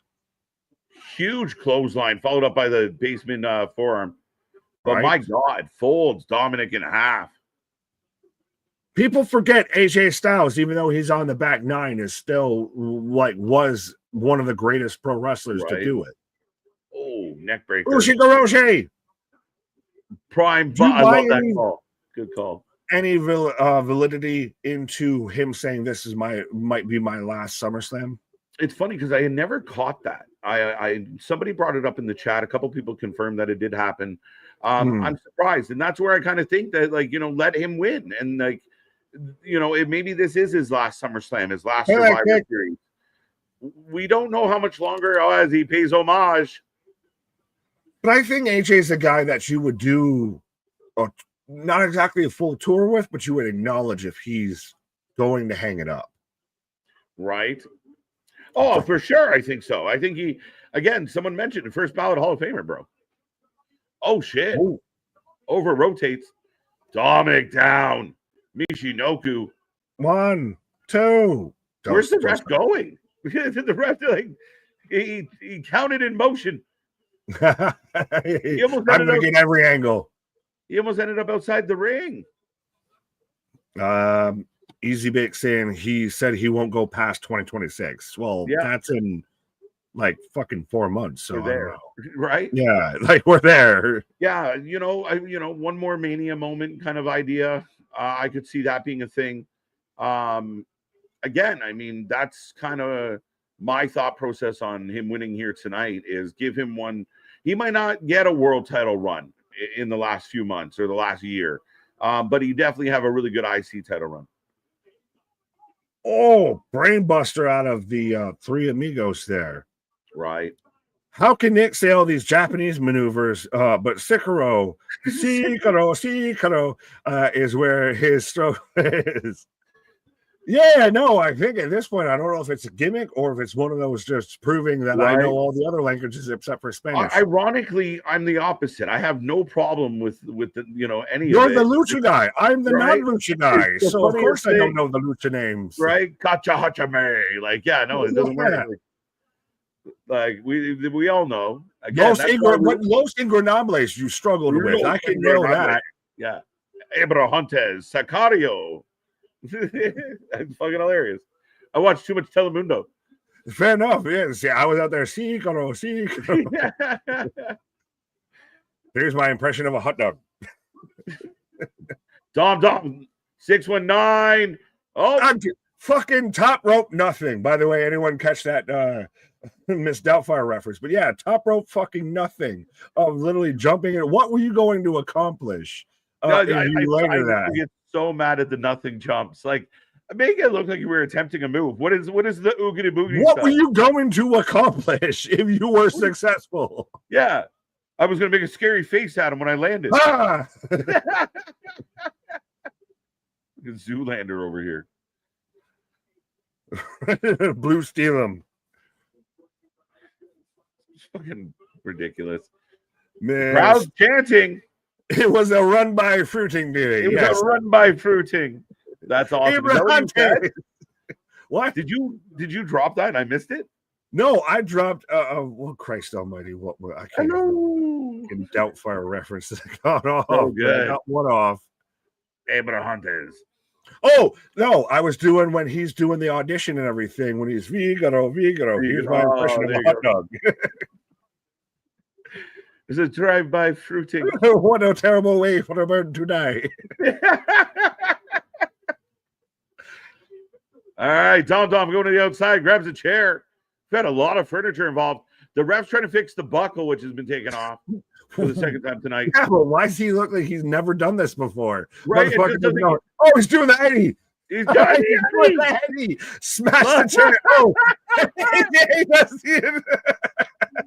does the other Eddie. The ref's just, what do I do? Dude, I don't care. That's why I'm a wrestling. Those moments are awesome. Yeah, he doesn't always have to be super serial. The ref's like, I'm just going to slide this out over the way. Vinny from Jersey Shore, the ref looks confused. Yeah, he's never tied laces a day in his life. He's just used to beating that beat up. Even as you're wrestling, why would you just turn the entire world off as AJ comes down hard on his groin, top rope? Why would, as the ref, would you just turn the entire world off? Like, I'm just tying this knot. Like, you don't look over your shoulder to make sure things haven't caught fire. Yeah, but I just love even the whole chat's popping over this. Yes. No, good stuff. Fucking Jose, this is why I watch wrestling. This weekend has been good for that. Honest to God, guys, this weekend has been good for it. And if you can kind of pull away a little bit from the internet while the weekend's happening, you feel a lot better. And that's what this weekend has been. We've been so busy, we're just rolling, and it's been such a good vibe. Yeah, this weekend has Calf what is it? Calf mutilation. Calf what? Mutilation? Mutilation. Calf crusher. Oh, whatever. I was trying to think of the Dana Bryan. Ah, touche. Right. He's taking the boot off. Oh, wait, we're getting more footwear stealing. Tony Atlas, did you book this match? Everyone's dealing with feet. Oh, he stood out. Dominic gets out of the boot off. You might have slipped out. Right. Oh, ref bump. Ref. Oh. No. Ref dodges the bump. Ref peripheral. Oh, hit him with the boot. The loaded boot. Dom going to the top. I like that he's halfway hopping. Frog splash. Wow. Dom beats AJ Styles at SummerSlam. Holy shit. They're fully invested in this kid, though. Now I'm predicting him but now he's definitely winning the Mega Championship. But goddamn, are they going full throttle with him? And what do you do with AJ now? Right? Dom gets cut in that calf crusher. He slides out of his boot, then ends up using the boot as a weapon, hits a frog splash, and AJ falls short. But my God, what a moment for Dom, who's having a 2025 to remember. Wow. Do you think that they changed their mind after the time of the injury, the comeback, and everything? Was this what they were going to do initially? Yeah, probably. They were just going to do it on a different show. What a match. Both guys showed up. That was a lot of fun. I think if it was on a different show, AJ probably definitely would have won. I'm more of just hoping out that, like, I want AJ to be still prevalent and still doing something. Now I get really worried of what do you do with AJ now? What does Uncle Alan do? Sorry to interrupt, Nick. They showed that Dom zipped his boot prior to the move. That he planned ahead. What a genius Dirty Dom is. Making Eddie proud. The apple doesn't fall far from the tree, eh, Nick? Yeah, especially when it falls from a ladder. And he's got the BDSM mask, but still doesn't have a shoe. Eddie used that spot to win his WWE title in WrestleMania 20 with his boot. Facts. Well called, MDB. That's true. Nice callback. Oh, absolutely. I didn't even think of that. And that's why I love the fact checkers and everything. If y'all even remember shit we forget. That's called Ring IQ, my friends. Raymond, he goes to TNA for a little while. I don't mind the idea. I mentioned it before. If he gets a little run, he gets a little title shine in TNA. Is that where you end it if you're AJ? You end it back home. Yeah. I guess to an extent, I feel like part of me feels like his finality should come in the WWE. I feel like he ends up spending more time in the WWE than he did in TNA. You know what I mean? So if he goes for a run, yeah, for sure, and then do his victory lap back in the dub, I think that's fine. I have no problem with any of it. But I thought him being the IC champ might have been a bit of his victory run. Remember, there were people in the chat saying he won't go past 2026 and everything. So if we're already in the back nine and you're still not getting his shine, is this a little bit like Jeff Jarrett saying, I'm going to retire in this year, and then ends up on pre-shows? No. I know that's an extreme case, but you get maybe to a lesser extent in a way. And again, I think you'll ultimately see how it all does play out. I picked AJ tonight to take that belt home. I thought it was going to be kind of a cool moment for AJ. AJ to me hasn't had a lot of big moments. in a while, but yeah, I mean, we'll see. I don't know how much of a slant. Like, I wonder how much AJ wants to actually do a run in TNA. You know what I mean? I Is don't the know. appetite there? Why wouldn't the appetite be there? I don't know. Fair enough. Well, it could be just a personal thing and everything. I think it's, maybe has different memories on it compared to how everybody else feels. I was more of I don't know. the mindset of like, what does he feel like, what he wants to still do? Because AJ seems like he's the guy that won't even question, won't even get close to where his body starts to betray him. He'd rather just call it a day when he feels it's enough to call it a day.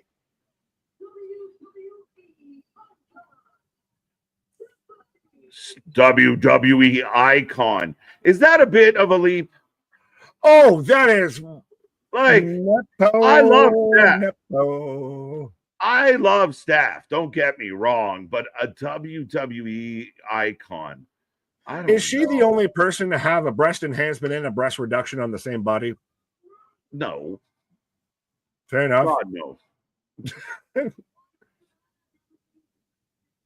So she's announcing the attendance. So we're building up because still we haven't even reached the 9 o'clock hour, and we're down to the main event here, folks. 60,561 in the building tonight. That puts them over 100,000 people in 2 days. 113,000, almost 114,000. Anybody want to spin that a negative? Is there any negativity in that narrative? Well, you see 13 is an unlucky number, and they had it next to 7 with the lucky number, so they could have had 114,000, and then they would have been. That would have shown that their luck was, still rolling through. 13 shows their luck's running out. I don't know. Cody, no, he do not drink Wheelie. Yeah, we know, we all know. You know that I know that you know he ain't drinking that Wheelie. I don't know. I mean, he had the whole press conference with Jey Uso, and they were feeling quite a bit where that's where the Yeet was born. But ladies and gentlemen, the prompt for the main event is up. We only got one match left, and the match has a lot of questions. For my money, tonight's been a hell of a wrestling night. Tonight's been a lot of fun. Not everything was an out of the park gem, but we had a lot of good times here tonight. This main event, I really hope they bring it home nicely and we can all go to bed with a big old smile on our face and get up for Raw tomorrow and be excited about it. But it's been a good time. We thank everyone for being here. Don't forget, get all the stuff, be a part of all the shows. And again, the nicest thing you can do is spread the word of the Wrestling for Life Network. We're grinding towards 10K. And again, we go live more than anybody else out there, Nick. Who do you think wins the match? I know you were dancing around the question, sir. I saw you tap dancing and soft shoeing. John Cena. John Cena. I picked him on Thursday. I think if you're going to introduce a ticking time bomb, you don't cut the wire till the last second. So I'm going John Cena wins tonight. I'm so conflicted with this because if John loses, so then what, he's using the last days to chase it down again so he can leave as champion, which that really helps, when you beat allegedly your new big heel of Cody Rhodes for the title. So you just leave everybody with hat in hand as John Cena walks off in the sunset. That being said, the weird face turn gets really interesting. And people wonder about this double turn. Does Cody finally say, you know what, Dwayne, unfuck yourself, pause if that's a thing, and wants to work a deal with him? Still you know what, John? I've changed my mind. You go fuck yourself. Yeah. I rock, right? But they're setting it up. We're about to get the video package. Get your predictions in. Your last chance to get points for the prediction title. But yeah, I think that babyface moment on Friday sent a lot of people for the loop. And I know people out there they're just waiting for it to happen and then say I called it. Whatever's out there right now is we're all guessing. They got us absolutely uncertain about how this goes. I have a theory. You have a theory. A bunch of people in the chat have different theories, and none of them are wrong or bad ideas. I mean, all of them are possible. That's the best part of this build. Oh, well, and they finally made the Cena heel turn fully interesting. I think at this point, unless you're throwing away 7 months of story and just fuck you, Dwayne, of John goes even deeper into, because let's not forget, this is a street fight. So this is where that adds that extra aspect of someone's got to go a bit to the extreme here. I think this could be to where John goes and crosses above that line and leans way into being a heel. Maybe Dwayne shows up. Who that in the third? Ooh. Does Cody take some time off after this? Because we know John's going to have to. So does Cody take some time off? I don't know, but Scott has just pointed something out, and I don't like it. I don't like this. The heel is heavy? But all the retention. Pause. Oh. All the retention. Actually, well, no shit. Yeah, because we were talking about the line of two title changes. We have had no title changes. Zero, zilch, zip, nada. Yo. That makes me nervous. Oh. As the guy who picked John Cena, I'm a little bit nervous reading that. The biggest moment that they can leave us out of tonight is Cody Cuthbert James Rhodes turns heel. Yeah, Cody out heel turns Cena. I'll show you how to do a real heel turn. We get Cody Raheem Rhodes. Yeah, Rocky Rhodes. It might be the Rocky Roads out here, right? Yeah. The Rockin' Roads, the Rocky Roads. Well, because do we one way or another? Do we see Dwayne? Like that's the thing is there is layers you need to unpack with this shit almost. Is Dwayne the problem in the story? Was it was it more Travis Scott being involved through people off, and it didn't seem like it fit? Or The Rock kind of disappearing. I mean, it's been confusing all the way around. But I think Dwayne was the lightning rod, and he just passed it off to Travis because Dwayne didn't show up. So Travis was the one that caught all the lightning there. Dark hair, moving it away from just being this personal, this kind of transition of, I don't know, you start saying dark hair and pointing at things, but anyways. Darkness. Impersonating me, all that I capture, all that I see. But if it's gonna just stay as this personal level, you don't need Dwayne involved. That's what it should have always been, of that passing of the torch of the guy handing it off to the next guy. That's why I don't see John leaving, like losing the belt and then winning it back on his last night. Yeah. And then he goes off into the sunset with it. So then that leaves everybody else sitting there with their dick in their hand type of thing. Maybe. But I do like this. I do like Randy screwing Cody. And Randy can then go on TV and give a speech of, this is bullshit. You're fighting. You're getting another title shot. You're going after John. But, I have to do a match with Jelly Roll. Come on. Like, I mean, there's options there with Randy, and there's history. I want Cody Randy for quite a while, but look at this.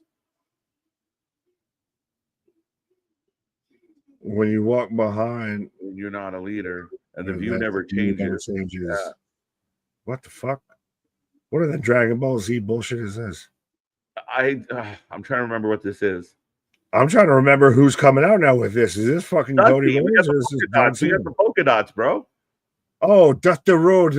When you walk behind, it's hard times out here, baby. Yeah. It's hard times out here when you're out here main event in SummerSlam and you're trying to take on John Cena for the third time. Homelander has arrived. That's the thing. Well, Lady B bringing up there's wrong killings get involved. It could be. Look at this. And where people are like, oh, Cody and AEW and da-da-da, and there's some like hateful resentment. The man is literally a superhero on TV right now. Well, he took everything he was doing in AEW and just moved it to WWE and made millions with it. A little bit, right? Like, it's crazy. But here we go. I literally had no idea to make the connection with the polka dots until you mentioned it. I was like, oh, okay. Yeah, no, right away it was like homage. I love all the homage, a lot of homages tonight. Like somebody jokingly said there was like 22 Eddie references in the AJ Dom match. But now again, I'm looking at all the cracks and all In the the mask, scars and the mask and foreshadowing? everything. It kind of reminds me a bit like the remember when he broke the throne and all that. And Right. I'm starting to wonder if are those Fisher lines. Sorry, things are blowing up. No, you're But good. yeah, I I like that. 100%. I like that. Well, no, I think we've been jazzed. We've been here now going on, I think, almost close to 12 hours over 2 nights and everything. Yeah. For both nights of SummerSlam.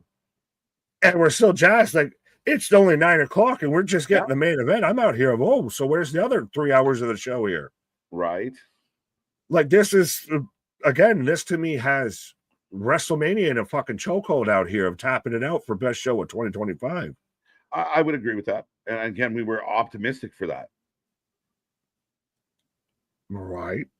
Now, do you get rid of all the shaking hands and kissing babies if Cody goes heel? Because he already lost it with John. They showed it in the Unreal of he's out there all the Make-A-Wishes. And the first thing I thought of is, well, I don't know. I think maybe don't do that.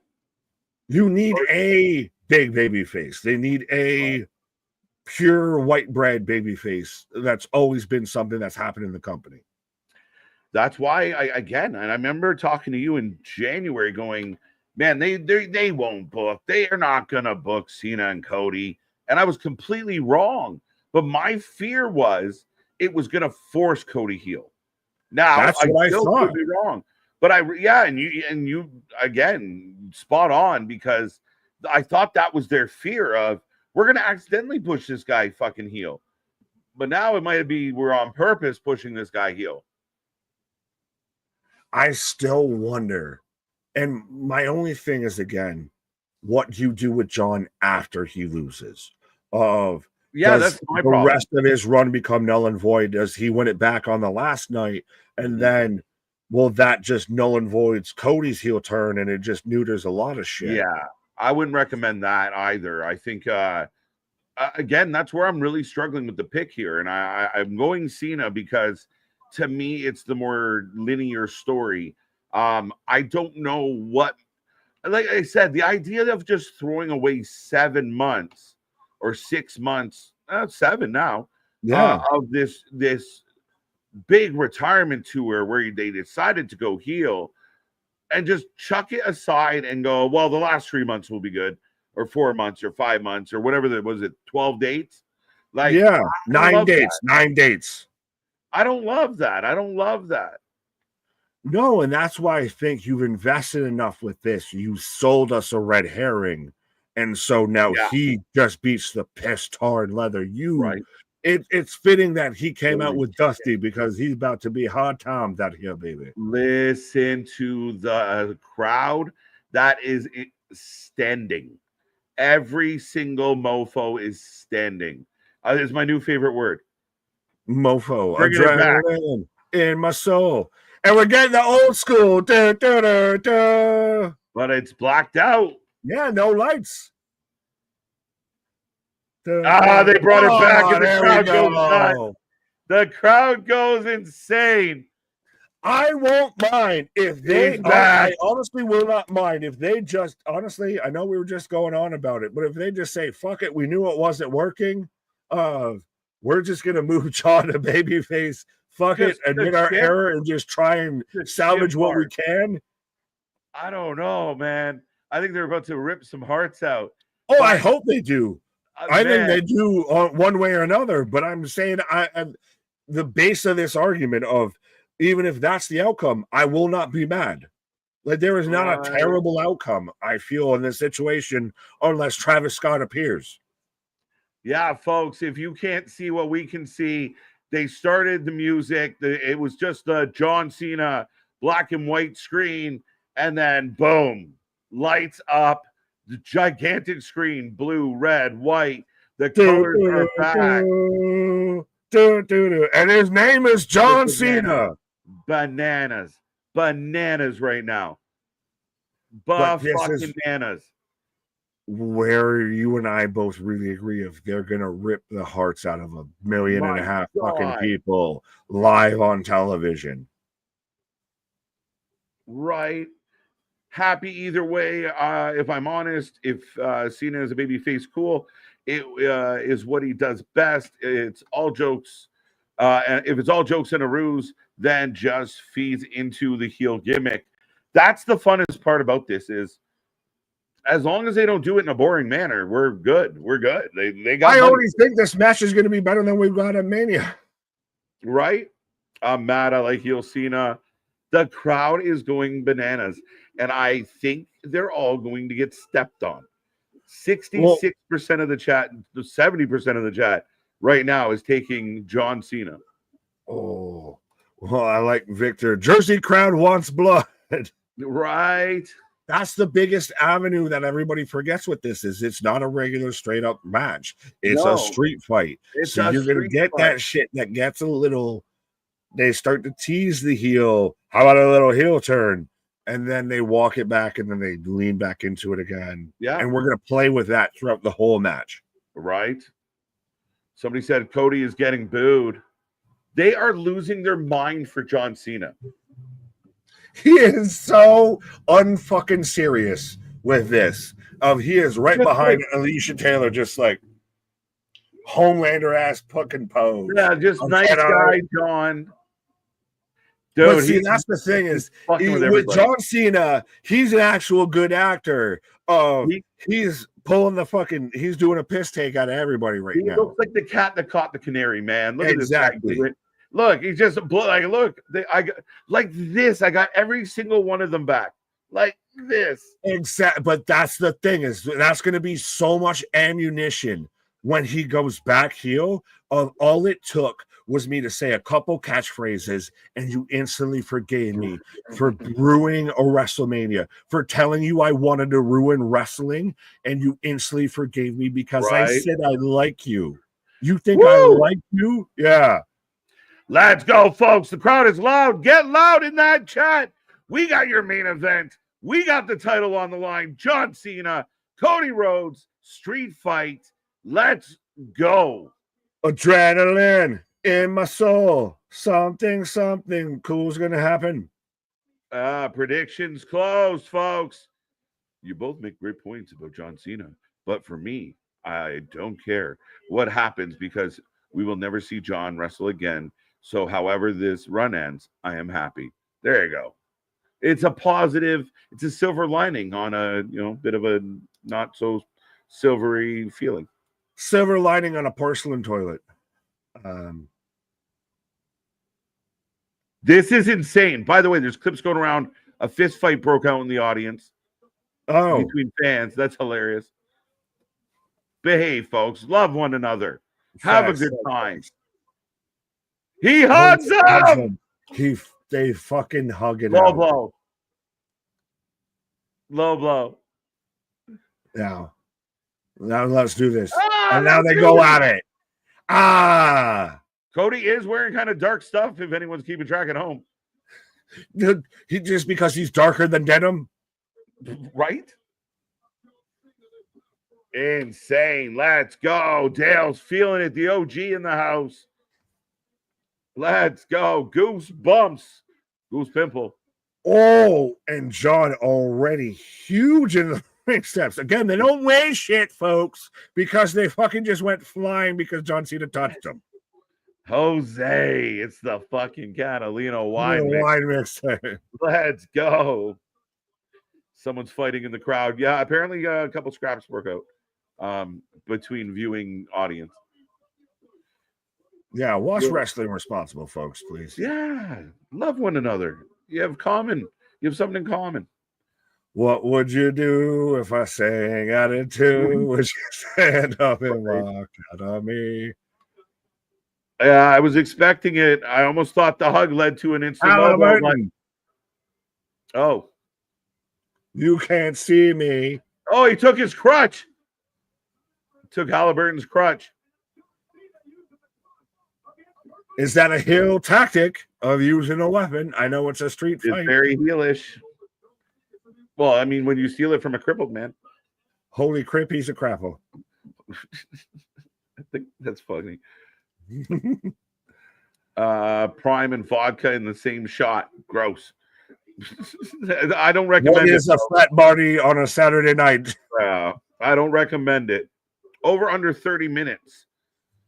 Slightly over. This could go fucking close to an hour. We're at 9 bitch. o'clock, and the last night ended at 10 o'clock. I don't, That's true. or just before it. I don't think we're ending too much before then. No. This is going to go a hot minute. 40 minutes, 30, 35, 50 minutes. 50, eh? 50, eh? Hey, what do you Does that say? include, like the celebration and everything post match?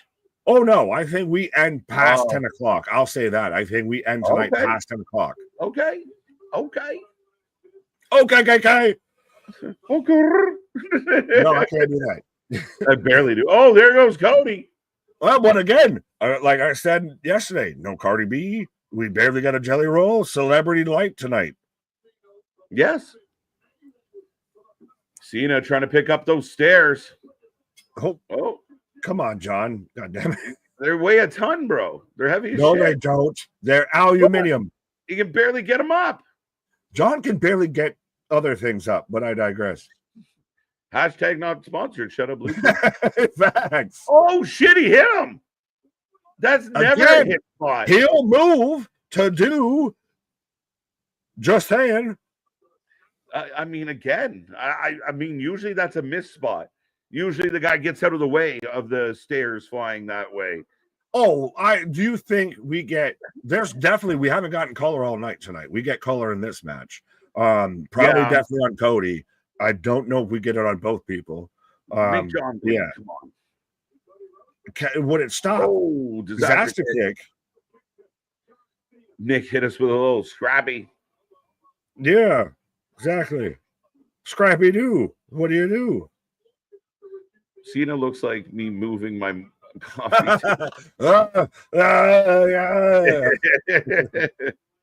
I'm picking up. Yeah. The top part of the steel steps weighs 150 pounds. Bullshit. Why? What do you mean? Because it's bullshit. No. You don't think the stairs? I do not think it weighs 150 pounds. Okay. It's a heel move when Cody is the one that wanted the street fight. Touche. Tabernacle. You asked for this. I'm just giving you what you wanted. Yeah. But if you're John that just turned, Hilarious. Bullshit. Bullshit. Bullshit. Just straight up. I said it. Bullshit. 2 count. He's a naysayer. But Cody up and over, down to the floor. Does it get interesting because John's got most of the offense in so far in this match as Cody's looking underneath the ring? I think there's going to be an ebb and flow to this one for sure, man. As Cody's doing some hunting. I don't know where John is, though. I think he's behind the cameraman here. Oh, no, he's on the other side. No, he went and got his own chair, so we're going to get dueling chairs instead of dueling banjos. Hashtag bullshit. Bullshit. I've gotten every match wrong. Song, I feel like I've gotten most of them wrong. Maybe not all of them, but I feel like a lot of them. Yeah, I think I'm like 3-9 or something. You're like, oh shit. Rattling the hands, kicks the chair away, gets his chair back to the belly. Kind of. And onto the back. Down goes John. Hey, no.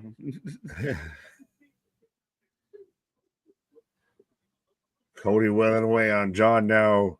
I think I might be downplaying the significance of this match. I mean, Cody Rhodes versus John Cena in the main event of SummerSlam for the Heavyweight Championship. Let's go. It's pretty crazy, guys. And I know there's a lot of critics out there. But, I mean, if you're going to criticize, at least find reasoning behind it. Come up with specifics to support your negative vibe. And that's fine if you can do that. I mean, again, I think this is so entertaining. And I think you can get a good All In and a good SummerSlam and a good this and a good that. Tony into the chair and a good chair shot. He who sets it up must go through. Shoulder barge. Shoulder tackle again. Spit out powerbomb. Oh no. 5 knuckle shuffle. Sometimes he does that. Yeah. Is Candace not buying it? What? What? Is this motherfucker? And this motherfucker here? Turn your TV up. Hey. No. Oh, out. You said nay, TAA. What's more of a Canadian move, the Canadian Destroyer or the AA? Destroyer. Well, it actually might be actually truthfully the Destroyer, even just the fact because it's getting imported to all these other places and taken over and all of that. The AA is, just slang. I don't know. Cena try to make the case. Interesting, Wesley. What'd Wesley say? For his brand to visible at all times. Okay. That didn't help. What? Both men. I like how Victor's even explained. That was in the context. Oh, no. Hey, what do you say? 1, 2, dos amigos. All right. Sound like we're at a Canadian reunion. Hey. No, hey, what are you fucking funny? Hey. Triple H is the best AA spine buster since Arn. His spine buster was filthy, absolutely filthy. Batista had a filthy one too. Step through real strong. Yeah. Oh, moonsault. Down goes John.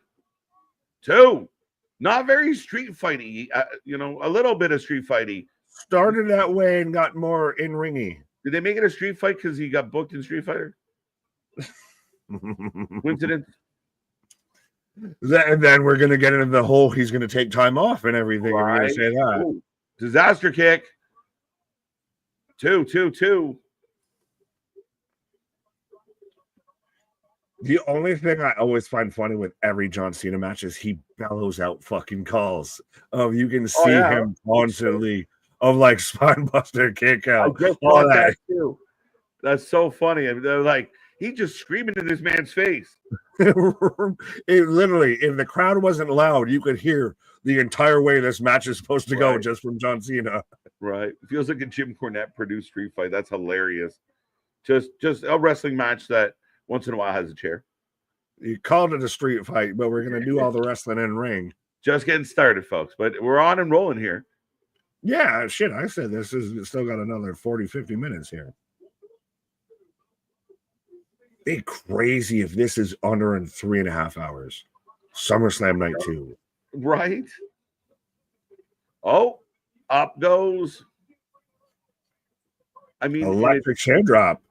1, 2, dos. If we were back in the days of buy every pay-per-view, there would be a great outcry if you're getting 2.5 hour, 4 or 5 match cards. But we're not. So that helps. I don't know. Oh, no way. Power driver on John. Very Healy. Little Healy. The plow driver is not a heel move. Maybe. I mean, small package. Kevin Owens, I'll give you that. Right? Some companies you can do it on stairs. It doesn't even hurt. Well, yeah, he would have sprung up like a springboard. Right. Street Fighter Roman should come out as a Kuma. There you go. Favorite street fight of all time? Goldust, Piper. Oh, good. Classic. I loved Piper. Piper was the best. So, I was trying to think. No, I was going to go Dudley's and the Hardy Boys because I think it was labeled actually as a street fight. It was Royal Rumble 2000 and MSG. Is that the one where he jumped into the dumpster? No, that's where Jeff Hardy did the swanton off the entranceway and everything. Oh, John down and out. I was trying to And remember if Cody's it was saying- labeled as a street fight. Is Cody saying, I'm sorry? I'm sorry? John is just dead. You killed John. This has got to be selling. Like, oh, it is. He's playing Possum. Yeah, Possum. Hey, Hey, tossed him on that one. Like a sack of potatoes. Cody goes for the ride. John Cena playing a little rope-a-dope, but back down. Still a pile driver, so he's selling the shit out of it. Well, now everybody gets to get their moment of just sit there and catch your wind. Right. Yeah, absolutely. I'm entertained, folks. Pile Drivers banned Shades of KO match at Rumble. There you go. You desperate times, desperate measures, and in a no DQ match, you throw it in there. Right. But John's down, Cody's down. Both men trying to find their way back up. Both men eating substantial punishment. You see someone just some super unexpected tonight, like a Kevin. It would be insane. I'd lose. I mean, we know Kevin's story, but my God, I'd become unglued. That's the only thing I'm wondering of, like, if they just stay as is, be interesting. I'm trying to think of who they could bring out that isn't your usual suspects. That's the tough one, right? Like, that's what I've been kind of mulling over for 2 weeks now of who is it? Who would it be? Even for John, if you eliminate the expected people. Is he just homage to KO? That, how funny is that? STF. Oh, STFU. Cody's scrambling. Now, keep in mind, Cody was apologizing for hitting the pile driver. Well, because he's the over baby face. Right. I'm sorry I did what I had to do. Right. Yeah. Would that be Cody's weakness of you get caught in a snare here?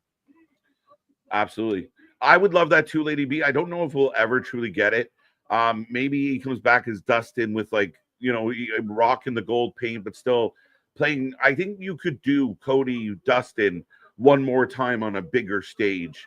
And that's Dustin's retirement match. But he's very happy. He seems very happy with what he's doing, and very protective of AEW. Happy or implicit is one thing. When you're getting a screwdriver stuck in your fucking chin. Yeah.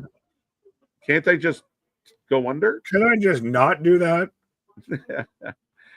Well, Triple H at the beginning of the show told us we haven't seen anything yet. So if it's not something bigger or more shocking than Seth stuff, that's an L. Like, that feels like hashtag pre-match. Like, already setting the guy up. I get you. But my God, tonight's been a hell of a night, regardless at this point. Yeah, but I do think Code Red. Oh, Code Red. There you go. I love that John Cena added that to his repertoire because it's such a fucking easy move for him. Listen to the pop.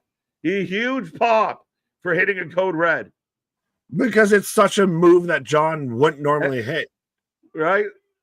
Oh, now he's carefully moving all the cameras off the desk. Smiles. He's all smiles. Yeah, but that I do halfway agree that they at least got to give us something big at the end here. Well, yeah, I'm anticipating some type of holy fuck. I mean, it'd be crazy, ballsy, if the holy fuck is just these two have a crazy good match and somebody wins. A novel idea. Mary Magdalene out here hoping for a holy fuck. Oh, pause. And it was nice knowing everybody. Oh, God. From one table to the other. Table. From one to the next. Yeah, Brock ain't coming back, Raymond. Brock is on a no-fly list for TKO. Well, at least on a no-book list. Yeah, he's not. That would still be a holy shit fuck moment if it happened, but I think it's extremely unlikely. Oh, yeah, you're not wrong. I just don't think it'll happen. Right. As John has flattened Cody, and I guess is he going to pin him? Or do you just want to street fight pin would count anywhere, I believe. I mean, he was rolling him, and then I think he had to, like, wait, can we talk about what comes next? I'm not sure. Right? Yeah. Now that's what he is. He's literally telling him the next thing he's setting up as he rolls him in. Because you can see him put his head down. 1, 2, 2 count. Brock Lesnar. Oh, sorry. Go ahead. No, I was literally just randomly reading AR1's comment. Sorry. Oh, okay. Brock Lesnar is not on a banned WWE. Dale is lying out of his ass. I said it. I heard Daniel Cormier say he's on a no-fly, a no-go list for TKO, and literally went to as far as like, oh shit, I can't talk about that on live. So I truly do believe it. So sorry, Chris. Yeah, don't need to bring Dale into this. So we both are in agreement that Brock is a guy that's untouchable when it comes to that. Of same thing with Del Rio. Del Rio. Yes. Crossroads. 1, 2. Oh my God, that was a late 2. Del Rio, though, is very much having to own up for his sins in the past and everything, though, because there's been this story, that story of always going to WWE, and anyone that's get quoted from actual WWE is like, no, the fuck, we're not doing that. Yeah, no, I mean, at the end of the day, I mean, we've been saying it for a long time of until he's cleared of other things, it's not a thing. It will not happen. They will not take that risk. He's too connected to another person that they also don't want their name associated with. And at the end of the day, even then, if it did get cleared, I think he's kind of living his best life and not really worried about wrestling, especially without his best friend there anymore. Yeah, well, and publicly traded company, they are very much worried about public image. Right. Tale of 2 crossroads. Yeah, 1 crossroad never pinned anybody. Right. Not often. 1 haluva kick, though. All you need is 1 haluva kick. I know you lights out. Fucking would have to bring that up right now. 1 haluva kick. Lights out. Are you trying to make me mad? You're doing a job of making me mad. I'm just saying what I saw. You're bringing up some shit that you didn't see. You seen it earlier. You're not seeing it right now. You're not seeing it right now. You're not seeing it. But Cena going to the top. Nothing but net. Nothing but net, yeah. AA. No way. There's no fucking way. This will be the 3rd AA. There's no way. No way. Dos amigos. Cody Rhodes. What a match. We're having fun. Cody Rhodes. Cody Rhodes. Oh, the Fame-master from the top. Cody looks tired. Well, yeah, Carolyn. Fuck. Let's be real. We're tired and we haven't even been wrestling. Right? We're just sitting around yelling and we're tired. LeJohn's smiling. I think I got this figured out. Buckle up. We'll strap on and strap in. As the AOB, yeah, you know me. Good one. What's up? Let's go. Welcome. Folks, be a friend. Tell a friend. Let's see how many people we can drag into this chat before the show goes off the air tonight. John Cena's got a table. Cody's down. And it looks like we're going to snap into some more Slim Jims. They're getting their money's worth tonight, Nick. Oh, 100%. Making me hungry for pasteurized meat stick. Pause. But 100%, let's see if we can get, 200 people out here before SummerSlam of Night 2, Electric Boogaloo. What's going to happen here? Is John going to be heel? Is Cody going to be heel? Are they both going to be face? Right, Anthony saying 261 likes. Cody going up again. Oh, he tips the table. Oh, shows the table. He literally turned the tables, Nick. How the turns have tabled. 2-2-2. I thought he was about to eat an AA through an upside down table, and I was going to get really fucking scared really fast. No, don't do that. Well, Cody does have a little bit of that indie streak in him. So he does. Like, fuck it, we'll do it. Yeah. Cena brought it for MetLife. Cena's tired. Like, everyone's talking about Cena can't go. So Cena I feel like he turned up the gas a little bit for this one. He saved all the wrestling for this match. Yeah, right. All of my other matches doing none of the wrestling. This Right? I'm doing most of the wrestling. Yeah, man. We got a code red. He came off the top. Oh shit. Yeah, he's actually looking. It's so funny. He's looking I should kind of. mention that now because like heel Cena has looked slow, Yeah. stale, like lethargic, all of that. Babyface Cena, code reds. I'm sliding through this. I'm hitting here. Yeah. Right. Raw or SmackDown or NXT. I don't know, Alan. We got so much going on right now. We'll have to talk about that another day. This guy's still talking about Brock. Who? Nobody. We moved on. Is Scenic. Yeah, it won't even have the time just because we're starting to talk about it, just because we're delayed on the comments of we talk a lot. But we're finding out about Kula. What's that? I saw Kula. I said we'll find out about Cody throws a garbage can. John catches it, drops it, and they scrap a little more. Is John Cena just doing literally his fucking character from Suicide with Killshot? Just I do everything you do, but better. Right. With Cody Rhodes. Sharing punches. We're going to the back of the stage here. Into the guardrail. This is where I think we might start getting people interfering, people showing up. Right? Garbage can toss. Oh. Barricade spot here. Yeah. But again, you haven't seen this all weekend. No, this feels new and unique. No, they saved.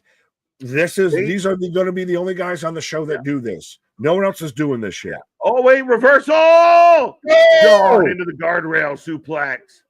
He who sets it up must go through it. Yo, John taking bumps tonight. He came to work. Yeah. Man, he's saying that's 7 months of wrestling right now. This is the Black Mirror of matches, right? Oh. But again, I like that this isn't something we've seen at all this weekend. This feels unique. Even we talked about it amongst the TLC match, amongst the no DQ match, amongst the steel cage match, amongst this, that, and the third. Of this still feels unique. It still feels independent onto itself because we haven't seen these moments already. It's very hard to do. Like, I mean, in a show that had a lot of stipulations, they managed to make each stipulation feel slightly different. Right. You know, the lady, Becky had a big use of the kendo stick. But this match, I don't think we've seen any kendo stick. You know what I mean? Like, they found ways to have things feel different. Solo and Jacob. We're fighting all the way in the gorilla.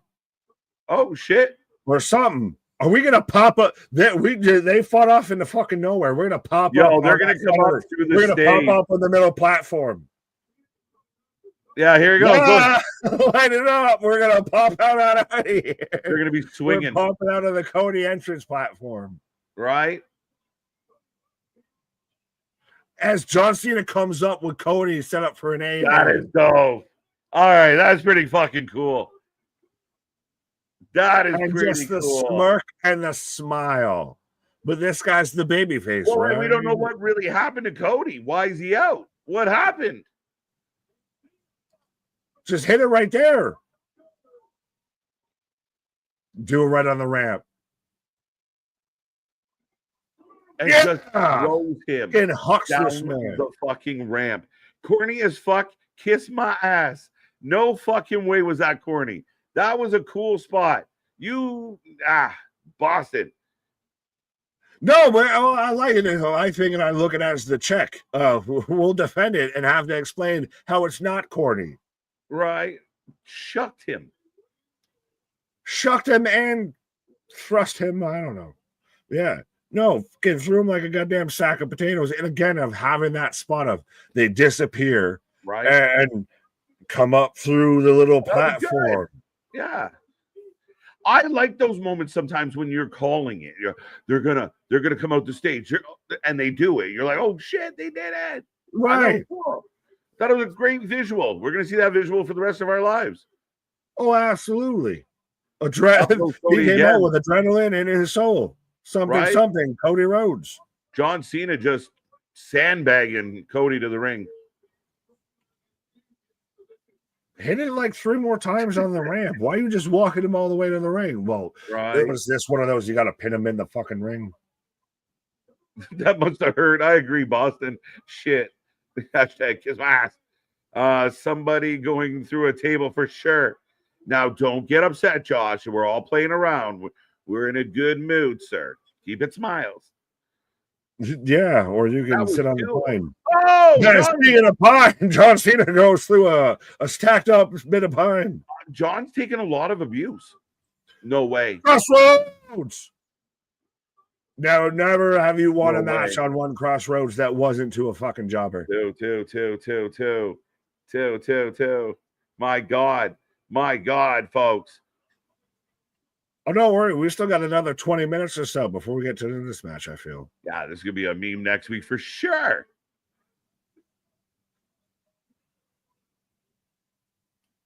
The sun's getting low, big guy.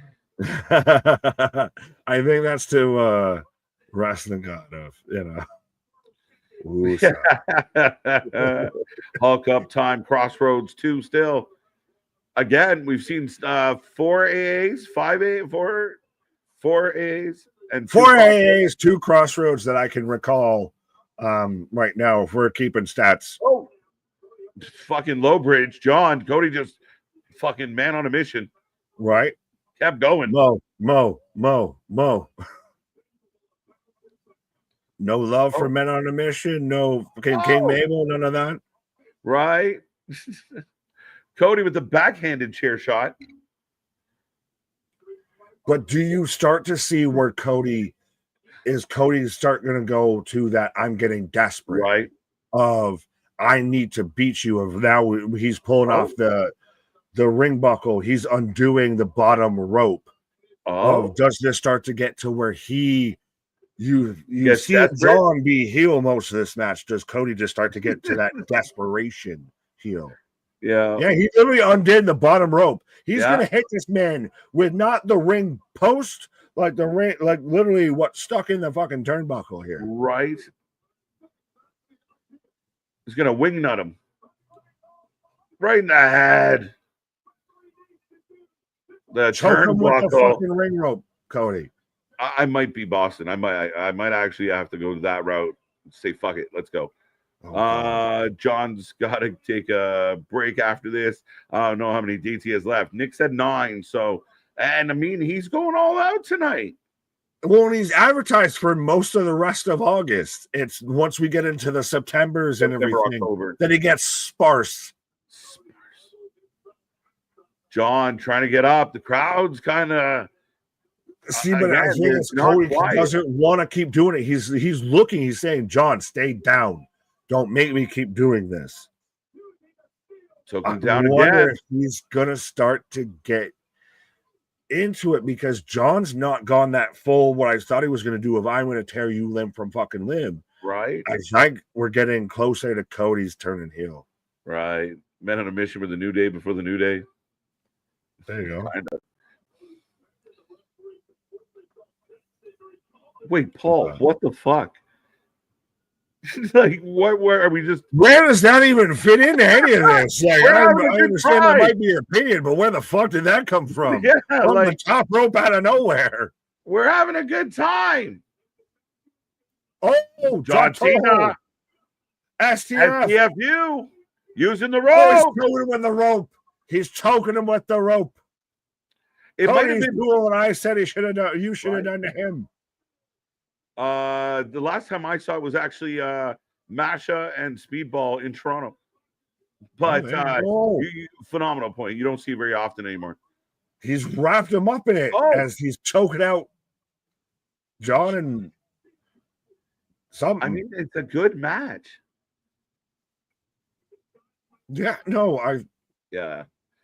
If you smell, fuck, I don't know.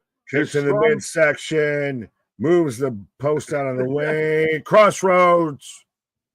Another Crossroads. Oh, this is going to be it. Roll through. It's either over or something nefarious. Second Crossroads. Two. No. Is this how it happens? Have we done enough? Cody. I'm waiting for a third crossroads.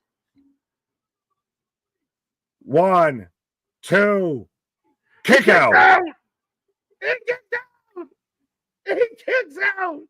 It's John. Super Cena ain't going down to no 3 crossroads. You got to at least hit 5 of them bitches out there. It's John fucking Cena. Beat me. Beat me. If you survive if you can. Beat me if I let you. I was waiting for the second he hit the third of if you smell. The minute that second hand hit, I'm like, what happens here? I just didn't feel like we were ready to finish this one. Can we just all also agree that, like Wesley, of the crossroads is the weakest fucking finisher of wrestling? You got to hit 17 of them bitches to put somebody away. Right. Right. Oh, he's got the belt. And I don't really. The thing is, this was always the Cena heel spot on Cody of I'm going to do the belt shot. Now Cody's right, teary-eyed, misty-eyed of I need to put you away, John. Right. I need to do what I need to do. I'm sorry. I love you. Oh, God. Why does Cody insist on holding the belt upside down? Oh, another AA. Oh, but the belt's still there. Oh, I thought he was going to hit on it. Oh, he's going to the second one. Second AA. The second weakest finisher in pro wrestling is the AA. And he tosses the belt, does John. He's a good guy. Is John going? John's going full babyface, avalanche AA. No way. No way. John is setting up the avalanche AA, the AAA. If this needs to end it, I feel. You're not kicking out of this. It'd be insane if he does avalanche AA and he fucking hits it. 1, 2. 2 count, 2 count, 2 count, 2 count, 2 count. Are we pushing this too far? Holy shit. The crowd is going wild. I don't know because I don't mind this. This is one of those I'm kind of good with it. You got to put down Superman, and it's unfortunate that both people are Superman. I'm kind of okay with it. But this has to be, I think, the last dance they do. Right, but let's be real. Like, there's been a couple heart-stopping moments where we thought it was done. This was done and dusted 20 minutes in. Right. It's the competition of the week finisher. Yeah, 100%. It's still good shit, folks. And John's going to the outside. Yeah, I'm okay. I don't know why. I mean, I think sometimes when it's just two random guys hitting each other with finishers left, right, and center, yeah, to me, this feels like a bit of an exception. And maybe I'm being biased. I don't fucking know. I think it's been good.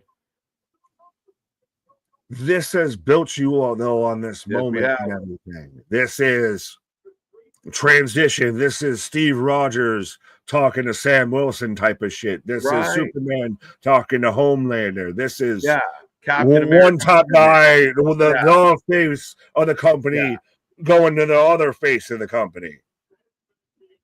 Right. This is a match. Fire. I still think it's crazy the bottom rope is gone. Just in the middle of the match, no bottom rope anymore. Match been going 35 facts. Thank you, Dale. Thank you, AZ. Or AD. Oh, now we're going to get an avalanche through the table. Is this or he's going to hit a crossroads through this. It could be. It could be. If he hits an avalanche AA through this needs to end it. False. I think Cody's going to hit an avalanche crossroads through this. Does he land it? Up again. Cody's fighting out, though. Come on. You're going to hit something out of here. Oh. Cody Cutter.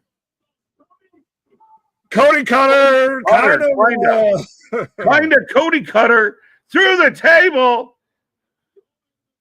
Six is having a time. Yeah, I mean, This is awesome. Go Sorry. ahead. No, I was just reading the comments. Sorry. Go ahead. No, I read it. Oh, that was it. But yeah, I think they've really. We know when we see 3 Crossroads, match is over. When you see 3 AAs, match is over. And twice they've kind of made our heart jump. Going for another Crossroads. Right. 1, 2. And that's it. Wow. Cody Rhodes beat Cena clean. Your new champion. Wow. Holy. I mean, Cody Rhodes just won. Yeah, I'm like, it was good. I don't know how to feel because like I was expecting somehow more, but it was really good what it was. A Cody cutter from the top into the Crossroads and new world champion. Holy shit. Now what do you do with John with the last of these dates and everything? And I guess John is straight babyface. If that was just the legit of we, I guess, know the heel angle's not working, so we're pivoting back. What? I have more questions somehow still after this outcome than I have answers. Yeah, okay. Right. Cody looks shocked. Well, I mean, again, he beat John Cena in a match he could have lost. Yeah, there was, and I know. Shout out to the chat that pointed out the no title changes. I mean, that was a bad stat for me as a guy who picked John to win. And again, I think we're so used to all the run-ins and all the craziness, we don't know how to feel when we don't get it. Wait, you just did an absolute straight up match? Yeah, but it's one of those you set yourself up because you said, just wait, we're getting started. Like it was a really good match. Did we have a moment that outdid Seth cashing in?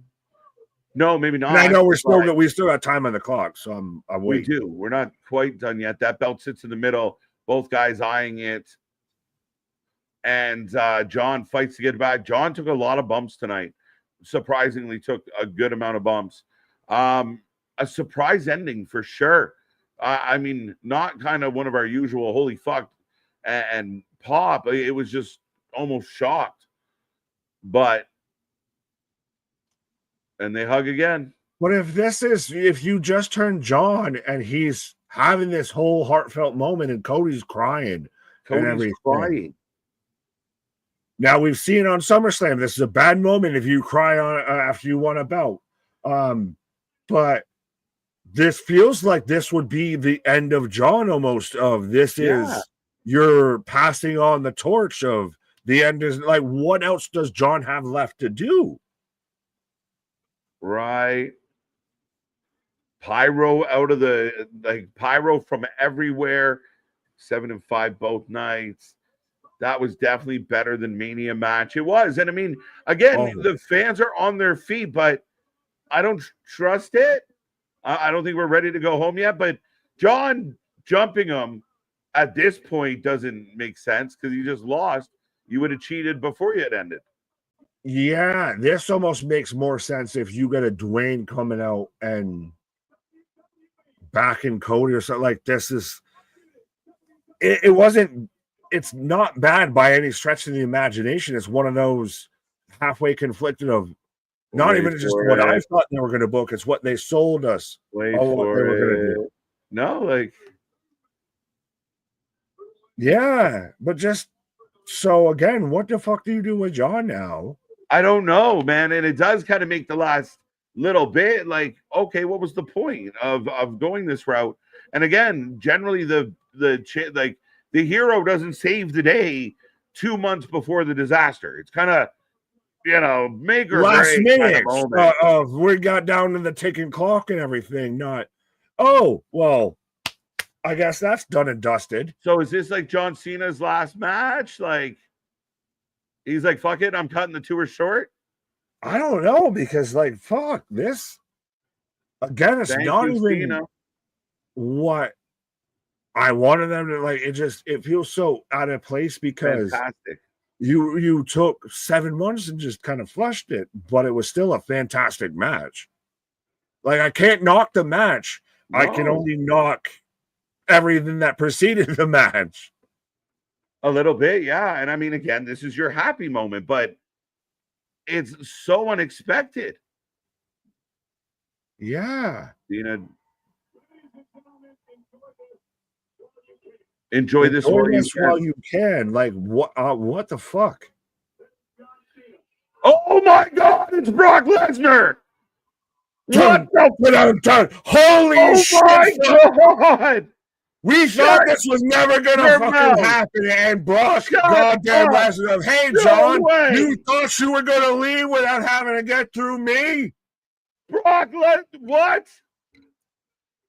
The beast incarnate, the alpha male of our species. If the aliens came down, folks, this is the human being we would send out there to challenge them. Brock Lesnar! Cowboy Brock in the house! You want it big? Let's go big.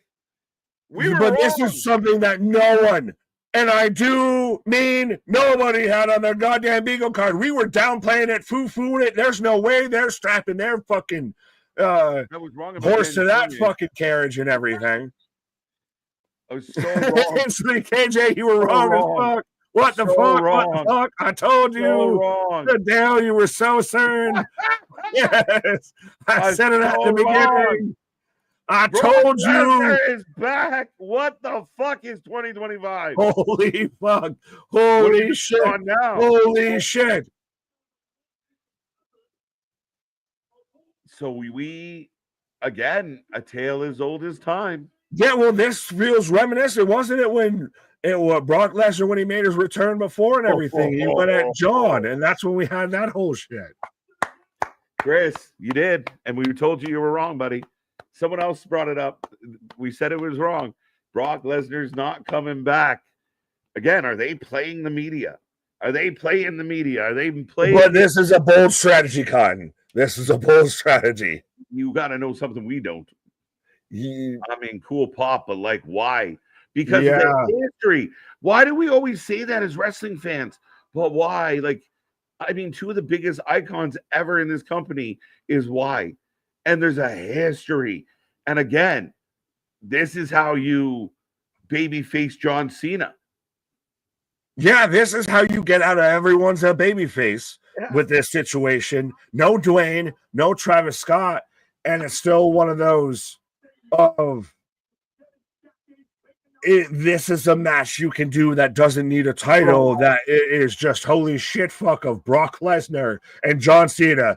And John Cena, F5, F5, F5.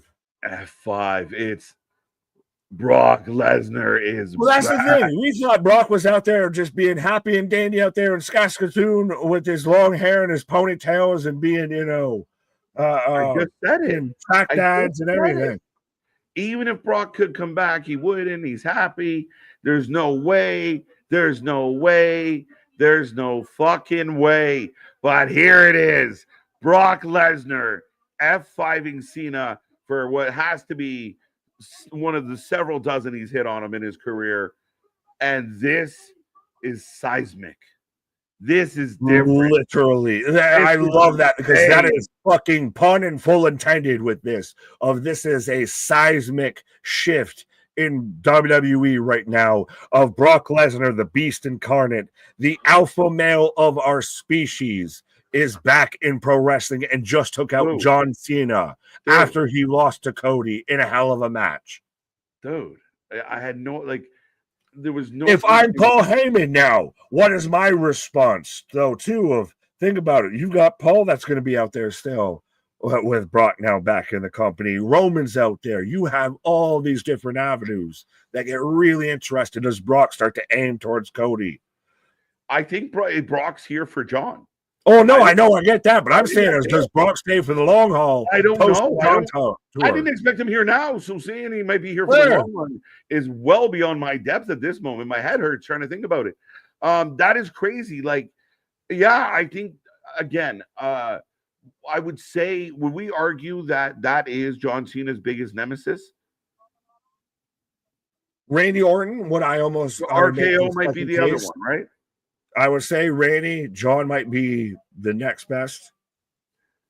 Holy fuck. I almost puked.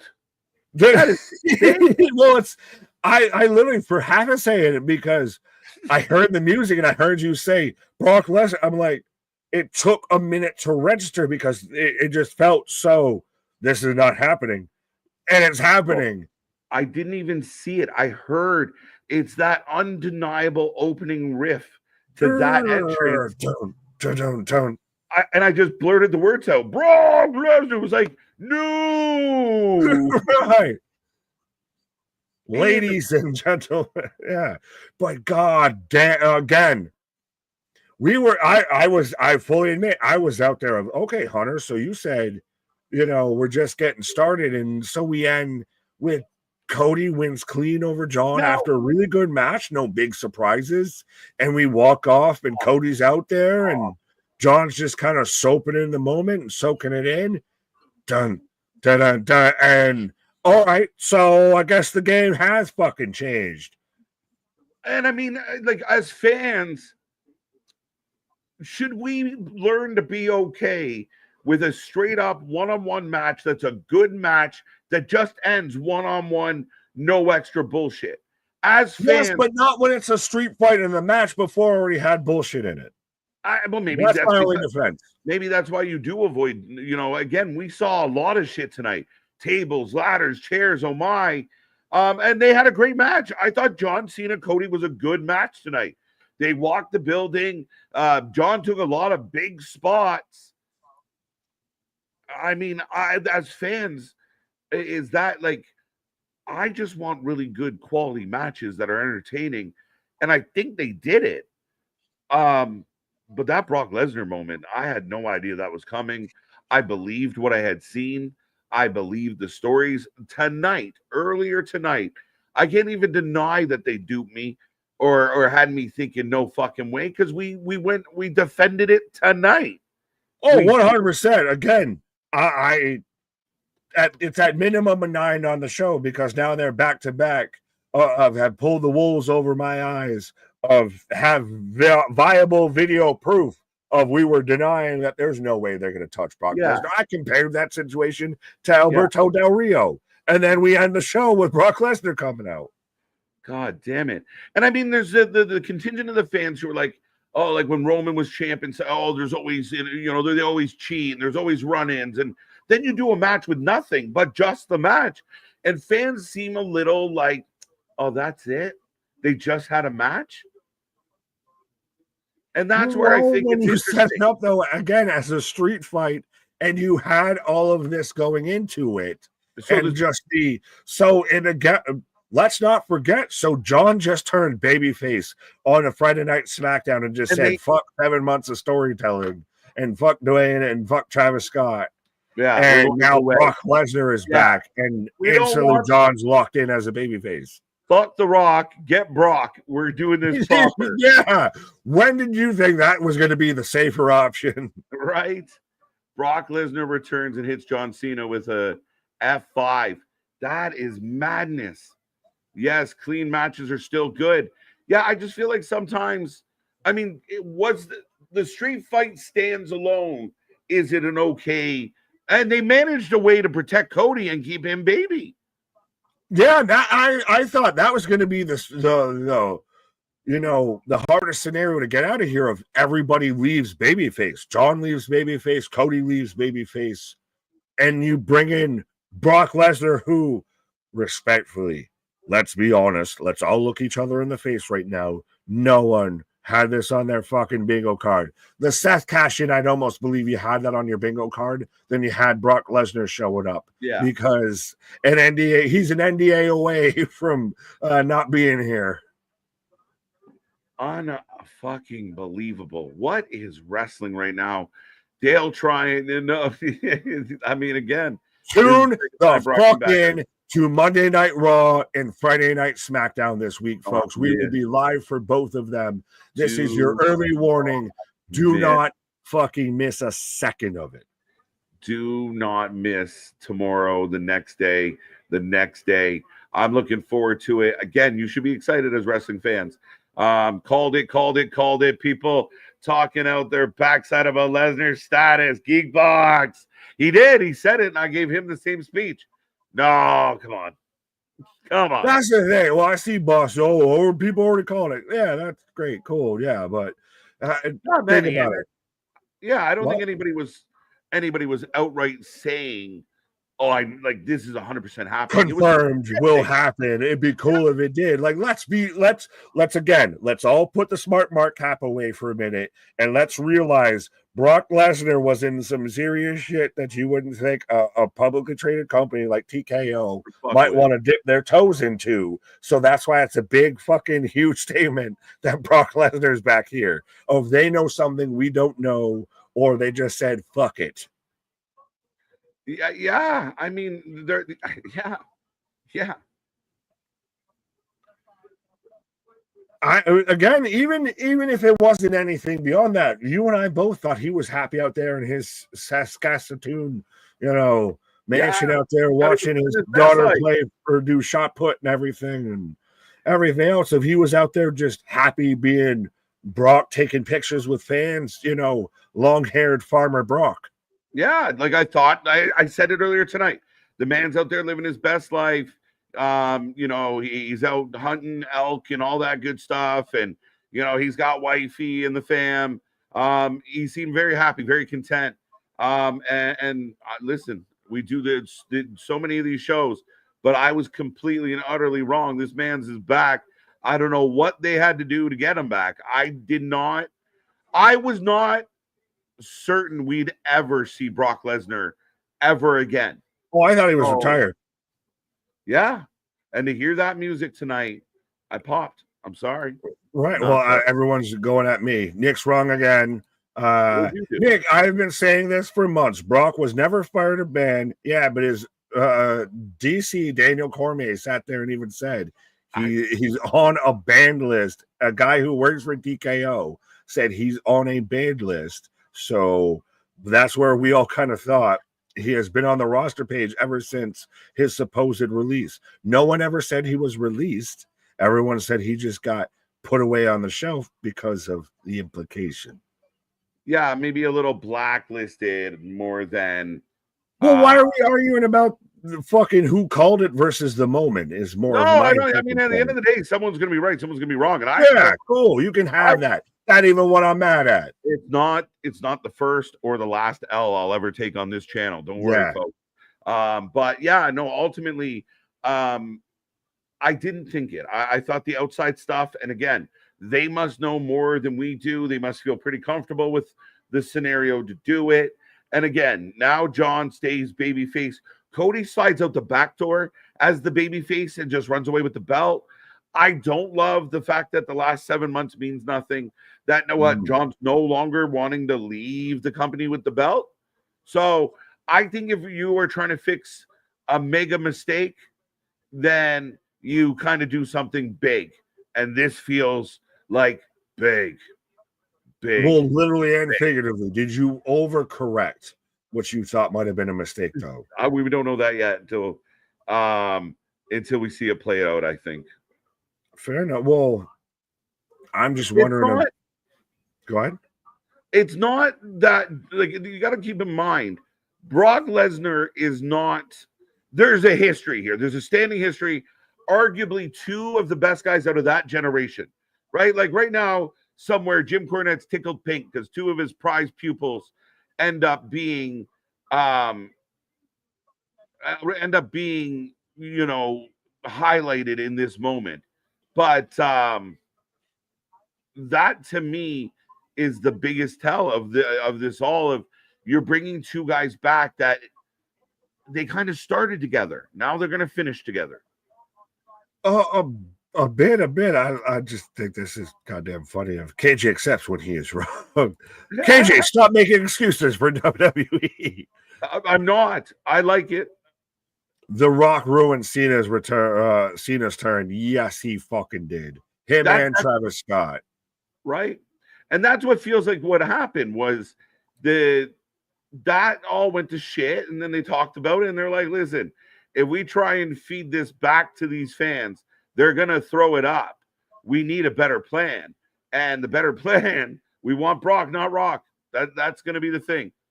You're going to get that. The beast versus the prototype. You're going to be seeing those memes. I said memes. Memes of like the guy with his arm around the girl, and it's going to be Triple H, and then it's going to be fucking Cena and looking over his shoulder at The Rock, and looking over his shoulder at Brock, walking by looking good. That's what this feels like. That's fine. I still think it's funny of everyone that was doing the memes and everything of the Heyman Seth celebration and making it look like a Coldplay concert. So good. But so what, to you and to the chat, was the biggest moment, the biggest closer of SummerSlam? And again, I stand on this. Brock Lesnar. SummerSlam was better than WrestleMania was, but Seth cashes in night one on CM Punk after he just won. Again, with my dying breath, I will make sure you are not a world champion, versus Cody Rhodes leaves after both men are babyface and Brock goddamn Lesnar comes out. Right. Brock Lesnar. There's nothing bigger than Brock Lesnar. Like, yeah, Seth's moment is huge, but it's Brock fucking Lesnar. He is on a different level. It is crazy. The amount of talking, I can already feel my phone getting warm from social media, just going ape shit in all directions. People that absolutely love it, people that absolutely hate it. But my God, they're going to talk about it. And it's the biggest thing that happened this weekend. It's the biggest thing that happened this month. And it's one of the biggest things that happened in 2025. Holy fucking shit. Now the question becomes, are we excited? Yeah, I hope not. But are we excited about John Cena versus Brock Lesnar in 2025? I think at this point you kind of fucking have to be a little bit respectfully of it's still Brock goddamn Lesnar. Of it gets weird because you had such a huge moment for John turning heel.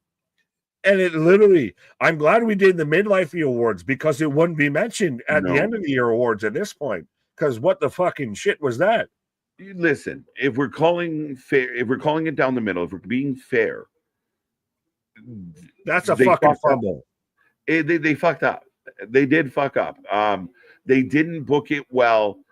Like I said, we said it from day one. Like just having Travis Scott in the ring, and I tried to defend it at the time, but it was a bad look, a bad vibe. It didn't fit.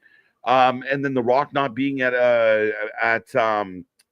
Mania, it sucked. It hurt. It impacted the story. It was fragmented. It didn't work. And I think they all sat in a room and said, fuck it, let's flip back. We bring in Brock. He goes pure baby face for the next 7, 8, 9 dates. And then we give him a joyous send-off in December. That's it. Right. Kyle, how is this possible? So the 2 nights of SummerSlam worked out then. Phenomenal 2 nights.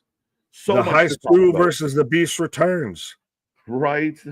Yeah. I mean, to me, I have to. I still, dude, I'm so fucking scrambled. I still have the poll up about who wins between Cody and fucking Cena. Don't worry, it still might be a thing. We don't know. Wowie, says Daniel. DJ Premier. Tony needs to teach WWE how to do a PLE to make it go 7 hours. What's that? I said what, to make it go 7 hours? Yeah, both nights we've gotten out of here. We start at 6 o'clock and we're out of here by 10 o'clock. We're out of here in under 4 hours. Right. Yeah, and I mean, again, love it or hate it. I mean, I thought tonight killed. I thought last night killed. I think this was a really well done show. I like SummerSlam way better than I liked All In. And again, everything they gave us in this show mattered. Everything mattered. There was no just fillers, shove that in there shit. No, I mean, Christ, is Brock Lesnar fillers, shove that in shit? Pause. Maybe. As Dom Mysterio is out here on the post show, Sleaza saying Brock versus Cena doesn't do anything for me, either one of them. Anthony, I definitely don't care about Cena versus Brock in 2025. Y'all already know. Yeah. Suplex City is back in business. Again, is this just a nostalgia thing? Obviously it is, but I mean, again, it's like the John Cena checklist. All right, I had a match with this, like I got to go through, and really a farewell tour to John Cena might not be complete without Brock Lesnar, being that their history was what they were. Right. Does this work for you, brothers? Brother? I think it does. I think it does. Lots of 9s, lots of 10s. Yeah, Lesnar, what is your rating, folks, out of 10 for tonight? yeah, We'll probably wait till tomorrow to do the collective or anything like that. right. But out of 10 tonight, how you feeling, say? 9.5. I'm going 9.5. 9.5. Big score. I thought it killed tonight. A lot of ups and downs. I take a half a point off because of the steel cage match. Kind of could have been better. I think the rest of this was outstanding. I thought it was a great show. Dirty Dom, as they're cheering for this, man. So I mean, I can't be too terrible. As they're showing the replay from the Eddie spot. Right. I gave last night a 9, and that's even with Karrion Kross losing and me crashing out over that. So I have to give at least tonight a 9.5. Of they pulled the wool over my eyes twice, and we try and pay attention to as much stories, as much things that could be going on, as try and be as inside as we can without being too inside. And nobody expected Brock showing up. Yeah, Dom laughing and pointing at the replay of him loosening his boot in honor of Eddie. But yeah, I think overall the weekend for me gets a 9. I think SummerSlam was one of the most fun weekends I've had of wrestling all year long.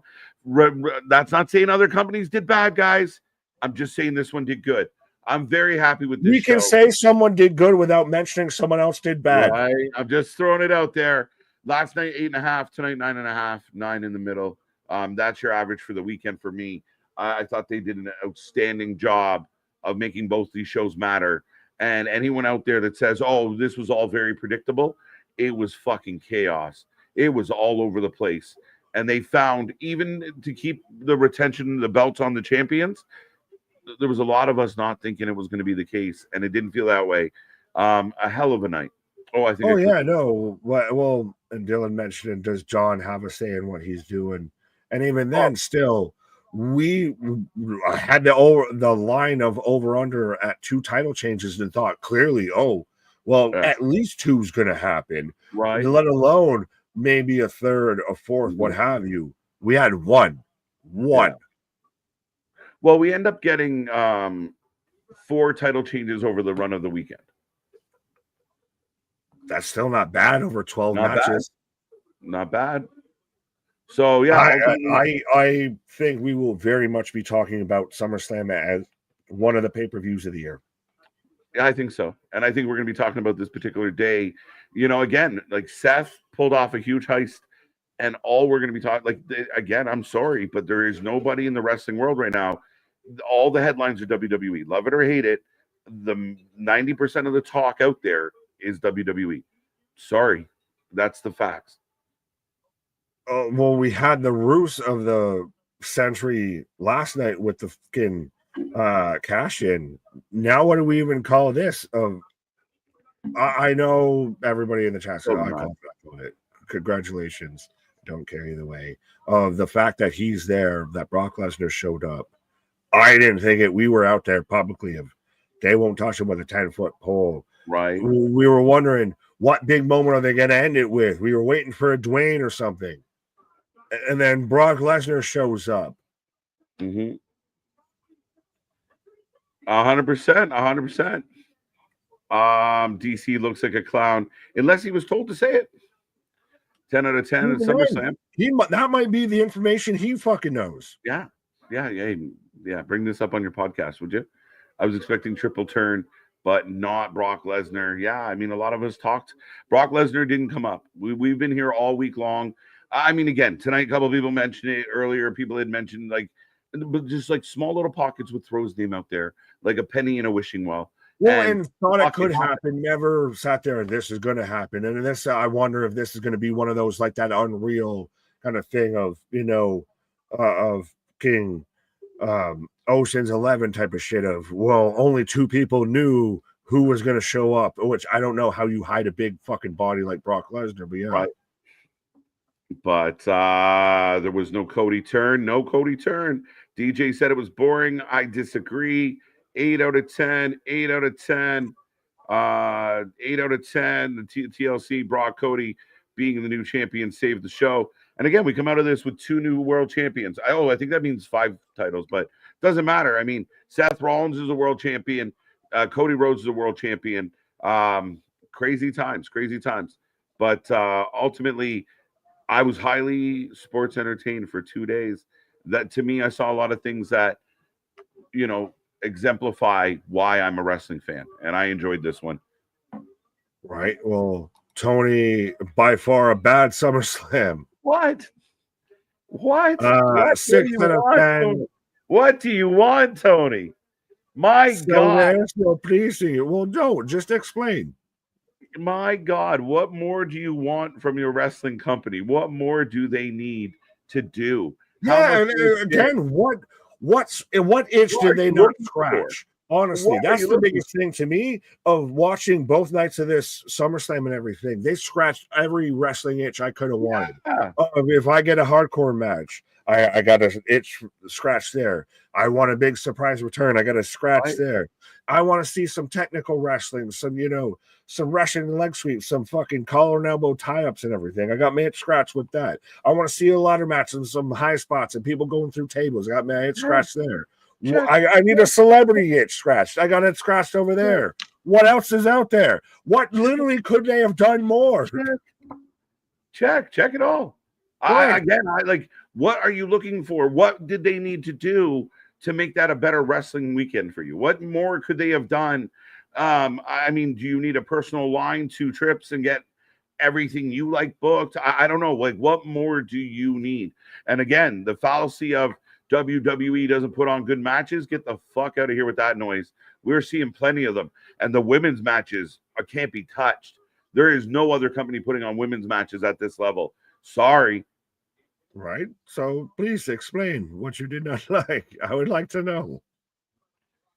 8 out of 10 for sure. 10 because Brock Lesnar returned. Perth, Seth versus Cody.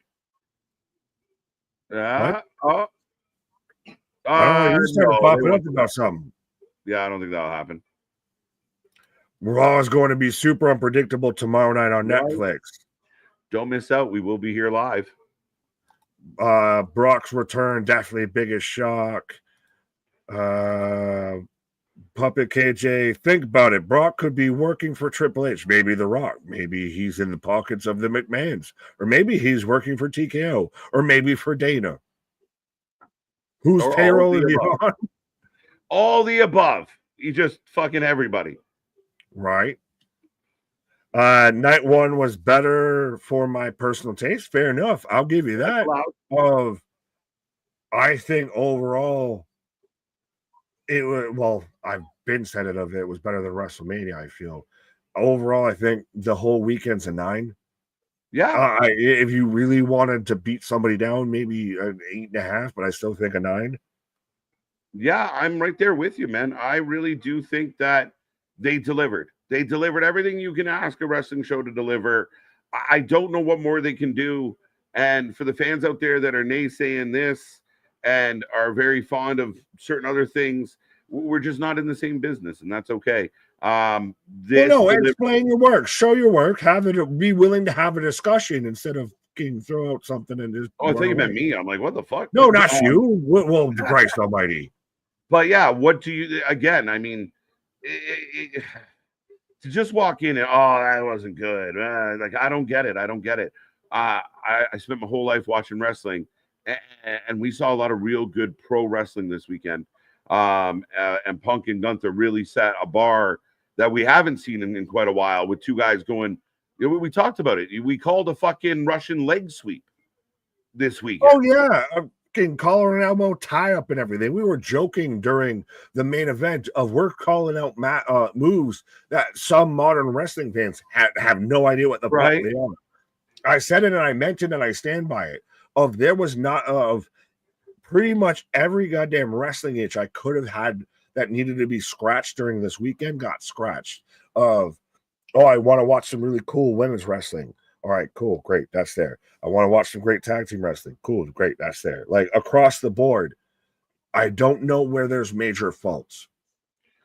No, I mean, again, you might not like this match, or you might not like that match, or you might not like this outcome or that outcome.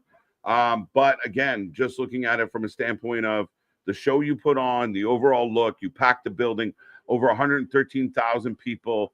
And again, you found ways to shock us. There was ways to surprise us. Really solid matches along the way.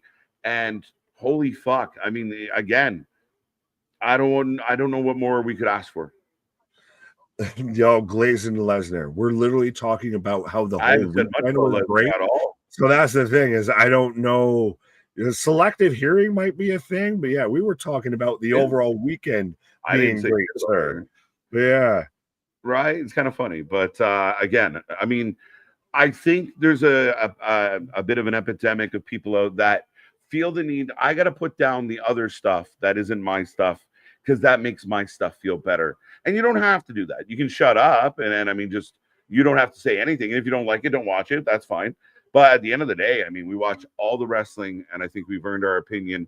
And I think they've killed it tonight. And for people that get off on different things, so be it. But as far as pure pro wrestling goes, there was a lot of it this weekend. And are they giving us a count of how many? Yeah, I was trying to read it. 9 tables broken, 12 ladders broken, so many chairs. 15 U's broken, chairs. Oh, 15 yeah, and again, it's not even cool. We all get that we're not always going to agree and see eye to eye on everything. Christ, we don't even do it on the channel, but to just out the blue, like, nope, it sucks. Oh, you're glazing Lesnar. It's like, no, we're talking about the entire weekend of, to me, this was a great weekend of pro wrestling, and to sit there and just foo-foo it and then not have anything to explain yourself behind gets a little sus. Well, and in addition to that, I mean, what if you're gonna glaze somebody, would it not be the fucking Brock Lesnar returning? I don't know. I think he might force me to do it. I don't think I'd have a choice. You ready for the meat sandwich? I left out a word. Don't add it. No.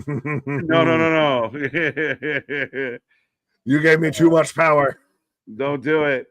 But yeah, I mean, let's be real, folks. Moral of the story: kayfabe ain't dead. Kayfabe ain't dead. We had a lot of fun stuff. 65% of the chat saying that Brock returning was bigger than Seth. So that's not bad. I mean, again, both got a lot of votes. Both liked it. But I think from a standpoint of like, holy fucking shit, did not see that coming. It's got to be Brock. I think more people had their hand in the Seth cookie jar than the Brock one. Either way, do not miss Monday Night Raw. Do not miss Friday Night SmackDown. You wanted to fucking add some goddamn juice coming out of SummerSlam to your program. Excuse me, your programming. You absolutely can done it. Oh yeah, and again, I mean, I don't think any of us anticipated it was going to be Brock Lesnar, but no. I mean, again, sorry, go ahead, Nick. No, I was just going to say I would have taken a Cody heel turn more likely than Brock Lesnar showing up. Just saying. I would say so, yeah, because we spend hours talking about why Cody should turn heel and why he would turn heel and how he could turn heel and what it would look like. So yeah, a lot of us thought that was a possibility. I still thought The Rock might show up. The Rock was going to be and whoever said that Candice broke her leg, they lied. She's doing okay. She's standing. We go. She PWG. But yeah, I mean, ultimately, I don't even know where I was going because Candice. But yeah, I think I don't know what the fuck I was going to say. They ultimately delivered on whatever the fuck we were talking about.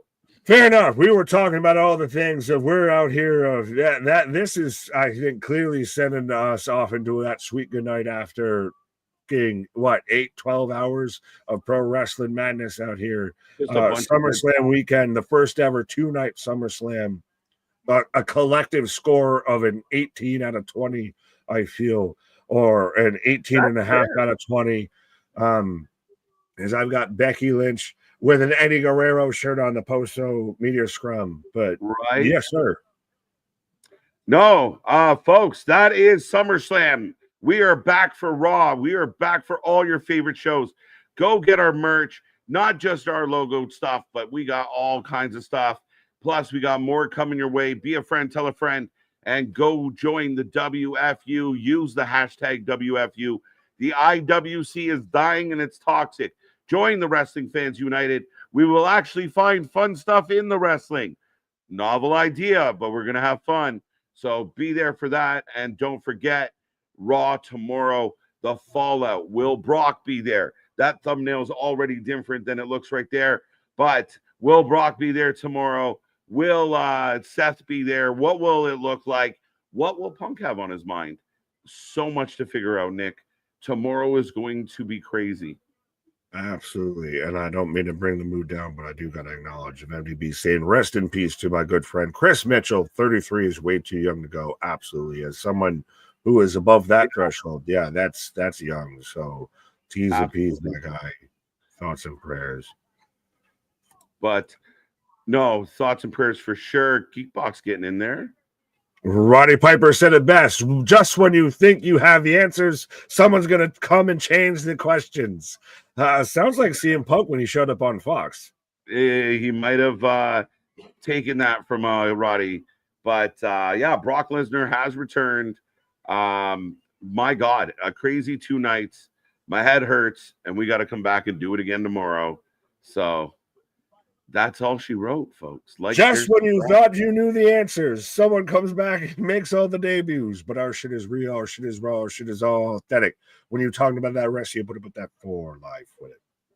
Have a good night, folks. We'll see you on the flip side. Brock is back. Brock.